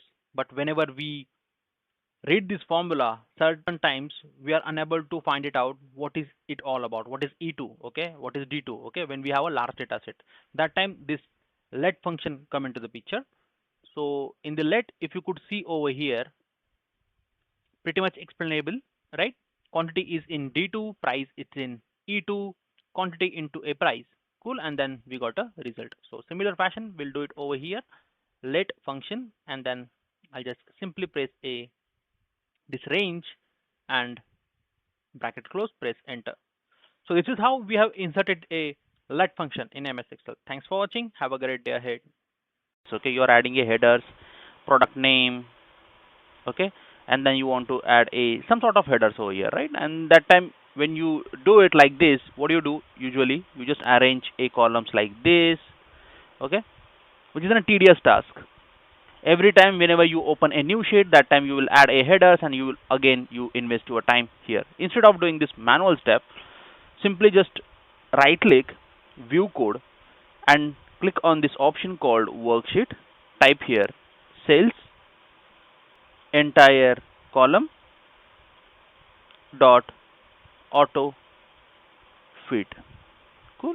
As soon as you're done with this code, simply just navigate the Excel sheet once again. Let me just type serial number, product, salary, so on so forth. Cool. So with this easy step, you could see we have saved our time and arranged the column automatically. I first let me just insert a any of the hierarchy chart. I will simply select this basic one. I will type this as a John Smith, and I'll select this because I don't have this design added over here. So I need to add a shape. So I'll just add a shape as here. copy this, again paste, click on this text pen here, right? And then copy this again, paste it light. So press a tab button over here. Again, we have this Sarah Brown, and then under Sarah Brown, we have this two names, and this is how we have prepared our organizational chart. So let me just change the design of it.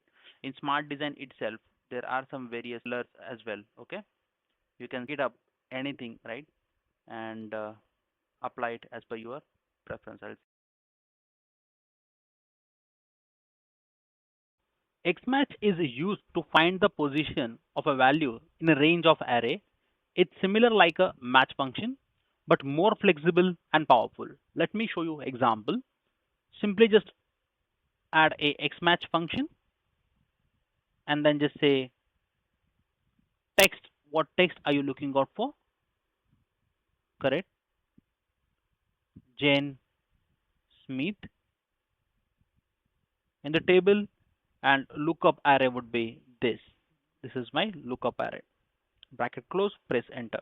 You can see the result has been displayed over here. So Jane Smith is available in a second number position. Thanks for watching. Have a great day ahead.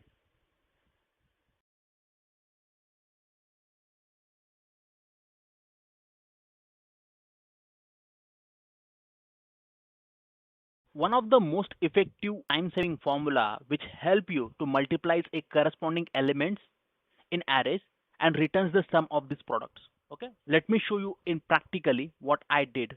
Okay, so earlier what I have did, I've just multiplied this particular part. Okay, and each individual I got the result after multiplying this with the Q1 cells, and after that I got this result, which is a tedious task for me. Okay, instead of doing this manually, simply just add a sum product formula, select this array, comma, select these two, and then bracket close, press enter.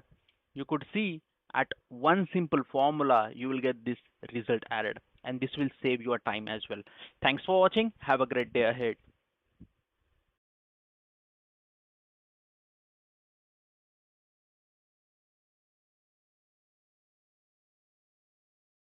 When we have this situation, right, we have this product range available or maybe any other data set, that's completely fine.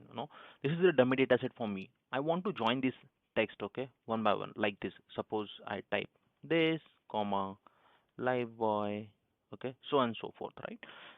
It's in a time consuming when we do it manually. Instead, just simply use this formula called text join and then just say delimiter. So delimiter, I want this, comma. So here, just carefully observe over here. In case any empty cells, then simply just use a true. I'll just say true, okay. And text, what I want this text to be added. Simply bracket close, press enter. You could see the result has been added, right? Once again, thanks for watching. Have a great day ahead.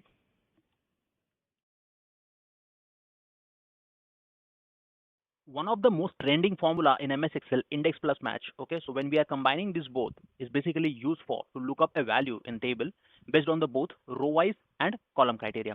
So how we can apply this in our spreadsheet? It's a very simple task to do, folks. Okay, this is my product. So let me just add this spelling product. Okay, so product is this. See, let me just type over here so you can see it parallel, right? Is equal to index array would be this. This is what we need, comma, match function. I will say match. Lookup value will be this, okay, and lookup array in this particular segment, comma, 0, bracket close, bracket close. Press enter. You could see the result has been pop up for product C.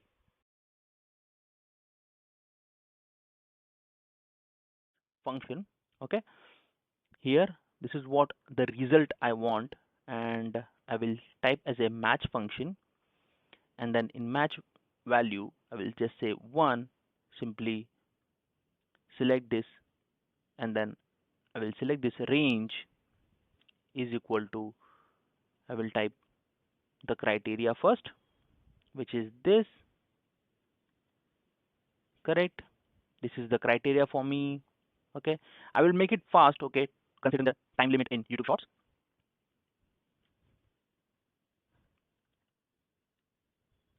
Cool, comma, exact match, which is 0, and then okay, just close the bracket. Just verify the formula once again, and once you are confident enough, just simply press enter. You could see the same result has been reflecting over here. In Excel, there was a requirement to combine a data. Simply select this, okay, select this particular array and say concise, okay, and then press enter. If in case you need in another format, you can do that as well. Simply just copy and paste over here. Okay, let me just select this range once again, and here I'll say strict. Cool, and press enter. You can do this for text as well. Simply select the range and press enter. See, likewise, if I want this in a text format, okay, let me select this range again, press enter. Cool. So this is how we can easily combine our data at one simple click with the help of this formula. Thanks for watching. Have a great day ahead. In Excel, I want to forecast a data for the month of Jan, Feb, and March, okay, onwards for the upcoming month. This is how we can do it easily without using any kind of a formula, okay? Simply just select this first column. In Data Ribbon tab, there is an option called Forecast Sheet, and then simply click over here. As soon as you click Create Column Chart, you could see this pop-up window will be available. Okay, the confidence level data would be 95%. If you want to increase, you can do that as well. Cool. I don't want to do that. It's a simple task to do. Okay, as soon as I click on this create button, this is how the data looks like. This is a month data, which is this, and the forecasted month available for me, and the value is looks like this: sales amount, month, and the forecasted value. If you want to increase, you can do that as well. Okay, you can see at the top right, this forecast.ets formula has been appended automatically by Excel itself. Thanks for watching. Have a great day ahead. Okay, how we can use that effectively instead of using a nested if. Okay, so simply just type a if function and then just say and. Okay, as soon as you press and button to over here, okay, respect to the name b2, and then greater than equal to 80, correct, comma d2, which is this, again greater than equal to 80, correct. This is the criteria which we are adding over here, comma, if in case it's met, then show me it's pass, okay, otherwise show me it's fail. Cool. So this is what the criteria is, and this is what the question mentioned below, and then control D. Widely used at the time of quality check, right? Data validation option, circle invalid data. It's a very simple task to do, folks. Okay, simply just select this first. You have the validation added over here. Let me just increase that 7 minimum, and I'll say maximum would be 90. Cool. And then this is the validation for me. Suppose I will add a this as a text, so this will give me the validation added. Cool. Now what I want to circle that invalid entries. So these are the invalid entries for me.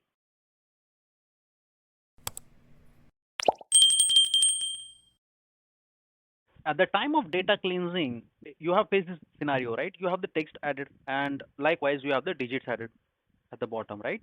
When we do it manually, suppose you want to extract a text like this, it's a time consuming task for you. Okay, simply select this, press Ctrl G, and then spatial, and then click here, click on this option called text, and then OK. As soon as you hit OK, you will get this error.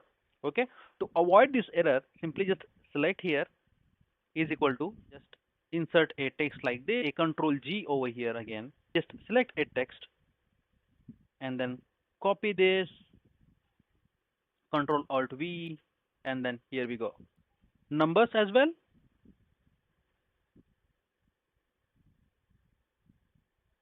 Copy, Control Alt V. There we go.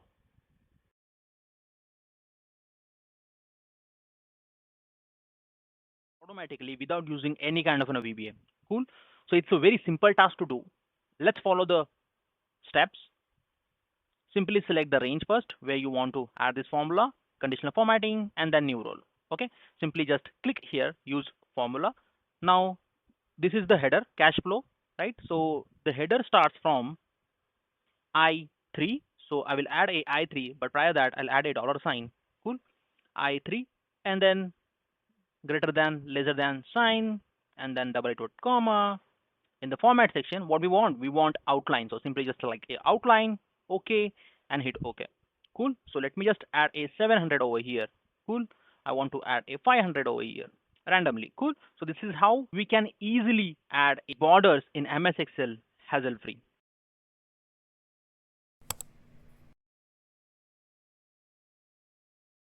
Let's understand how to import a clustered chart in MS Excel. It's a very simple task, folks. The month, what we have, and the sales amount. Cool. We select this entire range and then click on this option 2D column. Here, you can click data label. Okay, so you can see the data labels available on the chart. As soon as you hit grid lines, turn off. So you can see the grid lines has been off.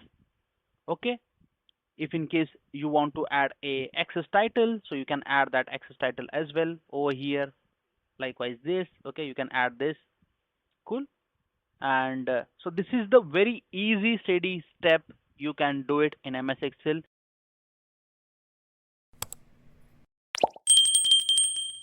Let's calculate linear regression slope. It's a very simple to do. First add a index formula and then just say linearest. Okay, well known y's, so these are my y's.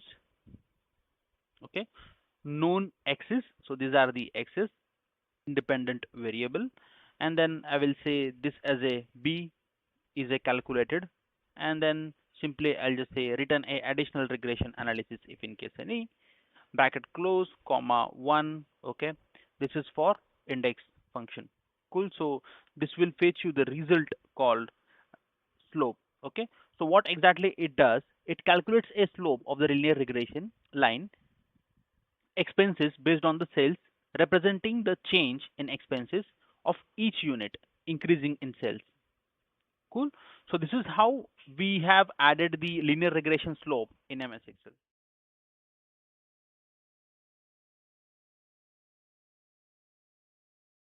It's a very simple task to do. No need to add any snipping tool, okay, or maybe any other third-party tool. It's inbuilt function itself in MS Excel. Insert and then click on this option called screenshots.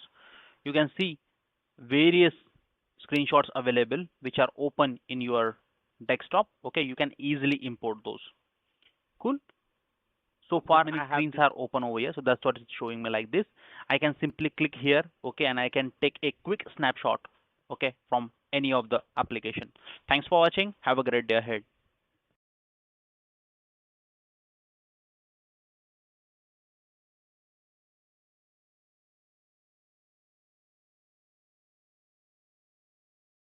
NPV helps to determine the value of future cash flows. Okay, how to calculate that? It's a very simple task to do. Use is equal to and then just say NPV. Okay, this is the discount rate for me, comma. Simply select the cash flow, what you have it, right? And then press enter. Cool. Simple formula gives you the present value of future cash flows, which will help you to make a informed financial decision. Thanks for watching and stay tuned for more Excel tips.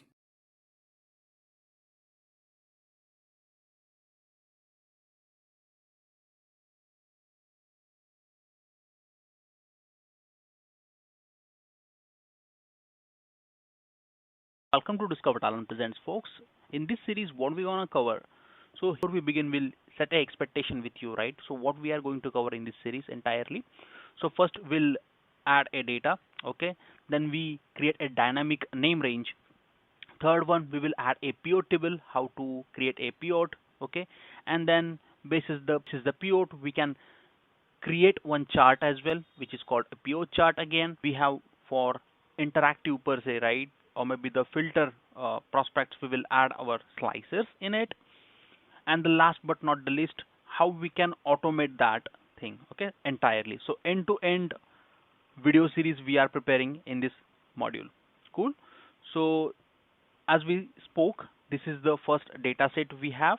Okay, what we have dates, we have product, and we have a sales amount over here. Cool. So let me just change this to the rupee. Cool. Now let a dynamic named range. Okay, so now why we are creating this dynamic name range? So basically whenever we update any data inside this particular sheet, right, in sheet 1 itself, that will automatically reflect into our chart. So that's what we are creating this named range. If in case your data is in table, then there is no need to create a dynamic name range. You can directly plug in the data, you can directly update the data and just refresh your pivot, you will get the result. Okay, but here is a different case altogether. Cool. So let's create a dynamic range. I'll select this entirely first. I'll go into a formula section. There is an option called define name. I'll simply click over here and then define name. Here, if you could see over here, right, let me just zoom in like this. Cool. Name range, and then simply delete this. Here I will select this sheet 1. Cool. So I want A1 first needs to be select. I will select that. But before we begin this entire formula, I will add a function called offset over here. Okay, and then bracket open. Cool. I will say comma here 0 comma 0 comma once again count a function, again bracket open sheet 1, and this particular formula we are adding again, which we have did earlier.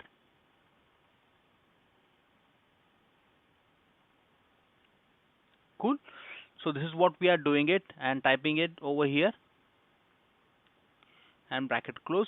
So now this formula is ready. Okay, and this particular formula only we are giving this reference to the pivot table. Cool. Now this name range has been prepared for us. Let me just show you this name range using the formula. So you can use this particular in the formula. Cool. So whenever I add is equal to name range and I press enter, you can see, okay, this particular entire data set will be available over here. Cool. But this is not the entire video series on that. So our video series is basically to show you automatic updates of the pivot table and chart. Cool. So let's move ahead and create a pivot table, which is our third step for creating a pivot table. I will just simply select from table, and here I will say table range would be my this new range, which is name range and new worksheet. Cool. As soon as I type that name range, so I will automatically get this fields added, which is date, product, and sales. If you could see it over here, right? Date, I will just keep it in the left hand side. Again, product in the column section, and I want sales into this particular section. Cool. Now this blank is showing us because in the name range itself we have selected the below entries as well, so that's the reason it's showing us on a blank. Yeah. Now what we want a slicers to be added, but before we add a slicer we need a chart, correct? So chart, you can simply click here, you can insert a line chart, okay, if you need it, or maybe simply just click on this recommended chart. You will get this, different visualization which you can use it. I will use this 3D column, last one, and enter it. Cool. I don't want anything data to be shown, so that's what I'll just hide all, and then simply I just place it over here. Now I just want a title to be added over here, so that's what I just click on this chart title and simply just say sales amount, and I don't want a grid line. I'll just remove it. Turn on the data label, so data label will be on. Cool. So it's closed now. What we have did so far we have just imported a chart over here basis the name range. We need to import a buttons over here. So basically we can import those slicers in the pivot table analyze, and then click on this slicer. I want date and product. These two filters I want over here. So I'll just simply drag it down and just simply keep it aside like this. You can change the color code as well. That's not an issue. You can do that. Cool. Likewise, let me just arrange this as well. I will keep this on the top, and I will just simply delete this. I don't want that. Yep. So far we have arranged this particular data set over here. Great. We have covered so far step 4. Now step 5, what we want to automate this. Cool. Simply just click on this option called, just right click on the pivot table. Okay. And then there is an option called pivot table options. Simply just click over here and then ensure that you are turning this option on. Yeah. Cool. Here at the data option, simply click on this option, refresh data when file is opening. Okay, and it's an automatic one. Hit OK. Okay, this is the OK button. Hit OK, and this is what it's done. Now, if you want to see it, if in case it's interactive or not, simply just press this B button. Okay, you can see only the B data available over here. Likewise, I just want to see this particular date, so I can see that as well. Okay, I just want to see A related data, so I can see that A related data. Okay, if in case you are not happy with this particular chart, simply just go in the design section, change chart style, and just simply select this chart. Okay, and then OK.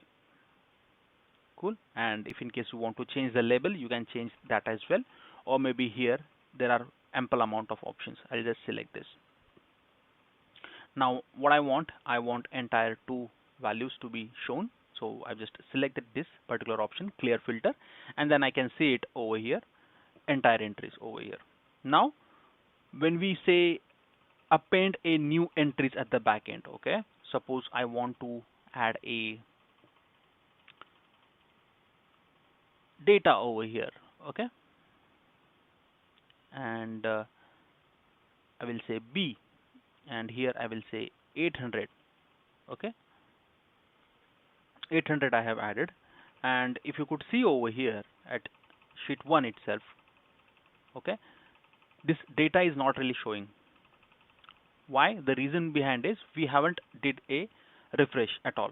So when I click on this refresh button, you can see that data.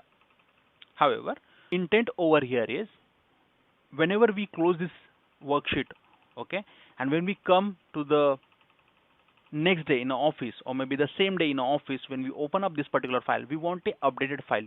We don't want to use this refresh button again and again. Okay, ensure that what we can do, suppose I will add a 07 over here, yeah, and I'll say simply A over here, and I'll say 600. Cool. Likewise, if you could see over here, data is not really showing. Cool. Let me just save this document somewhere, book 4, and save it, and I will close this particular file. Cool. I will go over here again. I'll click here, book 4. You see this 7 data is automatically appended over here. Cool. So this is how it's a very beautiful function with defined range.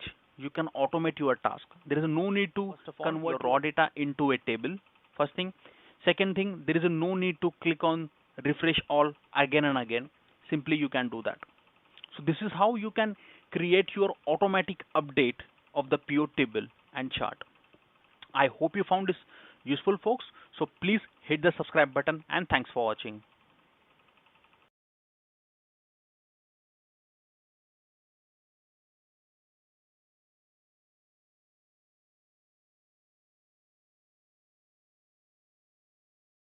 Welcome to Discover Talent Presents, folks. In this series, what we want to cover in MS Excel, how we can do a statistics, okay? And these are the topic formulas which widely used by the statistician or maybe our Six Sigma experts, okay, managers and the business leaders. For now, we are here to make you understand how it's easy and you can do it by your own. Okay, so we have this sales data added over here, and accordingly we have the expenses. Cool.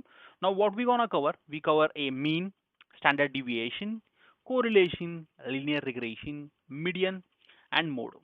Okay, for the individual categories. So let's get started. Here we'll say mean, which means our average, for what average we needed. I mean for expenses or sales. So here we have mentioned sales. So that's what we are adding this, and this is the average for us. Cool. Now what we want? We want a standard deviation for our expenses. Okay. So let me just use a formula is equal to STDEV, okay, dot S, and then for expenses. So this is the standard deviation formula for me. Cool. So far we have covered average and standard deviation. Cool. Now what we want a correlation between sales and expenses. Okay. So we want to correlate that, how it works basically. So correlation, I will say array 1, which is my A2 until A11. Cool. And the B2 to until B11. So this is my second array. This is how it's correlated to me. Now I want to identify a linear regression slope and intercept. For now, we'll only add a intercept over here. Slope we will explain you in the next video series. Okay, creating a chart with the help of charts only you can directly get the result is equal to index and linest. I will say B2 until B11, comma.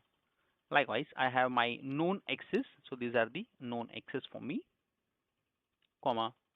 Here true.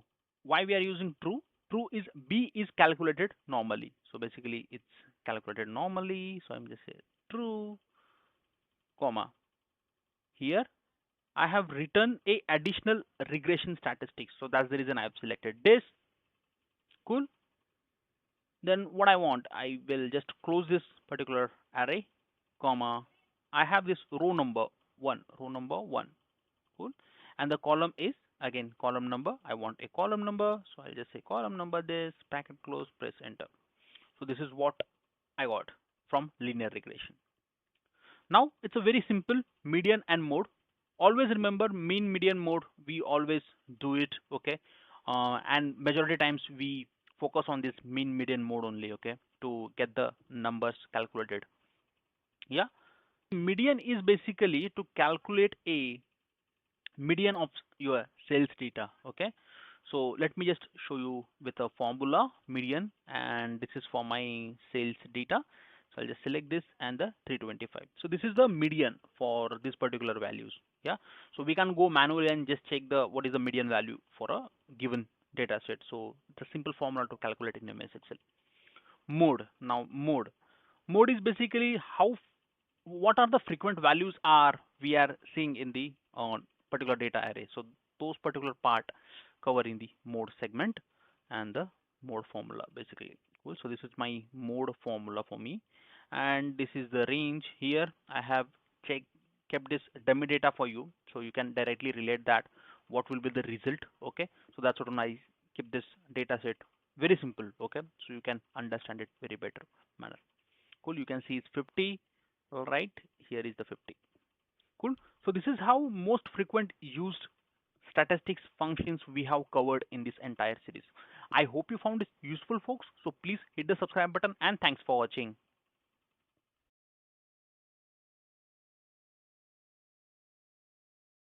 Now, why this error are occurring? It's a very simple task. Value error is basically a wrong type of argument or maybe the operand. Okay, meaning suppose I have this reference over here which is A2 and I'm dividing that with AI or maybe the text. If I do it in digit, right? then I'll get a proper result. Likewise, I have this reference error. Now, if you could see over here, missing basically, correct? So I have only A2 available, okay? However, the reference of other value is not really given, okay? So in that case, what we can do, add a digit, okay, somewhere, and then simply just say is equal to this divided by this, okay? So we'll get a result likewise. Cool, for reference. Now, what is the division? Division is nothing but a dividing the value with a zero, okay? That time it's occurred. So when I change the value in it, right? So this error will resolve automatically. Developer tab, click on this option called record macro, okay? I'll keep this name as is, okay?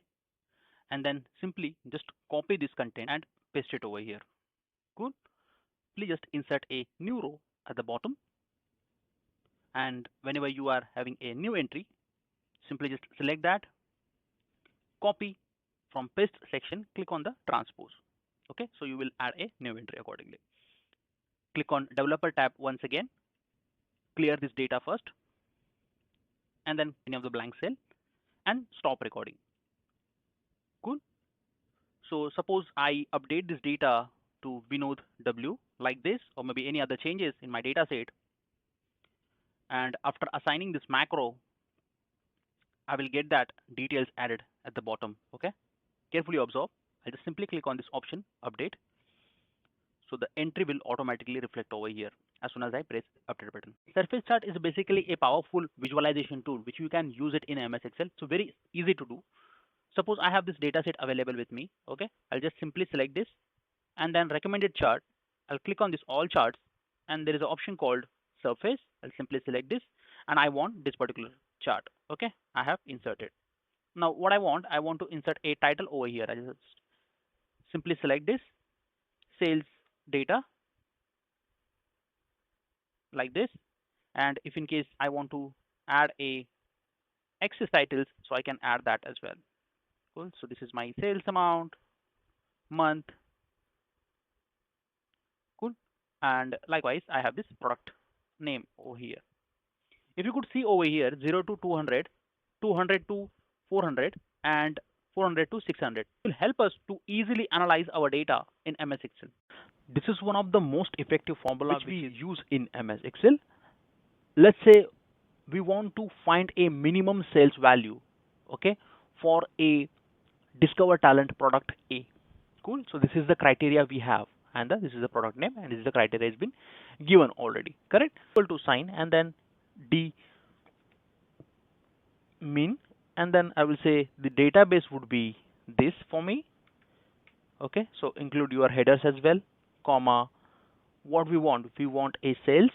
Correct. So keep this sales like this, comma. Here what are the criteria you are expecting? So we are expecting this particular criteria, right? So I'm just selecting this, bracket close, press enter. Cool. So this is what we got for the result. Insert a date, weeks, month, or maybe year. Okay, simply press alt H Fi and then simply S. Okay, if in case you don't want to use that, simply just click on this option and series. Okay, so simply just select this particular date first and series, simply select a day, just say okay, so you will get a days added over here. Okay, likewise if in case you want to add a weeks, you can see here weekday to be get added. Okay, now if you could see over here in week itself 1 to 5, right, we don't have a Saturday Sunday added over here. Cool. So 6th and 7th is no longer available in this data. Cool. Likewise we can see it for here as well and here as well. Cool. Now let's insert a month. Only insert a month. Simply series. Once again press month. Cool. Likewise if in case we need a year to be inserted automatically, simply just select this year. Cool.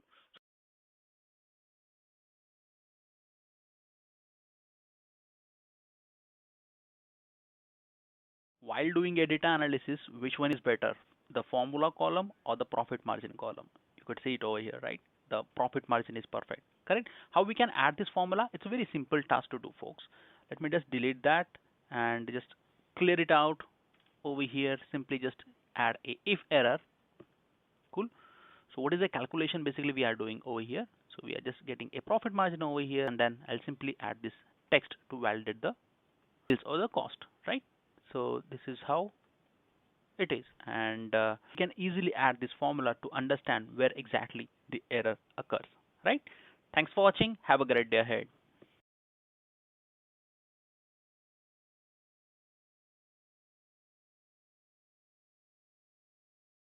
The values which are more than average on the specific month, those needs to be highlighted. Okay, add a formula like this average, selecting this particular value, you will get this value. Cool. And what I want, more than the average, whatever values are there, I just want to get highlighted those. So I'll just simply select over here above average, and you could see you can pick any of the color. I'll select this yellow, and if you could carefully observe over here 5609, okay, more than 5609, wherever available, these are the average for us, those only value are getting selected. So this is how one of the most effective function above average and below average will help you to select the data. Thanks for watching. Have a great day ahead. Want to hide this data, simply just select this control 1 and type this 3 semicolon. Cool. Your text would be there, but it's been hidden. So I'll just select this again, control 1, and custom column, I will just simply say 0.0, and then simply hit OK. You could see after particular digits we have this text added automatically. Select this percentage, again control 1, custom, once again simply type this. Cool. Once you add this, simply just click on this OK button. You could see wherever it's negative sign, negative percentages, those are red, and rest of the others is in green. Cool. So thanks for watching. Have a great day ahead. Simply just use a filter function. Okay. And then what are the arrays we have? We have the arrays which is product name for us, comma, simply just select a total sales over here. Cool. Space greater than equal to, and then large formula. Okay. And then in large formula, what we have the arrays. So we have arrays from this, comma, how many values we need? We need a top 3 values. So I'll add a 3 and bracket close, press enter. You could see the result has been reflecting over here. Cool. Thanks for watching. Have a great day ahead.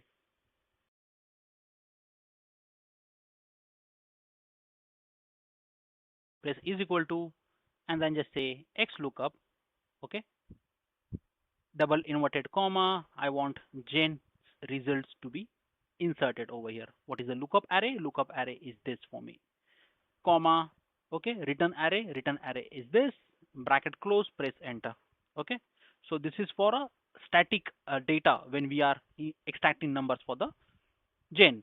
Okay. When we need a dynamic, that time simply just click on this name category, go into a data, and then simply just insert a data validation.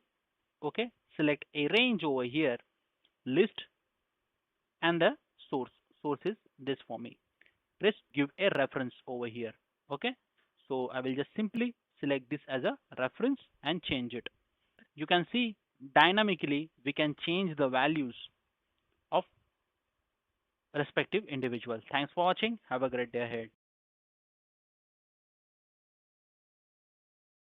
To get the unique values in Excel, we usually do that. Simply just select this, click on this option, remove duplicates. Okay. Continue with the current selection, remove duplicates. Just say my data has a header and OK. You can see these 3 unique identity. Correct? Let me just do a control Z over here. Another method, simply just select is equal to and then unique. What are the arrays we want from this to be selected, and press enter. So this is how the result will reflect to you. Thanks for watching. Have a great day ahead.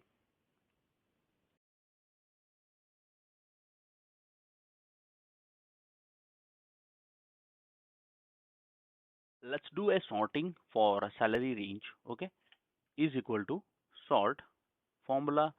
These are the arrays for me. Simply just say 1 and true. Cool. Press enter. You could see the result over here, right? We have small digit, okay, and the larger one at the end. You can do it with the help of Alt DFF as well, okay, and do a sorting accordingly, smallest to largest or largest to smallest, or maybe Control Shift L, or maybe directly into a data ribbon tab. There is an option called sort and filter. Cool. So there are four methods to do a sorting. Thanks for watching. Have a great day ahead.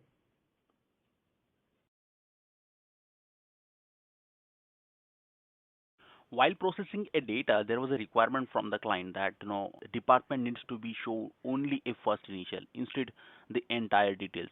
Cool. So that time we use this formula. Okay. Let me just add this ifs and then B2 for me B2. Okay, is a sales basically, correct? Double inverted comma. I'll just say sales. Okay, and what I want shown to be S. Likewise, if in case it's a marketing, then show me this as a M. Let me do it fast.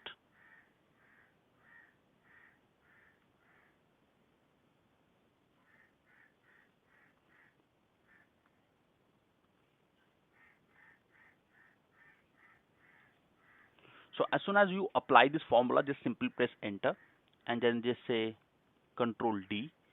Okay, you could see the first initial has been displaying over here. Cool, of this particular statement. Flash fill as well. Simply just type S M S and then press Control E. You could see the result, right? But this is just in a formula driven and flash fill driven. Cool. So this is how you can pull out the result of first initial from the department. Thanks for watching. Have a great day ahead. Just do a sum for entire sales amount. What do you have it, right? And then as soon as you have the entire total, simply just do a is equal to sign this divide by this, and then just select this, okay, into 100, enter. Cool. You will get a total percentage of it, right? So when you do a Control D, you will get a formula added over here. However, right now we are seeing a division error. The reason behind is the range is different. Cool. So for that we need to lock the value. Let me just add a dollars like this, okay. As soon as I done, let me just drag the value once again, and you can see the percentage we have. How we can effectively check the respective month percentage done. Okay, thanks for watching. Have a great day ahead. Just do a sum for entire sales amount. What do you have it, right? And then as soon as you have the entire total, simply just do a is equal to sign this divide by this, and then just select this, okay, into 100, enter. Cool. You will get a total percentage of it, right? So when you do a Control D, you will get a formula added over here. However, right now we are seeing a division error. The reason behind is the range is different. Cool. So for that we need to lock the value. Let me just add a dollars like this, okay. As soon as I done, let me just drag the value once again, and you can see the percentage we have. How we can effectively check the respective month percentage done. Okay, thanks for watching. Have a great day ahead. I want to add these names in one row. Okay, so for that what we can do over here is simply just select this is equal to and text join function.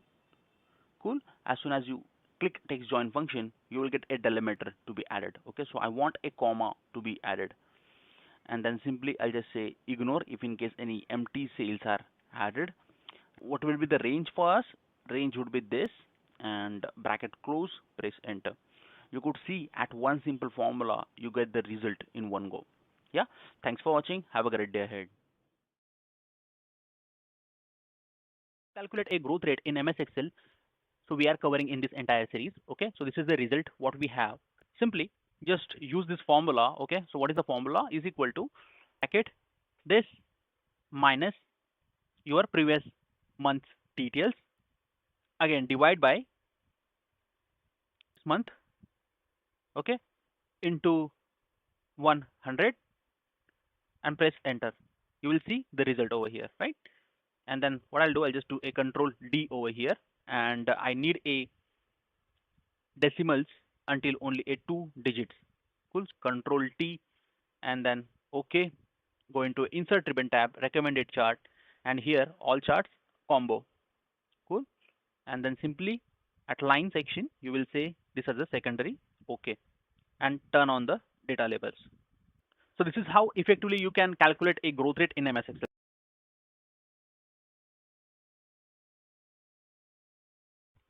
To avoid any changes in the data, right, while we share the details with the respective stakeholders, that time we use this.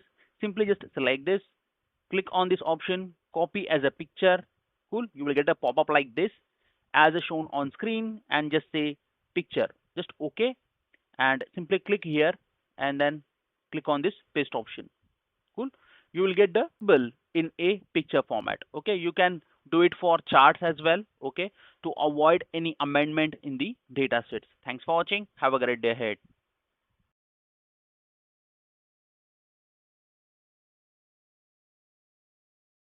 In MS Excel, it's very simple to add your currency.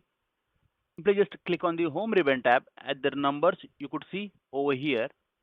Okay. Click on this accounting option and the symbol drop down. This is your country location. You can select the currency. Cool. Suppose it's in China. I'll just select this. Okay. This is how we can insert a currencies in MS Excel. Thanks for watching. Have a great day ahead.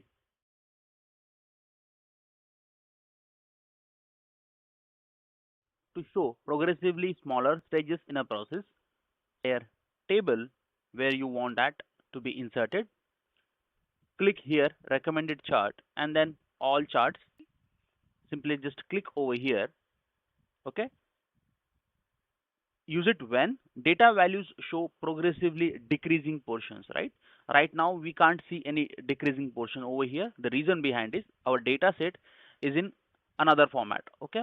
Meaning a larger value at the top, okay, and the least value in the middle of something, right? So that's what we need to do, it a smallest to largest first alignment. Okay. If in case we need in this way, we can keep it this, otherwise simply just select this largest to smallest. So this is how we can create our funnel chart in MS Excel. Cool. Thanks for watching. Have a great day ahead.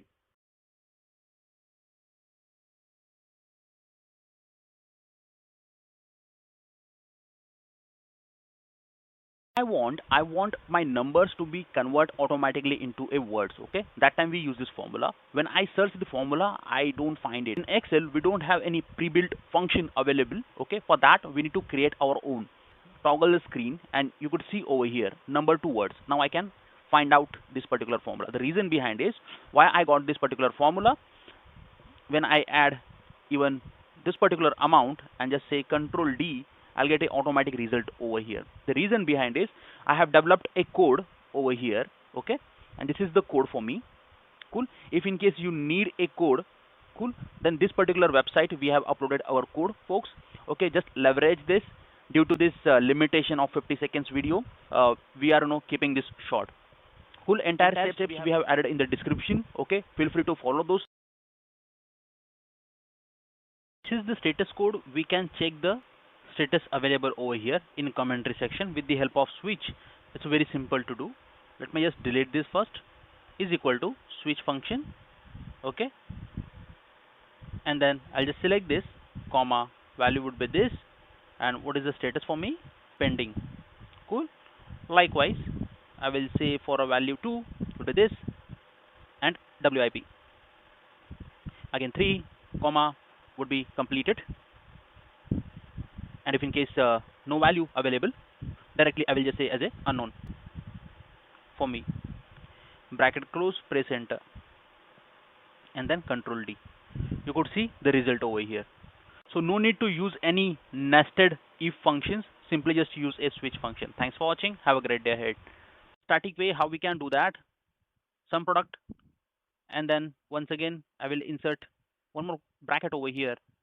Simply just select this, is equal to criteria first for me, bracket close, then into sign, bracket open, B2 until B6 is equal to, this is the second criteria for me, bracket close, once again into what is the sales amount, so sales amount would be this, and bracket close in a dynamic way. Okay, simply just go into a data ribbon tab and add a data validation over here. Just select a list and the data source will be this. Okay, likewise for this as well. Let me do it fast. Great. So as soon as I change this, basis the result south until end, you can see the north product widget A north is 500. The same dynamic way to work on some product. Thanks for watching. Have a great day ahead. This formula most frequently used at the time of automation or maybe while creating a dashboard. Okay, choose function. So I'll just select this particular index for me, and then this is the number of series for me. Okay, press enter. Right now it's showing a value error. However, we haven't selected any value here. That's the reason. Let me just select 2. Cool. Let me just select 3. Likewise, so on and so forth. Dynamically, we can change the value over here in the given box. Thanks for watching. Have a great day ahead.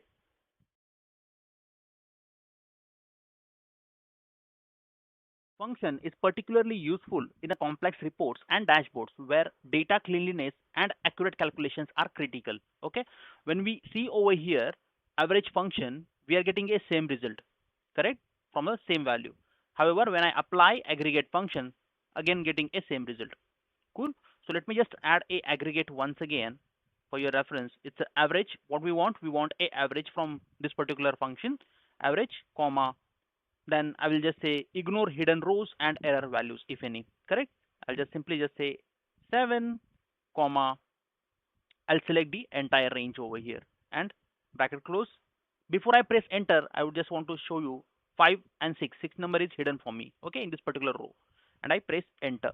You could see you have the result available over here. So this is how we use a aggregate function in MS Excel. Thanks for watching. Have a great day ahead.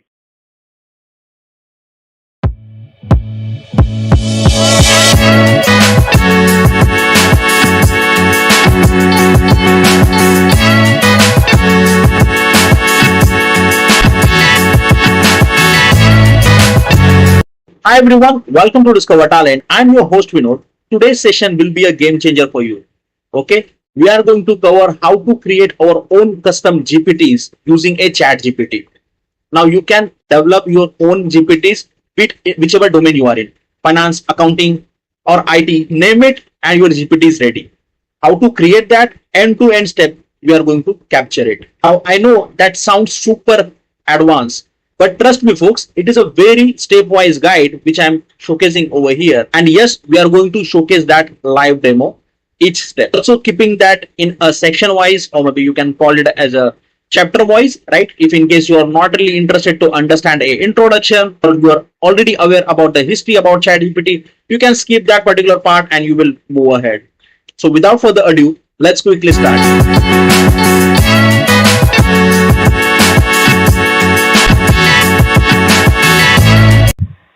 Welcome back to Module 1 series, Understanding ChatGPT, the Advanced AI Chat Bot by OpenAI.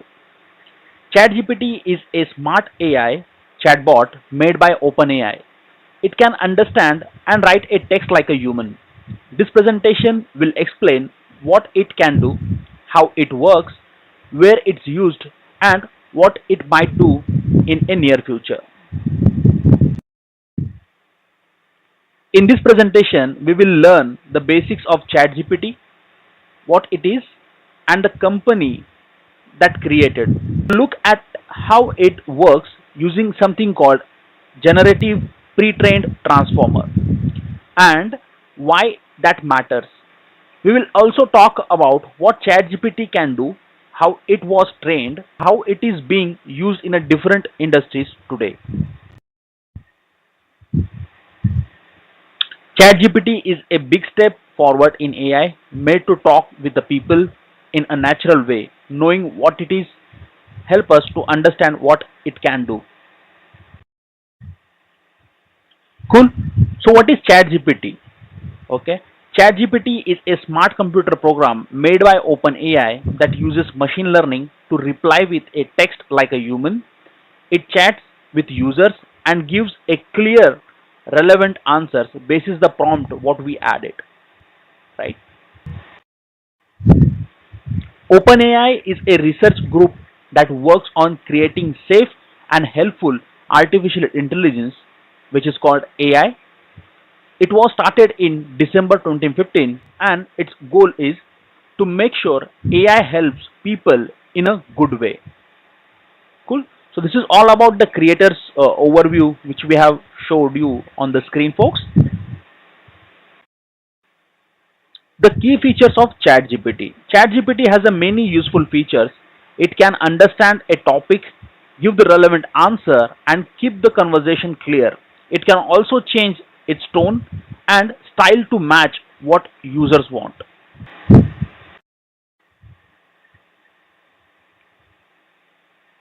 Understanding generative pre-trained transformer, which is called GPT, right?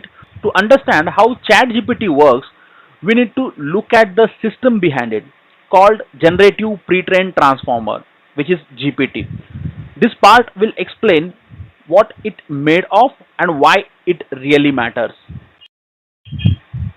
So here we go with the definition. The word generative in GPT means model can create a text from the input which we get. This helps it gives unique and suitable answer similar how we talk to the people, right?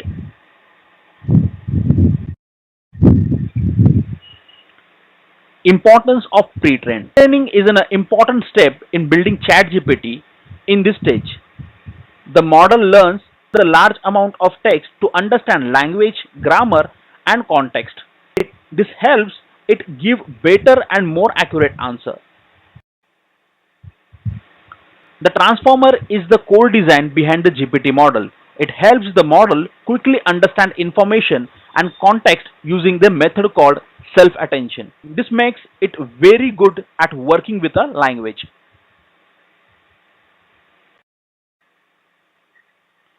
Capabilities and applications. In a ChatGPT can do many different things, making it useful in many areas. This part will show its main features and what it can do more best. Content creation. Content creation for ChatGPT, content creation, text, stories, poem, code. One great thing ChatGPT can do is content creation.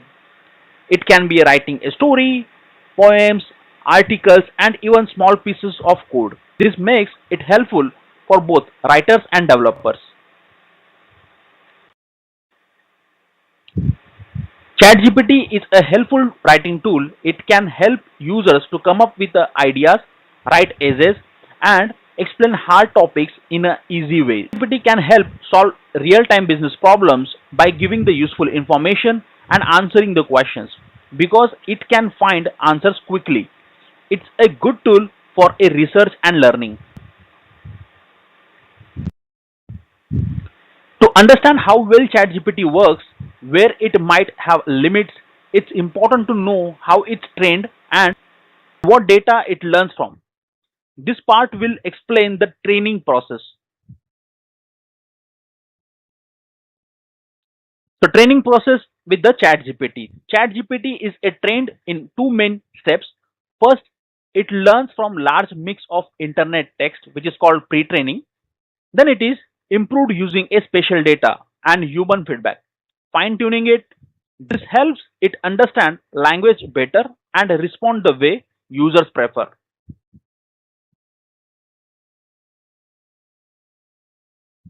ChatGPT learns from different types of data, including license content, text written by human trainers, and public information in different language. This mixed combination helps to understand many different topics. Good and varied data is a very important for training ChatGPT. OpenAI carefully chooses data that covers many topics, views, and writing styles. This helps reduce bias and makes the model work better.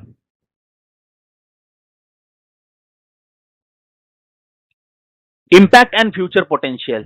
ChatGPT is already making a big impact in near future, which we can see it in real time, right? And even we are seeing the many differences in the industries. We are also hearing out from the newses, right? Multiple industries are laying off for the people, right? So it's time to upgrade your skills, folks. In this part, we will look at how it's being used in today and what it might do in the future, and some important ethical questions we need to think about. Current impact on various industries. GPT is changing the game in areas like customer service, content creation, education, and more. It offers smart AI solutions that help people work faster and stay more engaged. ChatGPT has a bright future as the AI keeps getting better. New updates could make it even smarter, helping it understand the little details in how people talk. As AI grows more powerful, it's important to think about ethics. We need to handle things like a data privacy, fairness, and using AI responsibly to make sure it helps everyone in a good way.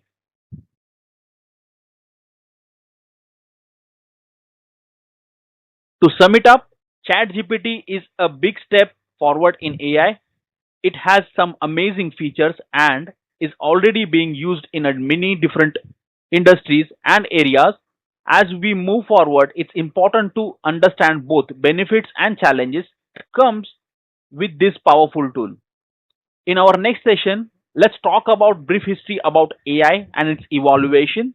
We will explore how AI started and how it's grown into what we see today. So stay tuned for a session 2.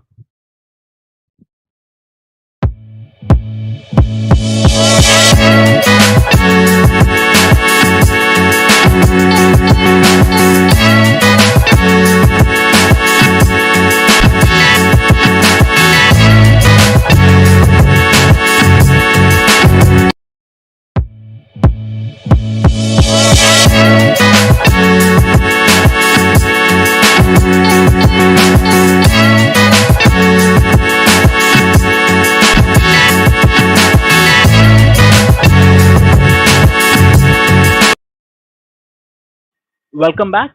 Thank you for watching session 1. I hope you now have a good understanding of the basic concept of ChatGPT. In this session, we will walk you through how artificial intelligence, which is AI, has grown over a time. We will explore where AI began, key milestones in its journey, and how generative pre-trained transformers, which is GPT, have developed. We'll start by looking at where AI came from, including the first ideas and the important early work.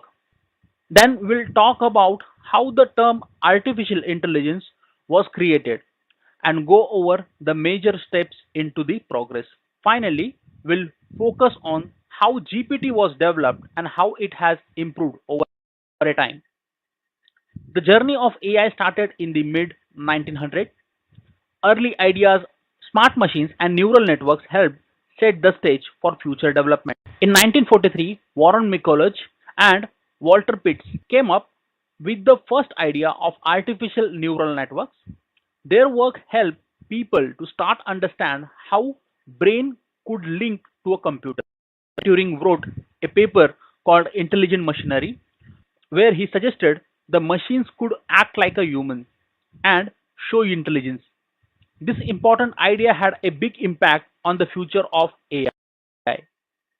In 1950, Alan Turing introduced the Turing test.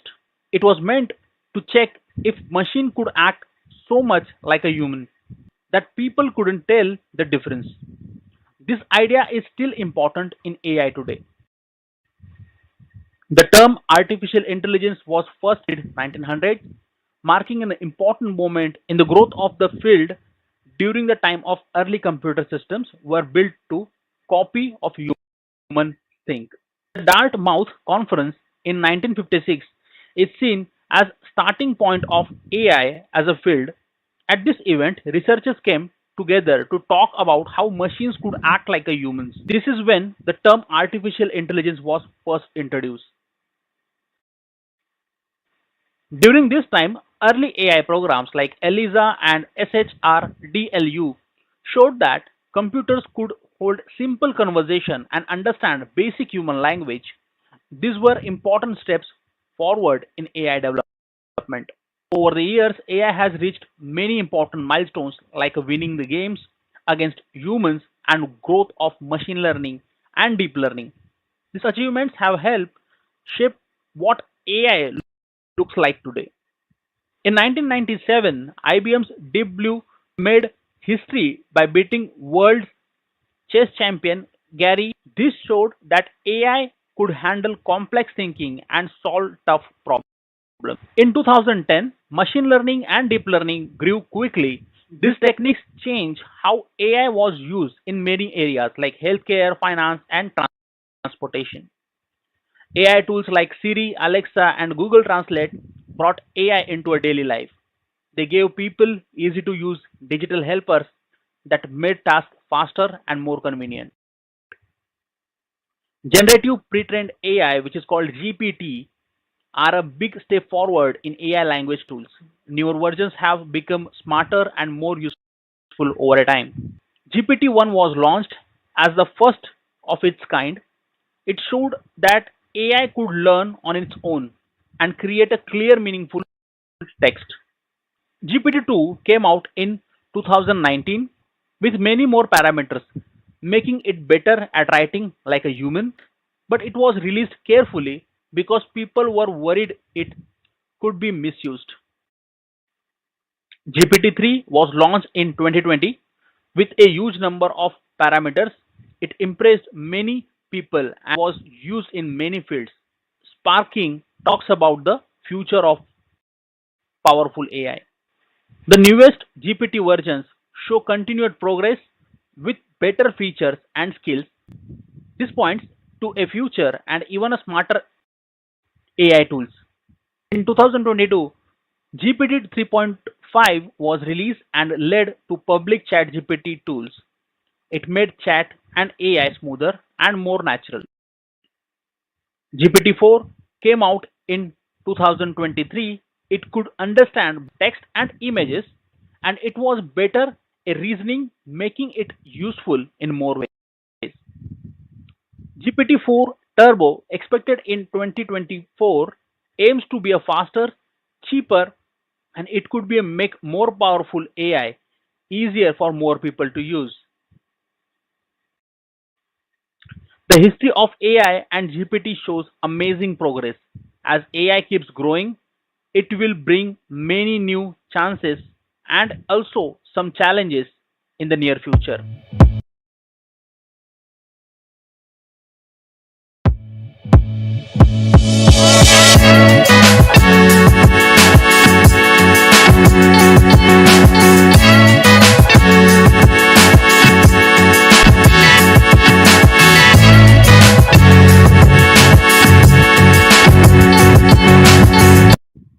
In this video, we will explain the difference between ChatGPT and custom GPTs in an easy way. You will learn what they do, how custom GPTs are made for special needs, and how they help in real jobs. We will also show why making AI personal is useful and how it makes tools smarter and more helpful. We will look at what ChatGPT can do and where it has a limits.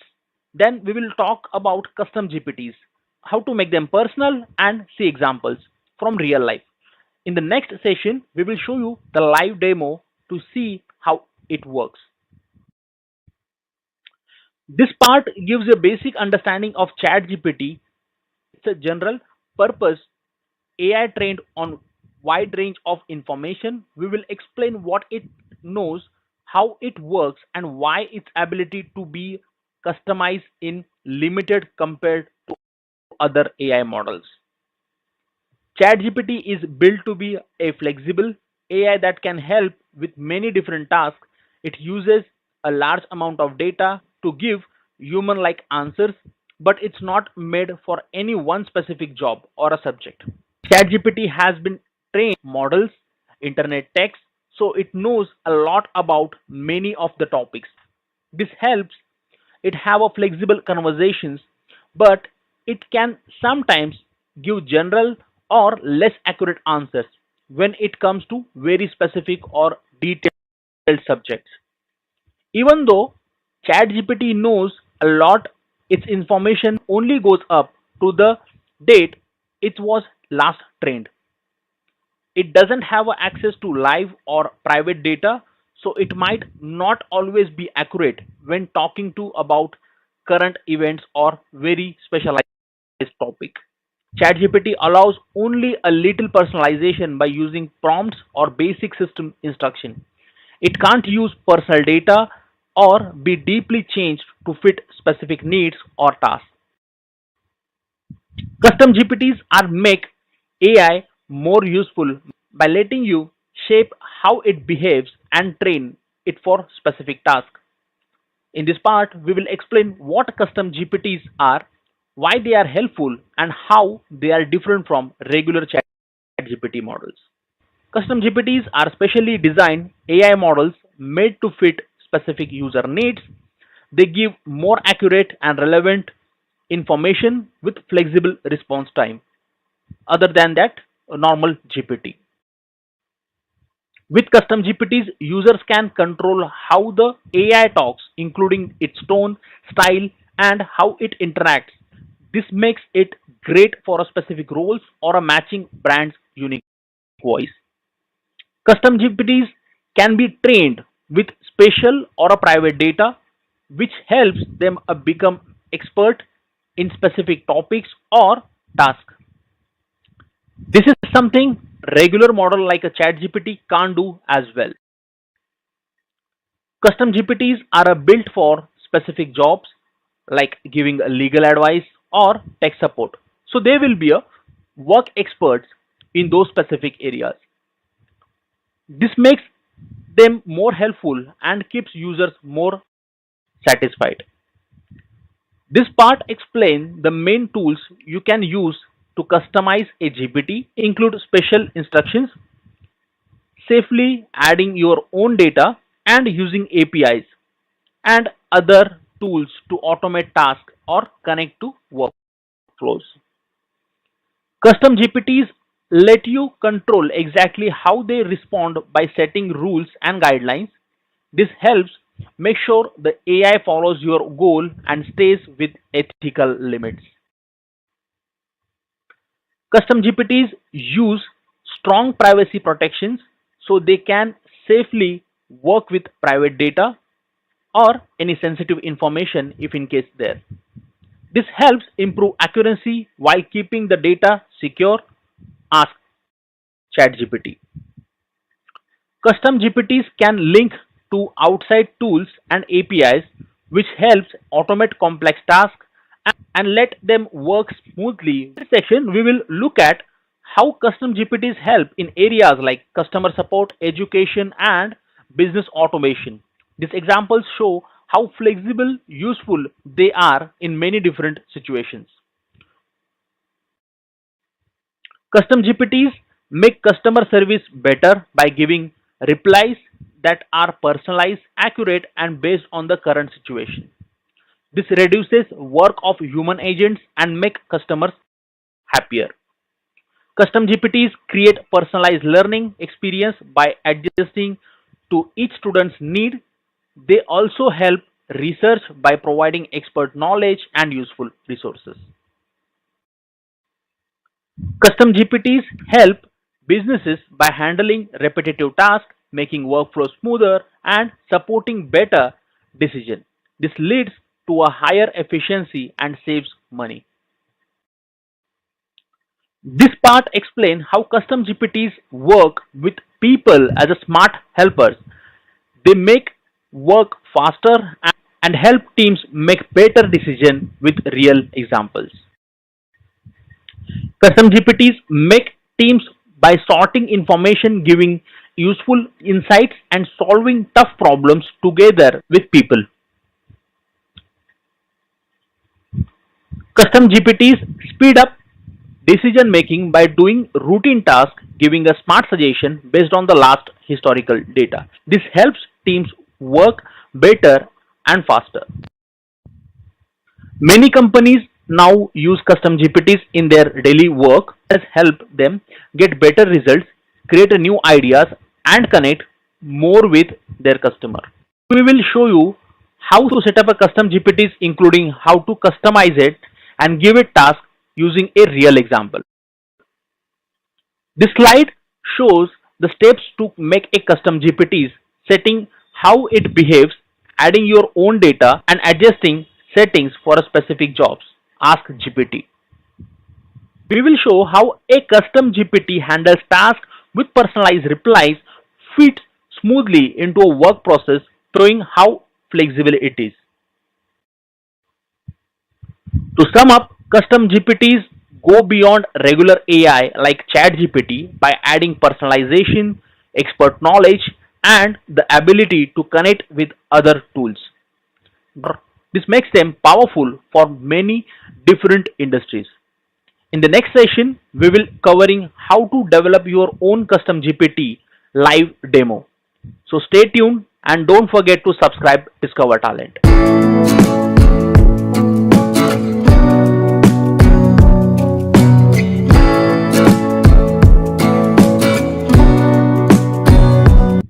Welcome to Discover Talent Session 4. Today we will learn about how to build a generative pre-trained transformer or GPT for short.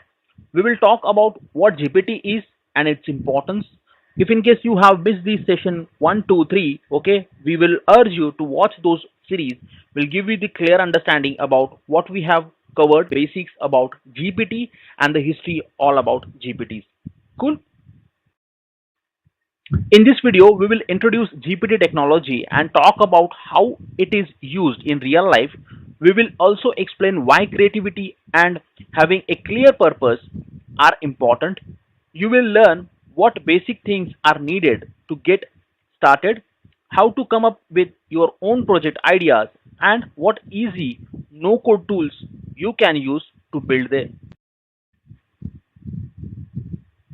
Generative pre-trained transformer, which is called GPT, are a smart AI tool that can write text just like a humans based on the input we give. Okay, learning how GPT works is important if you want to use it well in a different areas like writing, education, business, or creative projects. GPT technology uses deep learning to understand and create a text. It learns from large amounts of data and give you the smart relevant answers based on the prompt which we provide.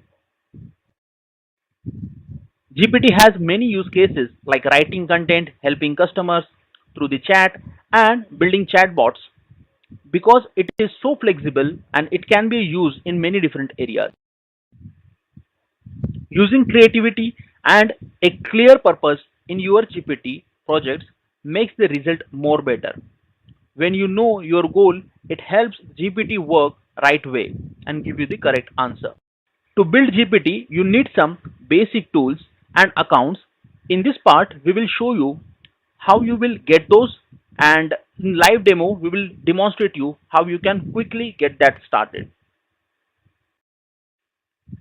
The first step is to create an OpenAI account. GPT, try its features and access the API for your projects. ChatGPT Plus gives a better access like a faster replies and fewer delays when it's busy. It's helpful if you are using a GPT more often or for a bigger projects. You need a good internet connection and web browser that works well. This helps you to use GPT smoothly without any problems. Having a clear purpose for your GPT projects helps you to stay focused, think about what problem you want to solve or what task you want to GPT wants to do on your behalf. Brainstorming helps you come up with the smart and creative ideas for your GPT projects. Working with others can bring new thoughts and better solutions. Knowing your project to whom is really important. Think about who will use it and what they need so you can make something useful and helpful for them.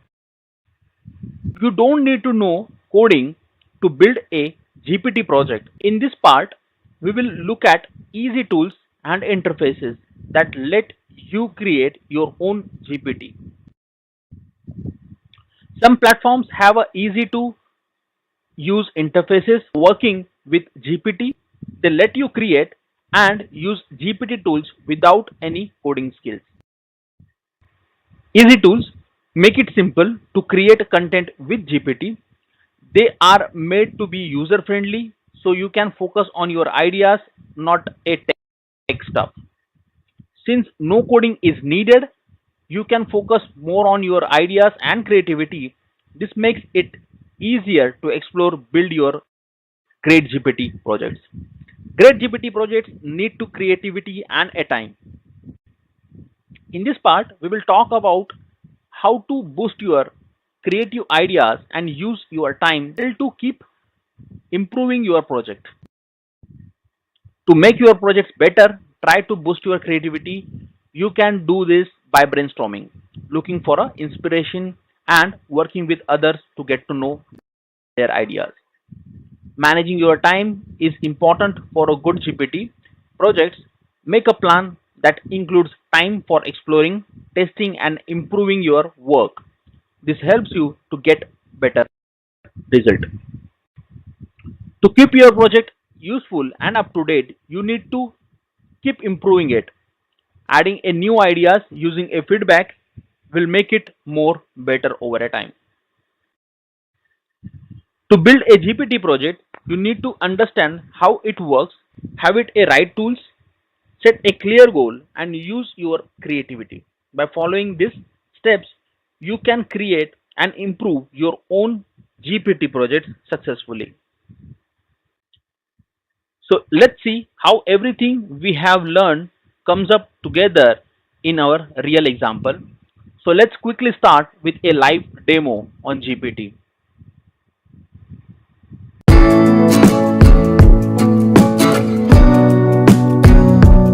Alright, welcome back.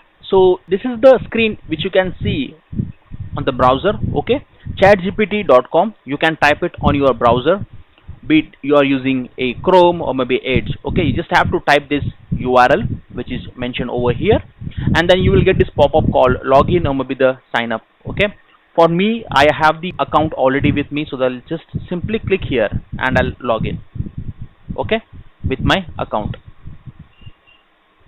You can log in through your Apple mobile, okay, maybe your Microsoft account, Gmail account, or maybe directly with your email ID. Cool, I'll just simply sign in with my email ID, and this is the navigation. I can see it over here. Here you can type your prompt over here, which is mentioned, right? Ask anything. And this is the models which we have discussed in our last sessions. And there are many more models like this. Cool. So latest one is this 4.5, good for writing and exploring ideas. Cool, great for quick coding and analysis. Why we are using these models? So the summary example is been given over here, right? So right now the ChatGPT model I'm using for a premium one, which is the plus one. Okay, in which we can create our own models. Okay, it is like a Google Play Store only. Okay, you can develop your own app, and as like we publish our apps right on the Google Play Store. Likewise, we can publish our own GPTs on this GPT store, folks, like this. So this is a GPT store for us. Cool. Again, there is no comparison with the Google or maybe any other companies. Okay, but just in a hypothetical scenario, right? When we are developing our own model, how we can add that on the specific tool. Cool. So here is my GPTs. My GPT, I can see how many GPTs I have developed over here and how many users have interacted so far, right? And they have used this. And then upgrade plan. If in case I wish to upgrade, I'll just simply click here, and this is the pricing which I can see it over here right now. Cool. If in case you need for business, you can just add this, and for a business you can opt in. And then there are so and so forth options available in the settings. Cool. We'll not go in detail in this, but yeah, let's talk about GPT model creation, how we can create that. Since we are here, I'll just click here, GPTs. Okay, at the top you can see create option, right? I'll just simply click here, create option. As soon as you click on this option, You can see the URL has been changed. chatgpt.com/gpts/editor. You can just directly visit this URL and you will get this, or maybe simply click on GPTs and then click on this create new option. There are two options available. One is create and the second one is that configure. I would recommend, since you are a new or maybe is yet to start with the ChatGPT, just start with a creative option. Okay, so when you say create, you can give your basic English to the prompt. Okay, and they will understand in a form of form. In that particular language, it will understand and will give you the model creation properly. Okay, in this scenario here, what it's written: hi, I will help you build a new GPT, something like make a creative who helps generate a visuals for a new product. Okay, so likewise I just copy this. Okay, I just simply paste it over here and I'll say make a content creator bot for me who creates topic on education. Okay, just a normal bot I am developing over here. And then if in case you already have any data sources available, you can configure that at the back end. Right now there is no need. Okay, simply just I have added a simple English and I'll click here. Cool. You can see at the right hand side there is a preview has been mentioned. Okay, this is the preview. So whatever we type here, this will automatically show in the preview section. Cool. You can see here it is automatically getting loaded. Great. So it is saying that now let's give a GPT name Edu content creator, or maybe I'll say Edu Nation.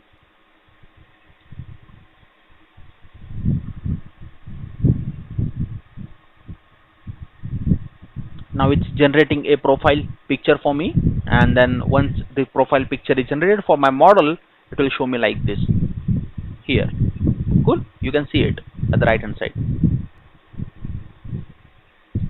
Perfect. Please keep tone more professional, educational, and avoid jargons. We will be using this text on LinkedIn,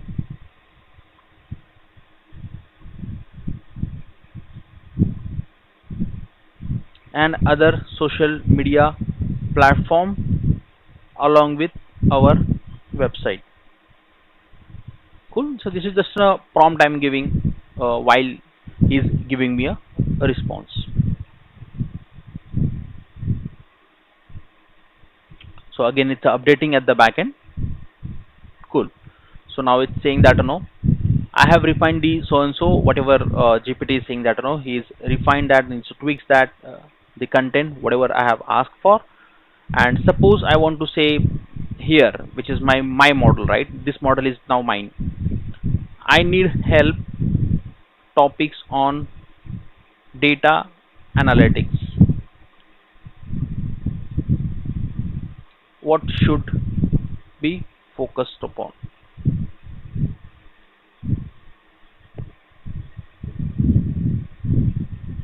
There we go. Cool. So whatever you type here in the left hand side, it will give you the result then and there, right?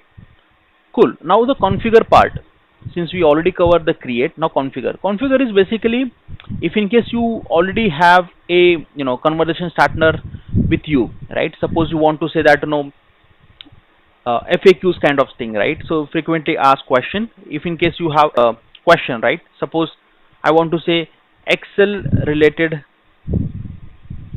tools, or maybe I will say Excel formulas for finance, something like that. Cool. And then if in case I have the knowledge repository, I'll just simply select this and I'll upload it. I don't have it right now, so I'll just keep this as it is. Since it is using a data kind of thing, so I'll just simply select this option on, Okay, so if in case I need to add a code or maybe get a code from this, right, so I can use this. And that's it. This is really helpful for us. Okay, and what type of model it is using? So model is using this, so I'll just select this and I'll say 4.1, or maybe this time I'll just keep this as a 4.5. So okay, so once it is done, I'll just say create, and it is asking me, do you want to publish this on GPT store? Okay, or maybe you can directly just share this link with a individuals, then people who are having this access, right, for this GPT, they can only access it, otherwise no other member can access it. Okay, only me, and this will only keep limited with you. Okay, now I'll keep this as a GPT store and keep it as a educational category. Okay, and simply save it. Cool, it will take some time to load, and there we go. Now I can see my GPT, view GPT. Cool. So likewise, I can see my left hand side, these are the GPTs I have developed so far, right, and I can use that as and when I needed. Cool. Now suppose I want this drafting a post for a new online course. Cool, so it is automatically generating a content for me, and very professional manner it's giving me a result then and there. So I'm not typing any single prompt there, right, it's a predefined prompt only. I'll just simply select that and I'll click enter over here, and there we go. Cool. If you in case you want to download it, you can simply download it.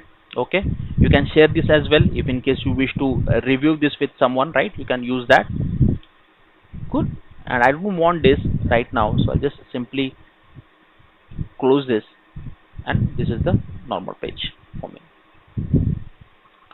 Generate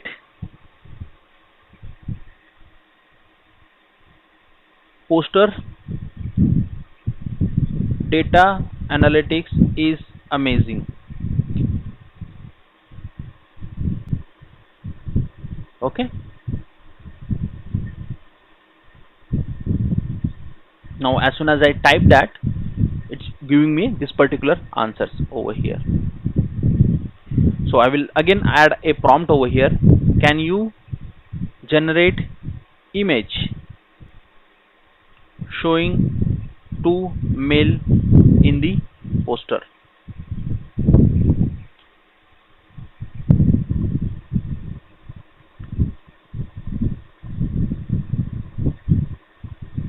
Cool.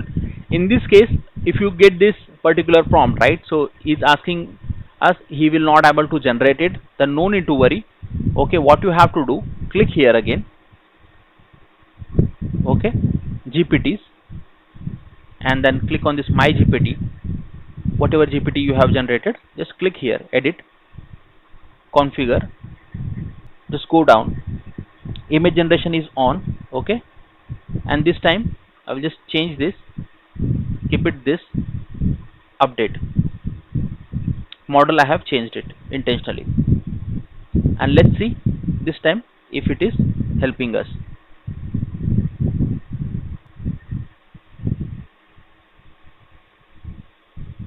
Generate image, message should be data analytics is amazing, show two men in the poster, size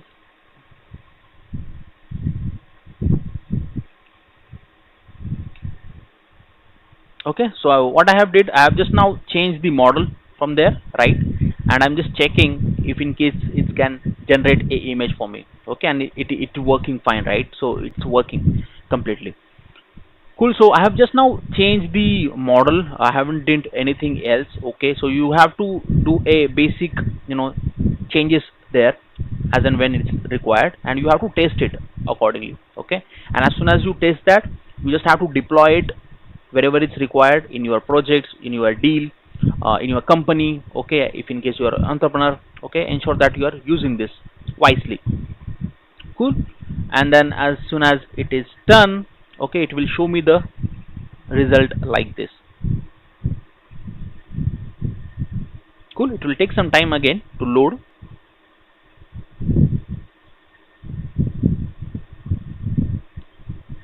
And basis the prompt again, you can refine this design as per your own requirement, folks. Cool. Right now, I have just now added this simple prompt. Okay. And yes, very good tip is that right now we are using a plus. Suppose your plan is expire. Okay, this plan is expire after 30 days. You are not able to renew that, but your GPTs will be available. That's for sure. Okay, even if you do a payment, or maybe you are using a free GPTs. Okay, but for initial stage while creating a GPTs, you have to pay for it. Cool. So this is how we have created our own model in ChatGPT, folks. Okay, this way you can also create in Gemini. Also you can create in Copilot, folks. Okay, do let me know if in case you want to learn about Gemini as well as Copilot too. Okay, so don't forget to watch our next session. Thanks for watching. Have a great day ahead. Welcome to Discover Talent. This is the lesson 5, and today we are exploring how custom GPT assistants are transforming the way we learn, work, and create, and how you can use them to build something amazing of your own. We will start by looking at how custom GPT assistants help in education. Then we will see how they improve business work. After that, we will explore their uses in the creative jobs, tech, and finally in healthcare. Custom GPT assistants can make learning better by giving students the right help and resources for their needs in different learning places. Teachers can create a homework helper GPT that gives students help with their assignments, explains hard topics, and share extra learning materials. This can help students to learn on their own. Tutors can use GPT assistants to make study guides and learning plans that match each student's needs and style. This helps students do better in school. Students can use custom GPTs to get help with essays and research.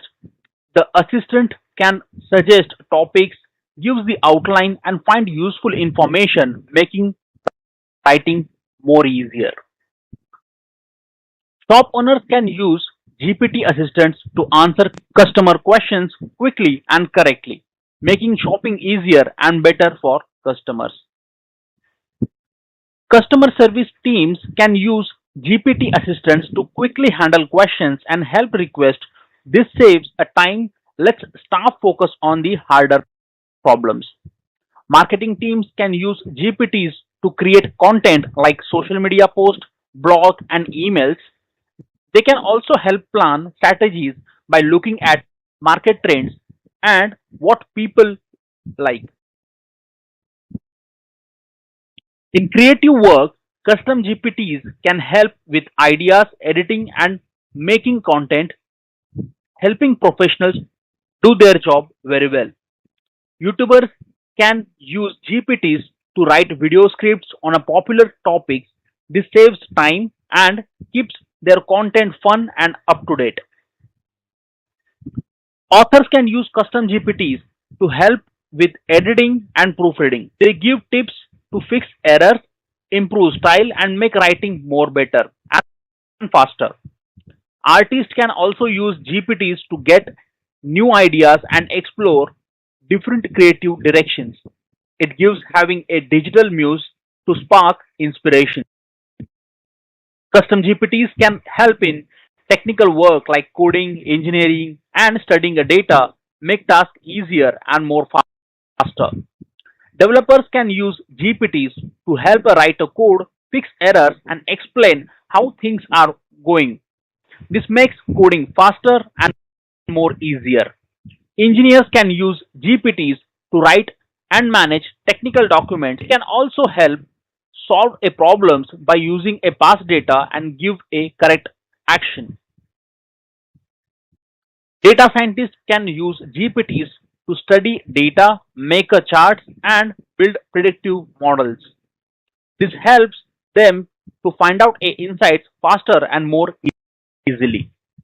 In healthcare department, custom GPTs can help both doctors and patients by giving useful support and easy access to healthcare information. Therapists can make self-help GPTs that share ways to handle stress, do mindfulness, exercise, and give support for mental health. Nutritionists can use GPTs to create custom diet plans and give food advice based on each person's need and goals.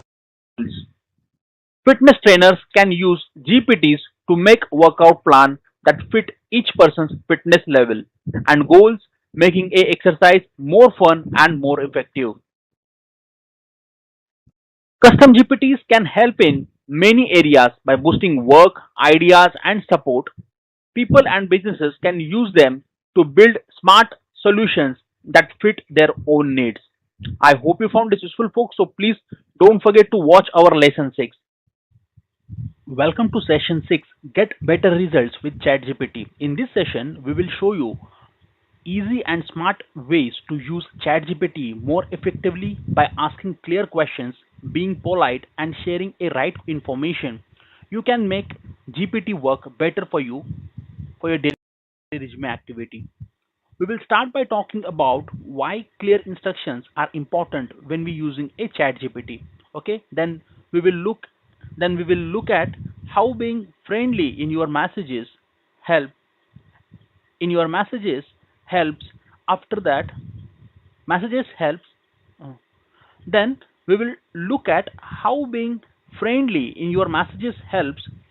After that, we will start by talking to we will start by talking about why clear instructions are important when using GPT. Then we will start by talking about why clear instructions are important when using GPT.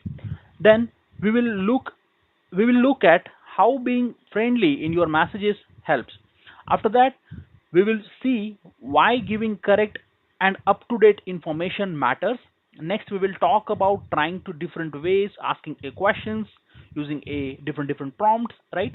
We will also learn how to keep improving your results. Finally, we will end with simple pro tip for using a GPT for every day. Clear instructions help GPT to give better answers, be direct and specific so it knows exactly what you want. Treat GPT like an assistant, give it clear task would be just like you would be an employee. This helps you to get a better result. Tell GPT exactly what you want to do. Say how much detail you need and what format you want the answer in. Context helps GPT to give you a better answer. Share all the important details so it understands the full picture. Be friendly when talking to GPT. Using a nice conversational tone often gives better result and more helpful replies. A friendly tone makes GPT sound less robotic. It helps create a more natural and human-like replies. Keep your chats warm and friendly. Ask questions that start conversation and encourage more ideas. Use a chat like a style when talking to a GPT. It makes the conversation smoother and helps GPT understand you more better. Give GPT correct and up-to-date information.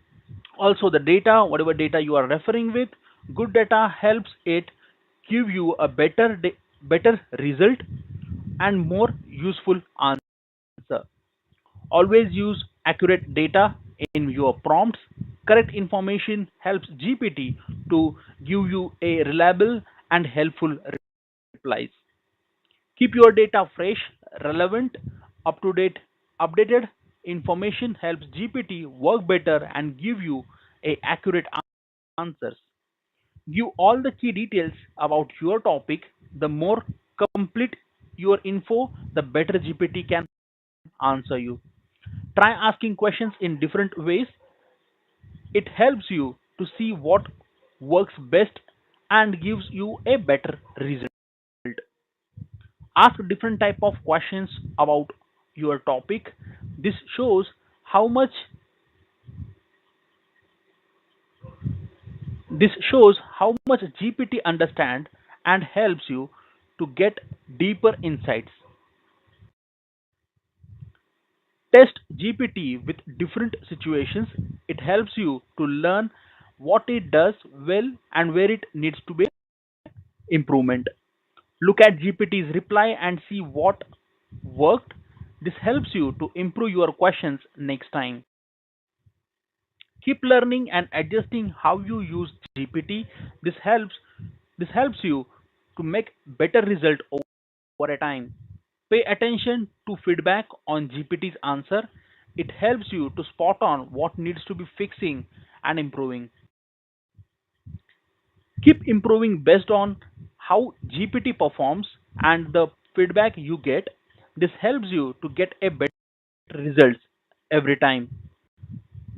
Adjust how adjust how you adjust how you use GPT based on your goals. Being flexible helps you to get answers that fit your own needs. Use use GPT often to get better with it. Use GPT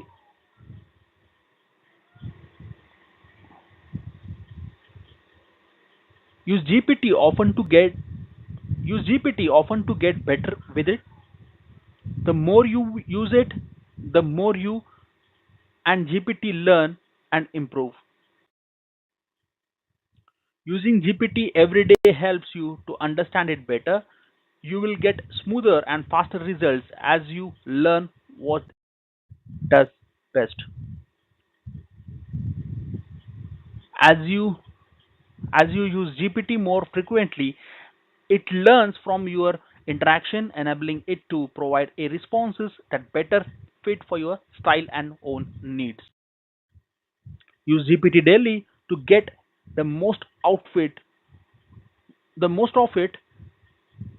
Being consistent helps you fully use its power of your work. Thank you for joining this session. By using these tips, you will have a smoother, smarter, and more enjoyable time with GPT. Keep learning, keep improving, and use GPT to make your daily work easier. Don't forget to subscribe to Discover Talent and make sure to watch our next module, Going Advanced with Automation and GPT API, coming up next.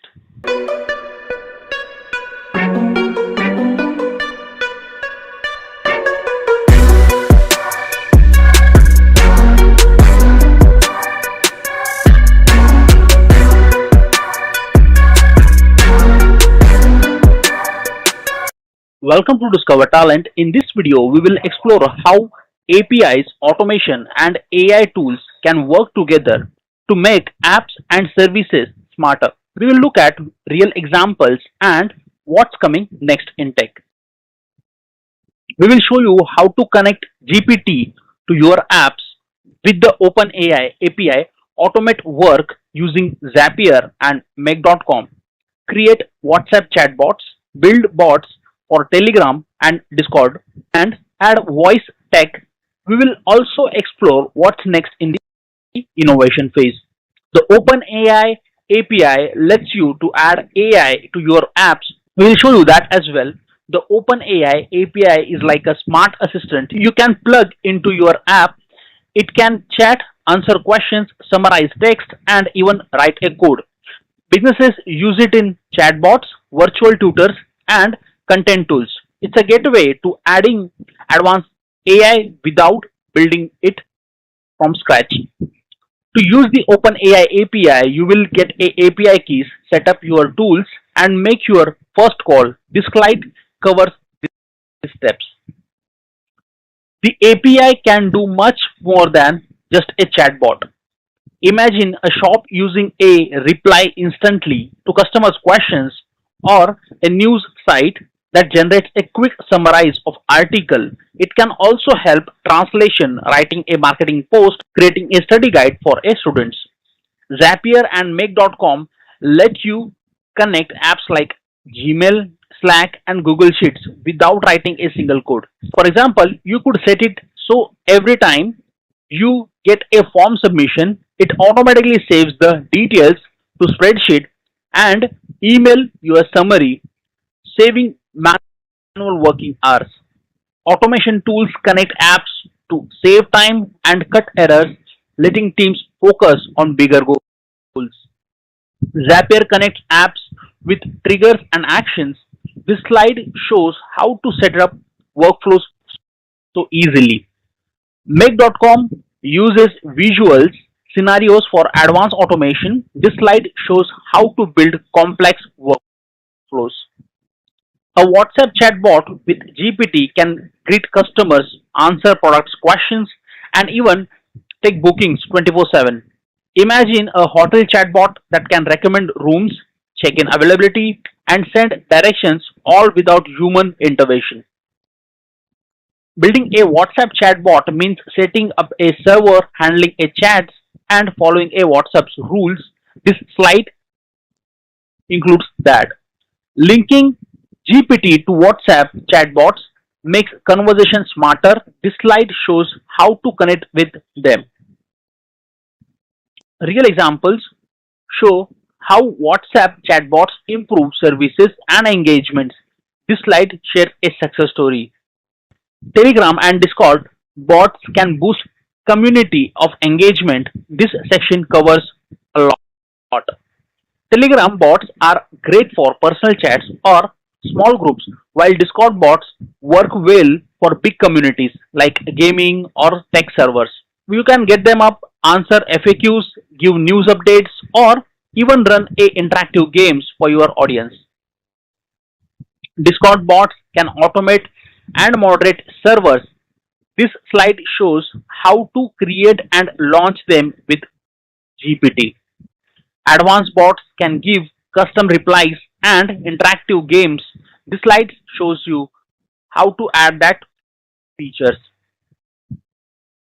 With tools like 11 Labs and Play HT, you can turn the text into a voices that sound almost human. You could create a virtual guide for your app and an audiobook from your blog. Your multilingual voice assistant that speaks your customers in their own language, which feels their personalization. Tools like 11 Labs and Play HT lets you add a speech apps. These tools can AI can turn text into a life like a speech. Voice integration boost accessibility and engagement. Future AI will understand emotions, so if you sound upset, it might respond more gently. It will also handle local dialect and slang, make it more natural for people in different religions to use, rural villages to big cities. Future GPT models will understand and write in a local dialects and improving slowly steadily. AI with video and audio can create immersive apps and real emotional cues. In education, AI could act as a personal tutor for every student. In healthcare, it could help doctors by quickly summarizing patients' history. In government, it could make services faster, like instantly answering citizens' questions or helping processes applications. Developers are the key to AI's future. APIs, automation, and new tools are the key to better tech and user experience. Big change are coming on your way. Thanks for watching. Have a great day ahead.